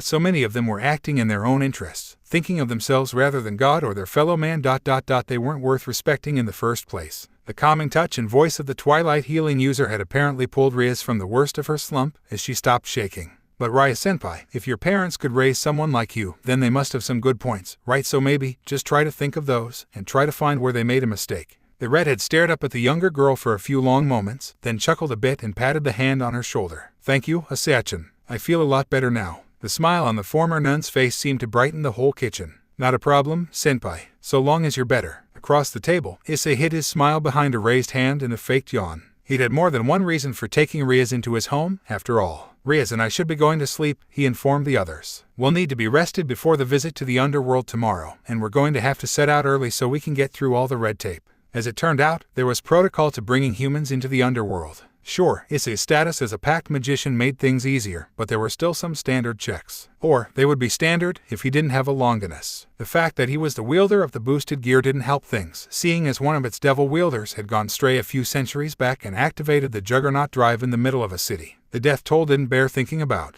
Needless to say, getting Issei down there, even as a packed magician, accompanied by a clan heir, and with the unseen backing of the Crimson Satan, was going to be a waste of quite a few hours. Hence, going to bed early to set out in time. Rias nodded in agreement. As she rose, heading for the stairs, Rainer caught the brunnet's attention. "Issei, Asia and I are going to practice for a while before we head to bed." Though he hit it well, Issei frowned a bit. Ever since he had managed to guilt and logic trip his way into facing Riser and his peerage alone, Rainer had been antsy. She had upped her training regime even further than it had been already, and Asia had pushed herself hard to match. They weren't building injuries, not with Twilight healing, but all the same he worried they might burn out. He wasn't entirely sure why the Fallen was taking his choice so hard. He had taken her in to try and protect her, and because she had valuable information that led to him rescuing Asia. She didn't have to do anything to earn her keep or her friendship with him, and he would certainly never ask for anything. And yet, when he didn't call on her to back him up, completely ignoring the fact that there was no way in hell he could get a fallen angel into a rating game of any kind without her being reincarnated ... and maybe not even then. With her light spears, she launched herself into growing stronger with a vengeance. Still, that was an issue for later, when he could sit down with her and talk without some overshadowing necessity. Like meeting Ria's parents, and possibly picking a fight with her dad.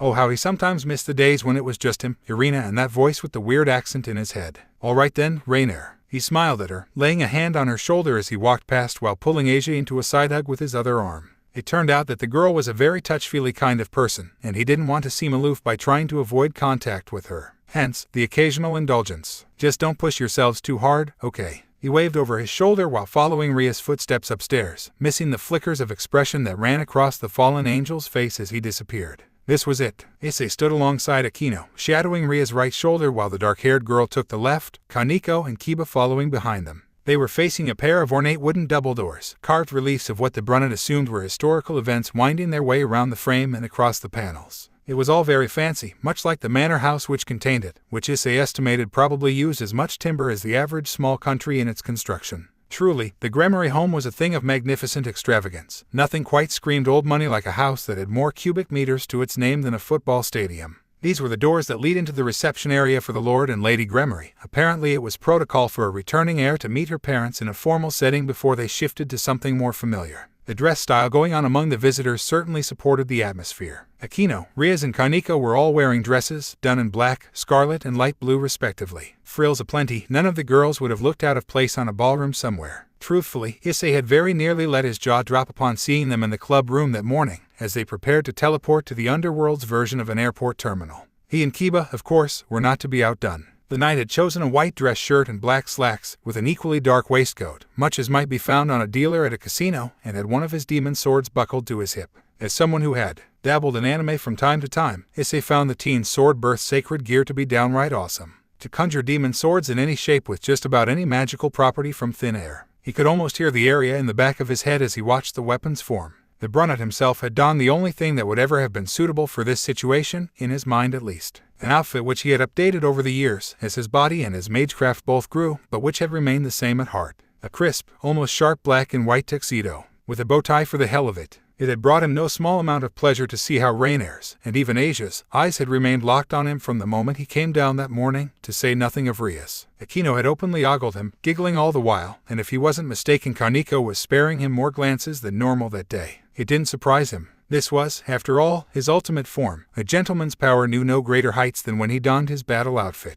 Which, in all honesty, this was. This was his latest iteration of the clothing, somewhat younger than the Tennohira, and it had, in a word, everything. Every enchantment that Scott could teach him, and a few others he'd puzzled out himself, had been so carefully traced onto the fabric in a mix of magically charged and ink, the various twisting designs channeling his power at the barest hint of willpower. In this outfit, he was about as close to fireproof, bulletproof, lightning-proof, waterproof, and magically resistant as he could possibly make himself. And it never needed to be washed or ironed, nor was it ever at anything but the perfect temperature. Still, for all of its powers, the effect it had on women was the only non-magical one, and yet, in Issei's mind, it was the most powerful. He hadn't even cared about the paperwork and cues they'd dealt with on the way here, one recollection of the looks he'd been getting all morning, and he was walking on air. Now though, it was time for his feet to be planted firmly on the ground. Rias knocked thrice on the portals, and a booming voice called from beyond. Enter. 5 pairs of lungs took deep breaths as one, and then the doors were pushed open as the teens entered. The room was, just like the rest of the house, extravagant. Paintings that could have been in the Louvre hung everywhere. A fire burned merrily in a fireplace that could have been someone's parking space. The carpet was at least 3 inches thick, and Issei was fairly sure the various luxurious armchairs and sofas had actual golden trim on them. Devils. Ostentatious didn't even begin to cover it.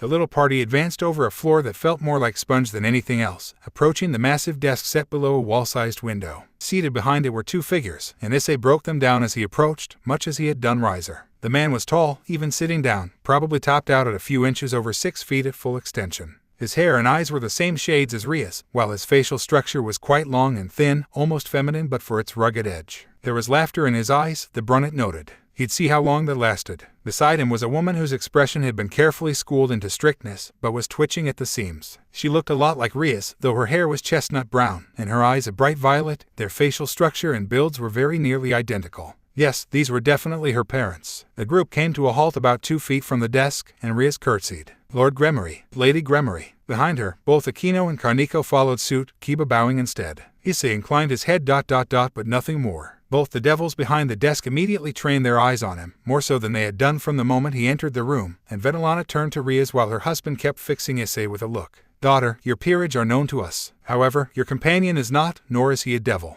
The command there was implied, and delivered with the expectation of instant obedience. Issei took a step forward before the girl could do a thing. My name is Issei Hyoudou, Lady Gremory, he told her, only glancing away from her husband's gaze for a moment before he returned to his staring contest with the man.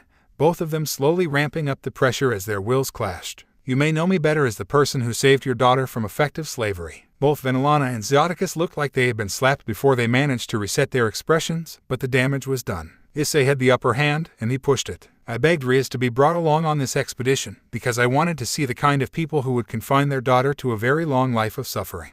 Only certain people could look down their nose at someone without ever shifting their neck. Issei had practiced until he was one of them. Certainly, if this is how you treat family, the prospect doesn't seem quite so impossible anymore. There was a sudden explosion of pressure, which drew gasps from the Gremory peerage, as Zioticus rose to his feet with a thunderous expression on his face. You dare? Yes, I dare, Issei growled right back, opening the floodgates and pushing off the blanket of the devil's presence as he stepped in front of Rias and the others. They immediately began breathing normally, the brunet acting as a barrier between them and the enraged man. I have taken up position as Rias' packed magician, and that makes her safety my responsibility as much as it is her peerage's. Already I have dealt with one threat, now I'm dealing with the cause, as is my job, a job which should not have been mine. The Lord Gremory recoiled again as Issei's eyes burned cold. You are her father, not just that, you are a lord of the 72 pillars. Rias tells me that you are friends with the Lord Phoenix, that you see him on a regular basis along with others of your class. You have had years to solve this issue, and you have not. It fell to me, a 17-year-old boy who has known your daughter as more than a face in a crowd for no more than a month, to handle it.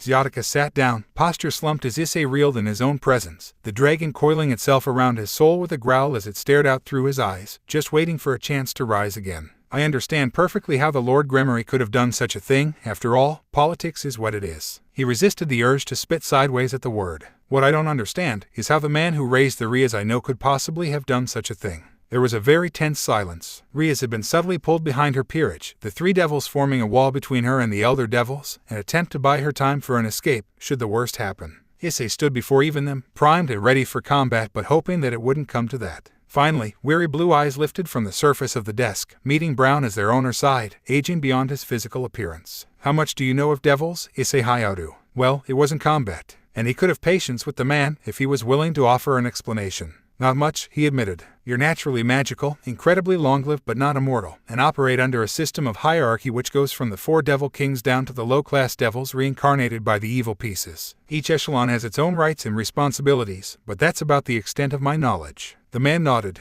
That's rather general, but it gets the major points. Yes, we are an ancient race, just as old as the angels, in many respects. We are magical in a way few other beings can match, excepting the reincarnated, as they are not true devils in the sense of we pures. It is because of that they do not share the curse that our carries with it. One brown eyebrow went up. Curse. Zioticus nodded. Indeed. When a pure devil is born, it immediately attaches itself to them, and it binds that devil's soul to a sin. He paused, and Issei assumed he was awaiting some input. A sin you mean like wrath, pride, gluttony, envy, sloth, lust and greed. Another nod. Precisely. They run in those sins. It is the price of our nature, I suppose. But each of us is bound to one such sin, and without careful child rearing it can come to define us. I, myself, am afflicted with greed. He gestured to Rias. As is my daughter, and as are my son and my grandson. He shrugged. It is the Gremory in them, I must assume. Our fame may come from our treatment of our peerages and other servants, but an honesty that began with our sin. Issei frowned. I don't quite understand how greed translates into caring for those beneath you. A wan smile spread across the Lord's face. You aren't thinking esoterically enough, then. For we Gremory, our greed revolves around people.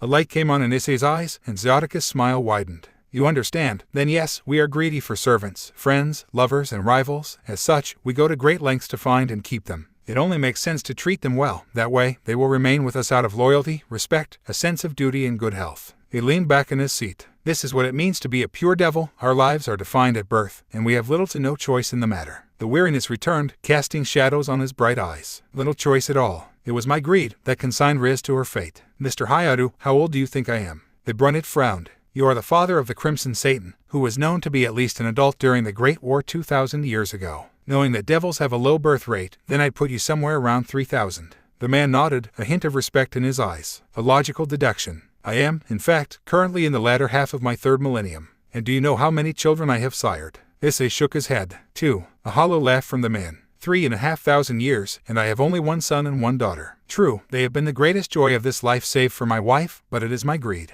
I want more children to spoil, more little feet running through the house, more heads of bright red hair looking up at me and smiling. He shook his head. Rias was only about 5 years old when my first grandchild, Milikas, was born. When Sirzich brought the boy to me, I could think of nothing else. My rational thought was consumed by the image, and in my delirium, I tried to ensure that I would have more grandchildren in the future. The man brought his hands to his face, rubbing at his eyes. I was, and still am, good friends with Atticus Phoenix, the current Lord Phoenix. I saw his eldest, Ruval, and his second eldest, revive, and I saw how well he had raised them. I knew he had a 3rd son, one around Rias' age, and I acted. A slight pressure built again, though this time the rage seemed directed inwards. And then he grew up. He grew up and, despite being betrothed, built himself a harem. one fist clenched, beginning to shake slightly, as if my daughter wasn't enough for him, as if the idea of being with her meant nothing to him. Zioticus let out a long sigh, anger transitioning to fatigue once more as he regained his self-control. For the past 2 years, I have been attempting to get around the contract. Surzech had the same idea, and I can only assume that he succeeded where I failed.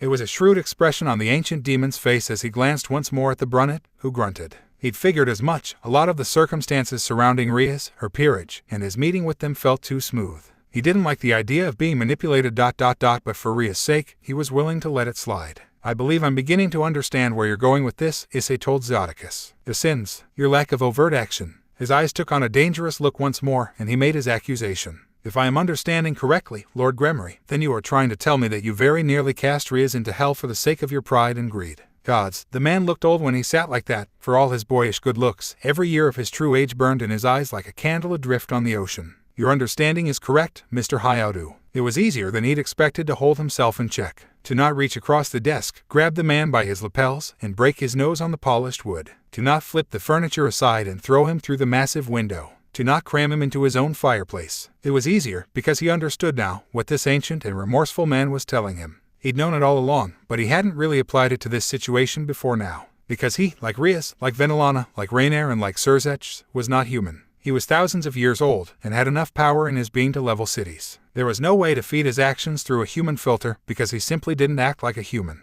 Even when he, perhaps, should have. Still, the bones in his left hand creaked as his fist clenched, his jaw following suit as his eyes screwed shut, reeling in the instinctive response. When brown orbs were visible once more, his features were carefully blank. My main reason, he began, tone so utterly neutral it may as well have been artificial, for this confrontation, was to be sure that you would never again endanger Rias as you did in this situation. He looked deep into the ancient eyes before him, and even though he knew Zioticus was not human, he could find nothing to say that he did not truly feel the remorse that shone there. I suppose I will simply have to put my trust in you, as the man that raised my friend, that you are not fool enough to make the same mistake twice. Zioticus bowed his head, just a little, but in doing so he likely made history. The first time a clan head acknowledged a human, one who offered him insult in his own home, genuine respect. Beside him, Venelana, who had been observing the brunette for the entirety of the conversation, echoed the motion. She had known it was a bad idea, but she also knew her husband, and at the time, she had been willing to hope. That hope had become despair in recent years, but this man had saved her daughter. That was worth her respect.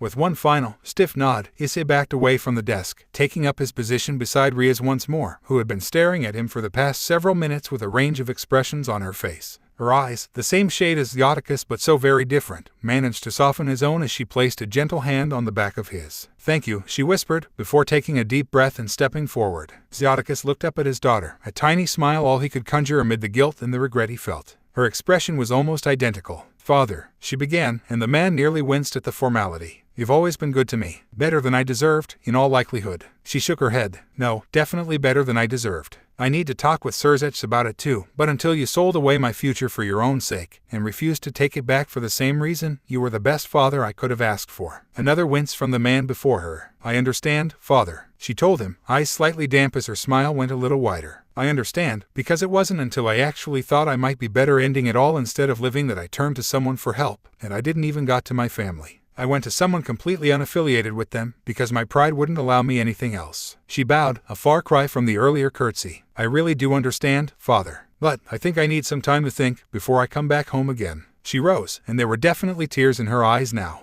Issei fancied they were mirrored in her father. "So please, can you give me that?" As the well-dressed group walked away from the Gremory manor, heading to the designated spot for teleportation circles, Akino kept on hand on her king's shoulder, while Kaneko and Kiba flanked her. Issei stayed close, but detached enough to give them privacy. That had been hard for the girl, he knew. She had lived under her family's umbrella for a very long time, and she had just taken the first major step out from beneath that canopy. She was a teenager finally beginning to break away from her parents, and he knew that she needed her friends right now. So, he kept quiet, until they reached the small building with its intricate designs, and a hand gently pulled at his sleeve. Turning around, he found Rias, who had dried her eyes and recovered enough to offer him a small smile. "Issei-kun." She gave up on the light touch, dragging him bodily into a hug as she rested her chin on his shoulder. Thank you for giving me the confidence to do that." The brunette chuckled, patting the girl on the back before gently disengaging her before about 5 seconds had passed. "It was my pleasure, Rias. Now, shall we carry on? We have one more stop this afternoon." The redhead smiled at him once again, before stealing her expression and nodding.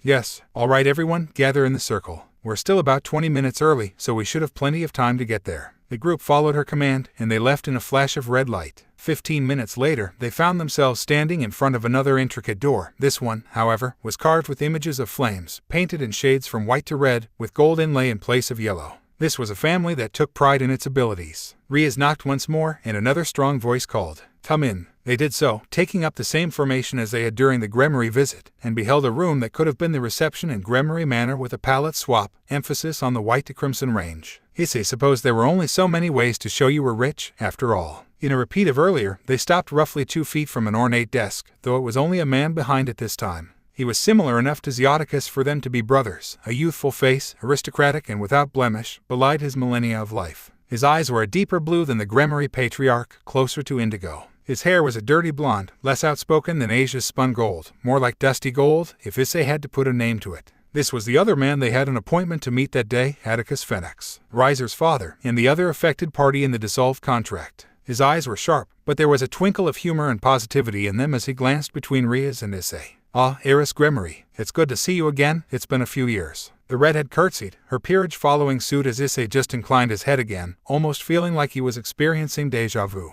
"That it has, Lord Phoenix. I believe we last met when you were celebrating my betrothal with my father." The blonde winced. "Ah, yes, the betrothal. Shall I take it that your requested audience is in relation to it?" Rias hummed, glancing over at Issei. "Yes and no, sir. Before we continue, may I request that some others join us? They are known to you, but our business concerns them, and they expressed a wish to be present." An eyebrow rose, and the lord nodded. "By all means, heiress." Rias inclined her head, then headed out the doors quickly to make a call. As it turned out, devils were entirely capable of mimicking cell phones with magic. Honestly, the ease with which they did these things was enough to make a man jealous. "So, you're the one." The brunette turned his attention back on the Phoenix, as they were currently the only 2 people in the room. Rias' peerage were sticking to her like glue today. "The one who defeated Riser?" he asked in return. "If it is to that which you refer, then yes, I am the culprit." The man nodded, standing and moving around his desk. Issei didn't even blink. There was no malice in his movements, no hostility in his aura, and his lack of alert was proven correct when the lord extended a hand to shake, which the brunette did immediately. His grip was solid, but not crushing, a refined technique through years of politics. "In that case, thank you, Issei Hyoudou," the teen replied, as Phoenix released his hand. "Thank you, Issei Hyoudou, for finally giving my son the taste of defeat he so sorely needed." A frown creased the father's brow. "I honestly don't know where I went wrong. He showed such promise early on, like his brothers, but as time went by." A weary sigh. "I can only hope that losing so utterly as I have heard was the case will change him for the better." Brown eyes narrowed. "Well, I suppose we will see. Despite my personal feelings on the matter, you are his father, you know him better than I." Atticus nodded, sighing as he did so. "I suppose that is the response I expected. In truth, I sometime wonder." He shook his head, then returned to his seat, lacing his fingers together before him and settling into wait. The two waited a minute longer before Rias and her peerage re-entered. Hot on their heels was Ravel, being flanked by Yubaluna much as Aquino did for Rias. The rest of Riser's peerage followed them, showing various degrees of determination, fear, resignation, and hope on their faces. The look on the Lord Phoenix's face aged rapidly as each member of the peerage entered, the same phenomenon Issei had witnessed with Zioticus. He reached a conclusion very quickly. Issei thought to himself, either his ability to read people and think logically are on par with a computer, or he's been expecting something like this. It could be either, really. 3,000 years of politics would do wonders for a devil's powers of observation and logical thinking. "Sir," Rias addressed the man, "this meeting is because I wanted to put my support behind a petition for your son Riser's peerage to be released from their servitude." The blonde nodded tiredly, eyes running across the girl's expressions. "I see." He stood, moving around the desk once more. From the way his red-haired friend blinked rapidly, Issei assumed this was a major breach of protocol, or something equally surprising. The man moved right up to Ravel, who was trembling but managed to hold herself in place when Yubaluna rested one hand on her shoulder. "Ravel," the man began, sinking to one knee to better put himself on her level, and taking her free hand in both of his. "Please, tell me, are you sure you know your own mind and heart, and I dare say you know these others?" As it reached this point, the girl shuddered a bit, before replying in a low whisper that Issei couldn't quite make out. Whatever she said, it prompted Atticus to go almost entirely slack for a moment, before letting out a massive sigh. "I see," he muttered quietly, wrapping his arms around his youngest child in what Issei assumed was a move about as far removed from being a lord as was possible. "Then, a clean slate it is." He rose from the girl, who was shedding tears now, and raised one hand to the ceiling. "By the power invested in me as the Lord Phoenix of the 72 Pillars, in the name of the Satans and the of my ancestors, I declare that my scion, Riser Phoenix, is unfit to rule. I revoke his right as king, as is my right, so mote it be." There was a howling of wind, and what sounded like a cry of pain from somewhere, before a glowing red chess piece seemingly manifested from thin air in the man's outstretched palm. He grasped it, and a red glow began to exude from the chest of each peerage member. By the power of his peace, I declare these devils to be their own rulers, released from their bonds. So mote it be. The red light grew brighter, before a full set of pieces formed in the air in front of Lord Phoenix, the glow vanishing from each girl at the same time. There was dead silence for a moment, before the sound of cheering voices, quiet cries, and laughter filled the room as the girls grabbed onto one another for support or in celebration. As they did so, the Lord retrieved a thin wooden box from a cabinet, opening it to reveal a felt interior with indentations for each of the evil pieces. The floating objects descended into their proper slots, and the man lowered the lid, closing it with a click. Then, he moved back over to the scrum of women, and by some arcane magic managed to pluck his daughter from the center and pass the case gently into her hands, her eyes widening as he did so. "Your brother may not be ready for this duty," he informed her, somber but smiling. "However, I have seen your skill in the raiding games, and I have seen how these girls turn to you as their leader. As far as I am concerned, you have earned this right." As he stepped back from his awestruck daughter, Eubeluna broke free of the dog pile, saw the case in the girl's hands, let out a squeal that probably shattered windows somewhere, then dragged her into an embrace and began spinning the youngest Phoenix around like a ballerina with a stuffed toy. As the mess of people started growing even louder, this time with almost entirely joy, the Gremory peerage, Issei and Lord Phoenix just stood back and watched, all bearing soft smiles, even Kaneko, for all she hid it. "Heiress Gremory," the blonde finally spoke, drawing their attention. "Thank you for bringing this to my attention. Thinking about what this may have become." There was both anger and disappointment in his voice, and he shook his head. "It seems I was remiss to entrust Riser with this responsibility. You can be assured, if he ever regains his rights as a king, he will be worthy of it." Rias curtsied once more, a genuine smile on her face. "You are a kind and just lord, sir. I can only hope I will lead my clan so well someday." The man smiled again and inclined his head to her. "I have faith that you shall find a way to exceed this old man, heiress. Now, I do believe that the doorway will be occupied for some time, so you have my permission to exit from here." A ripple of magic around the group informed them that the verbal permission from the Lord Phoenix had been received by the wards around the house, allowing them passage. Another round of bows and curtsies from the group, and they gathered around Rias to teleport.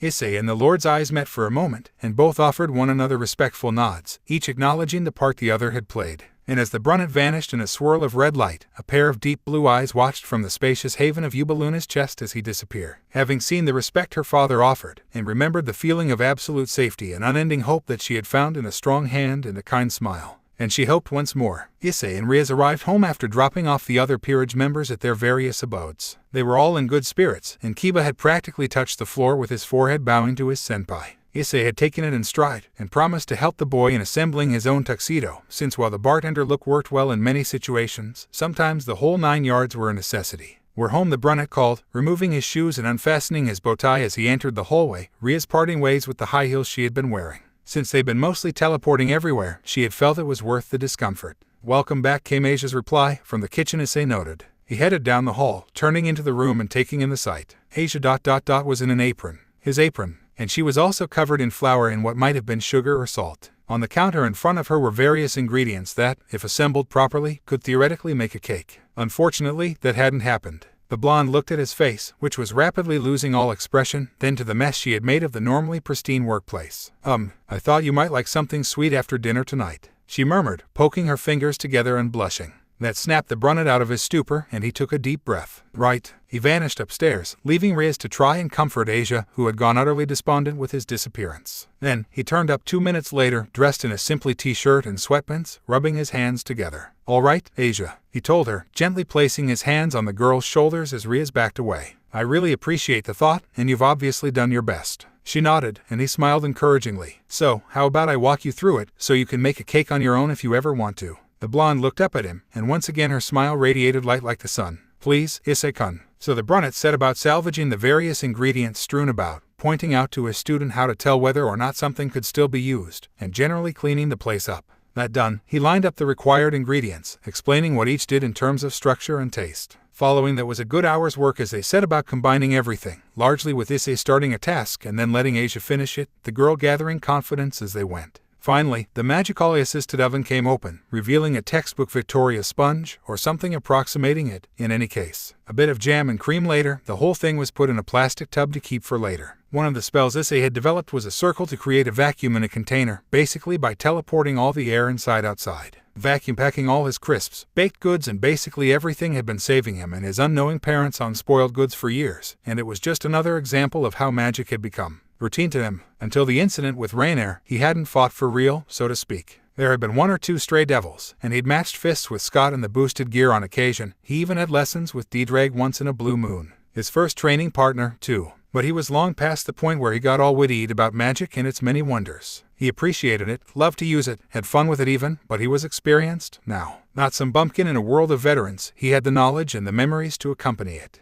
Just as a gentleman should. Asia seemed to be passively radiating good cheer at this point, after spending a good part of the afternoon in close proximity to one of her heroes, learning something she'd always wanted to have a go at. The church had never let her cook, or bake, or do much of anything really, but here, she was free to learn what she wanted, to do what she wanted, to be with who she wanted. Her eyes flashed to Issei at that thought, where he was cleaning off the various dishes and tools they'd used by using magic to create a self-contained twister of hot water in the sink and floating the objects in place until the motion of the liquid scoured them clean. Then, the emerald green orbs turned to the kitchen door, their owner's thoughts going down the corridor and into the green expanse of the back garden, and the woman who had been there all day. Raina panted, hands on her knees, as she tried to regain her breath. It had been 3 hours since she had last been forced to take a break, drinking water like it was going out of style while her little ward had fussed over her. It was a wonderful feeling, to be cared for again, and it was why she was out here. She had latched onto Issei, had dragged Asia to him, because he was powerful like she wasn't, because he could protect them like she couldn't, because she was too weak. But she worried, found herself terrified, because she knew what was coming, who was coming, and she didn't know if he could stand up to it alone. So she was here, in this space filled with identical blades of grass that had been watered with the sweat and tears of the man she owed her life. She was here, tearing the place to shreds. Her limit was climbing, higher and faster. 24 spears had become 28 in the last 4 days, and she had been getting more and more accurate, until she was fairly sure she had the radius of her impacts down to about a half meter. Their speed had increased too, the air barely had time to whine as her weapons passed, now. But it wasn't enough, wasn't anywhere near enough. She glanced up at the sky, where she knew the coming velvet would be strewn with glowing lights. Those pinpricks of light, the domain father had given to him.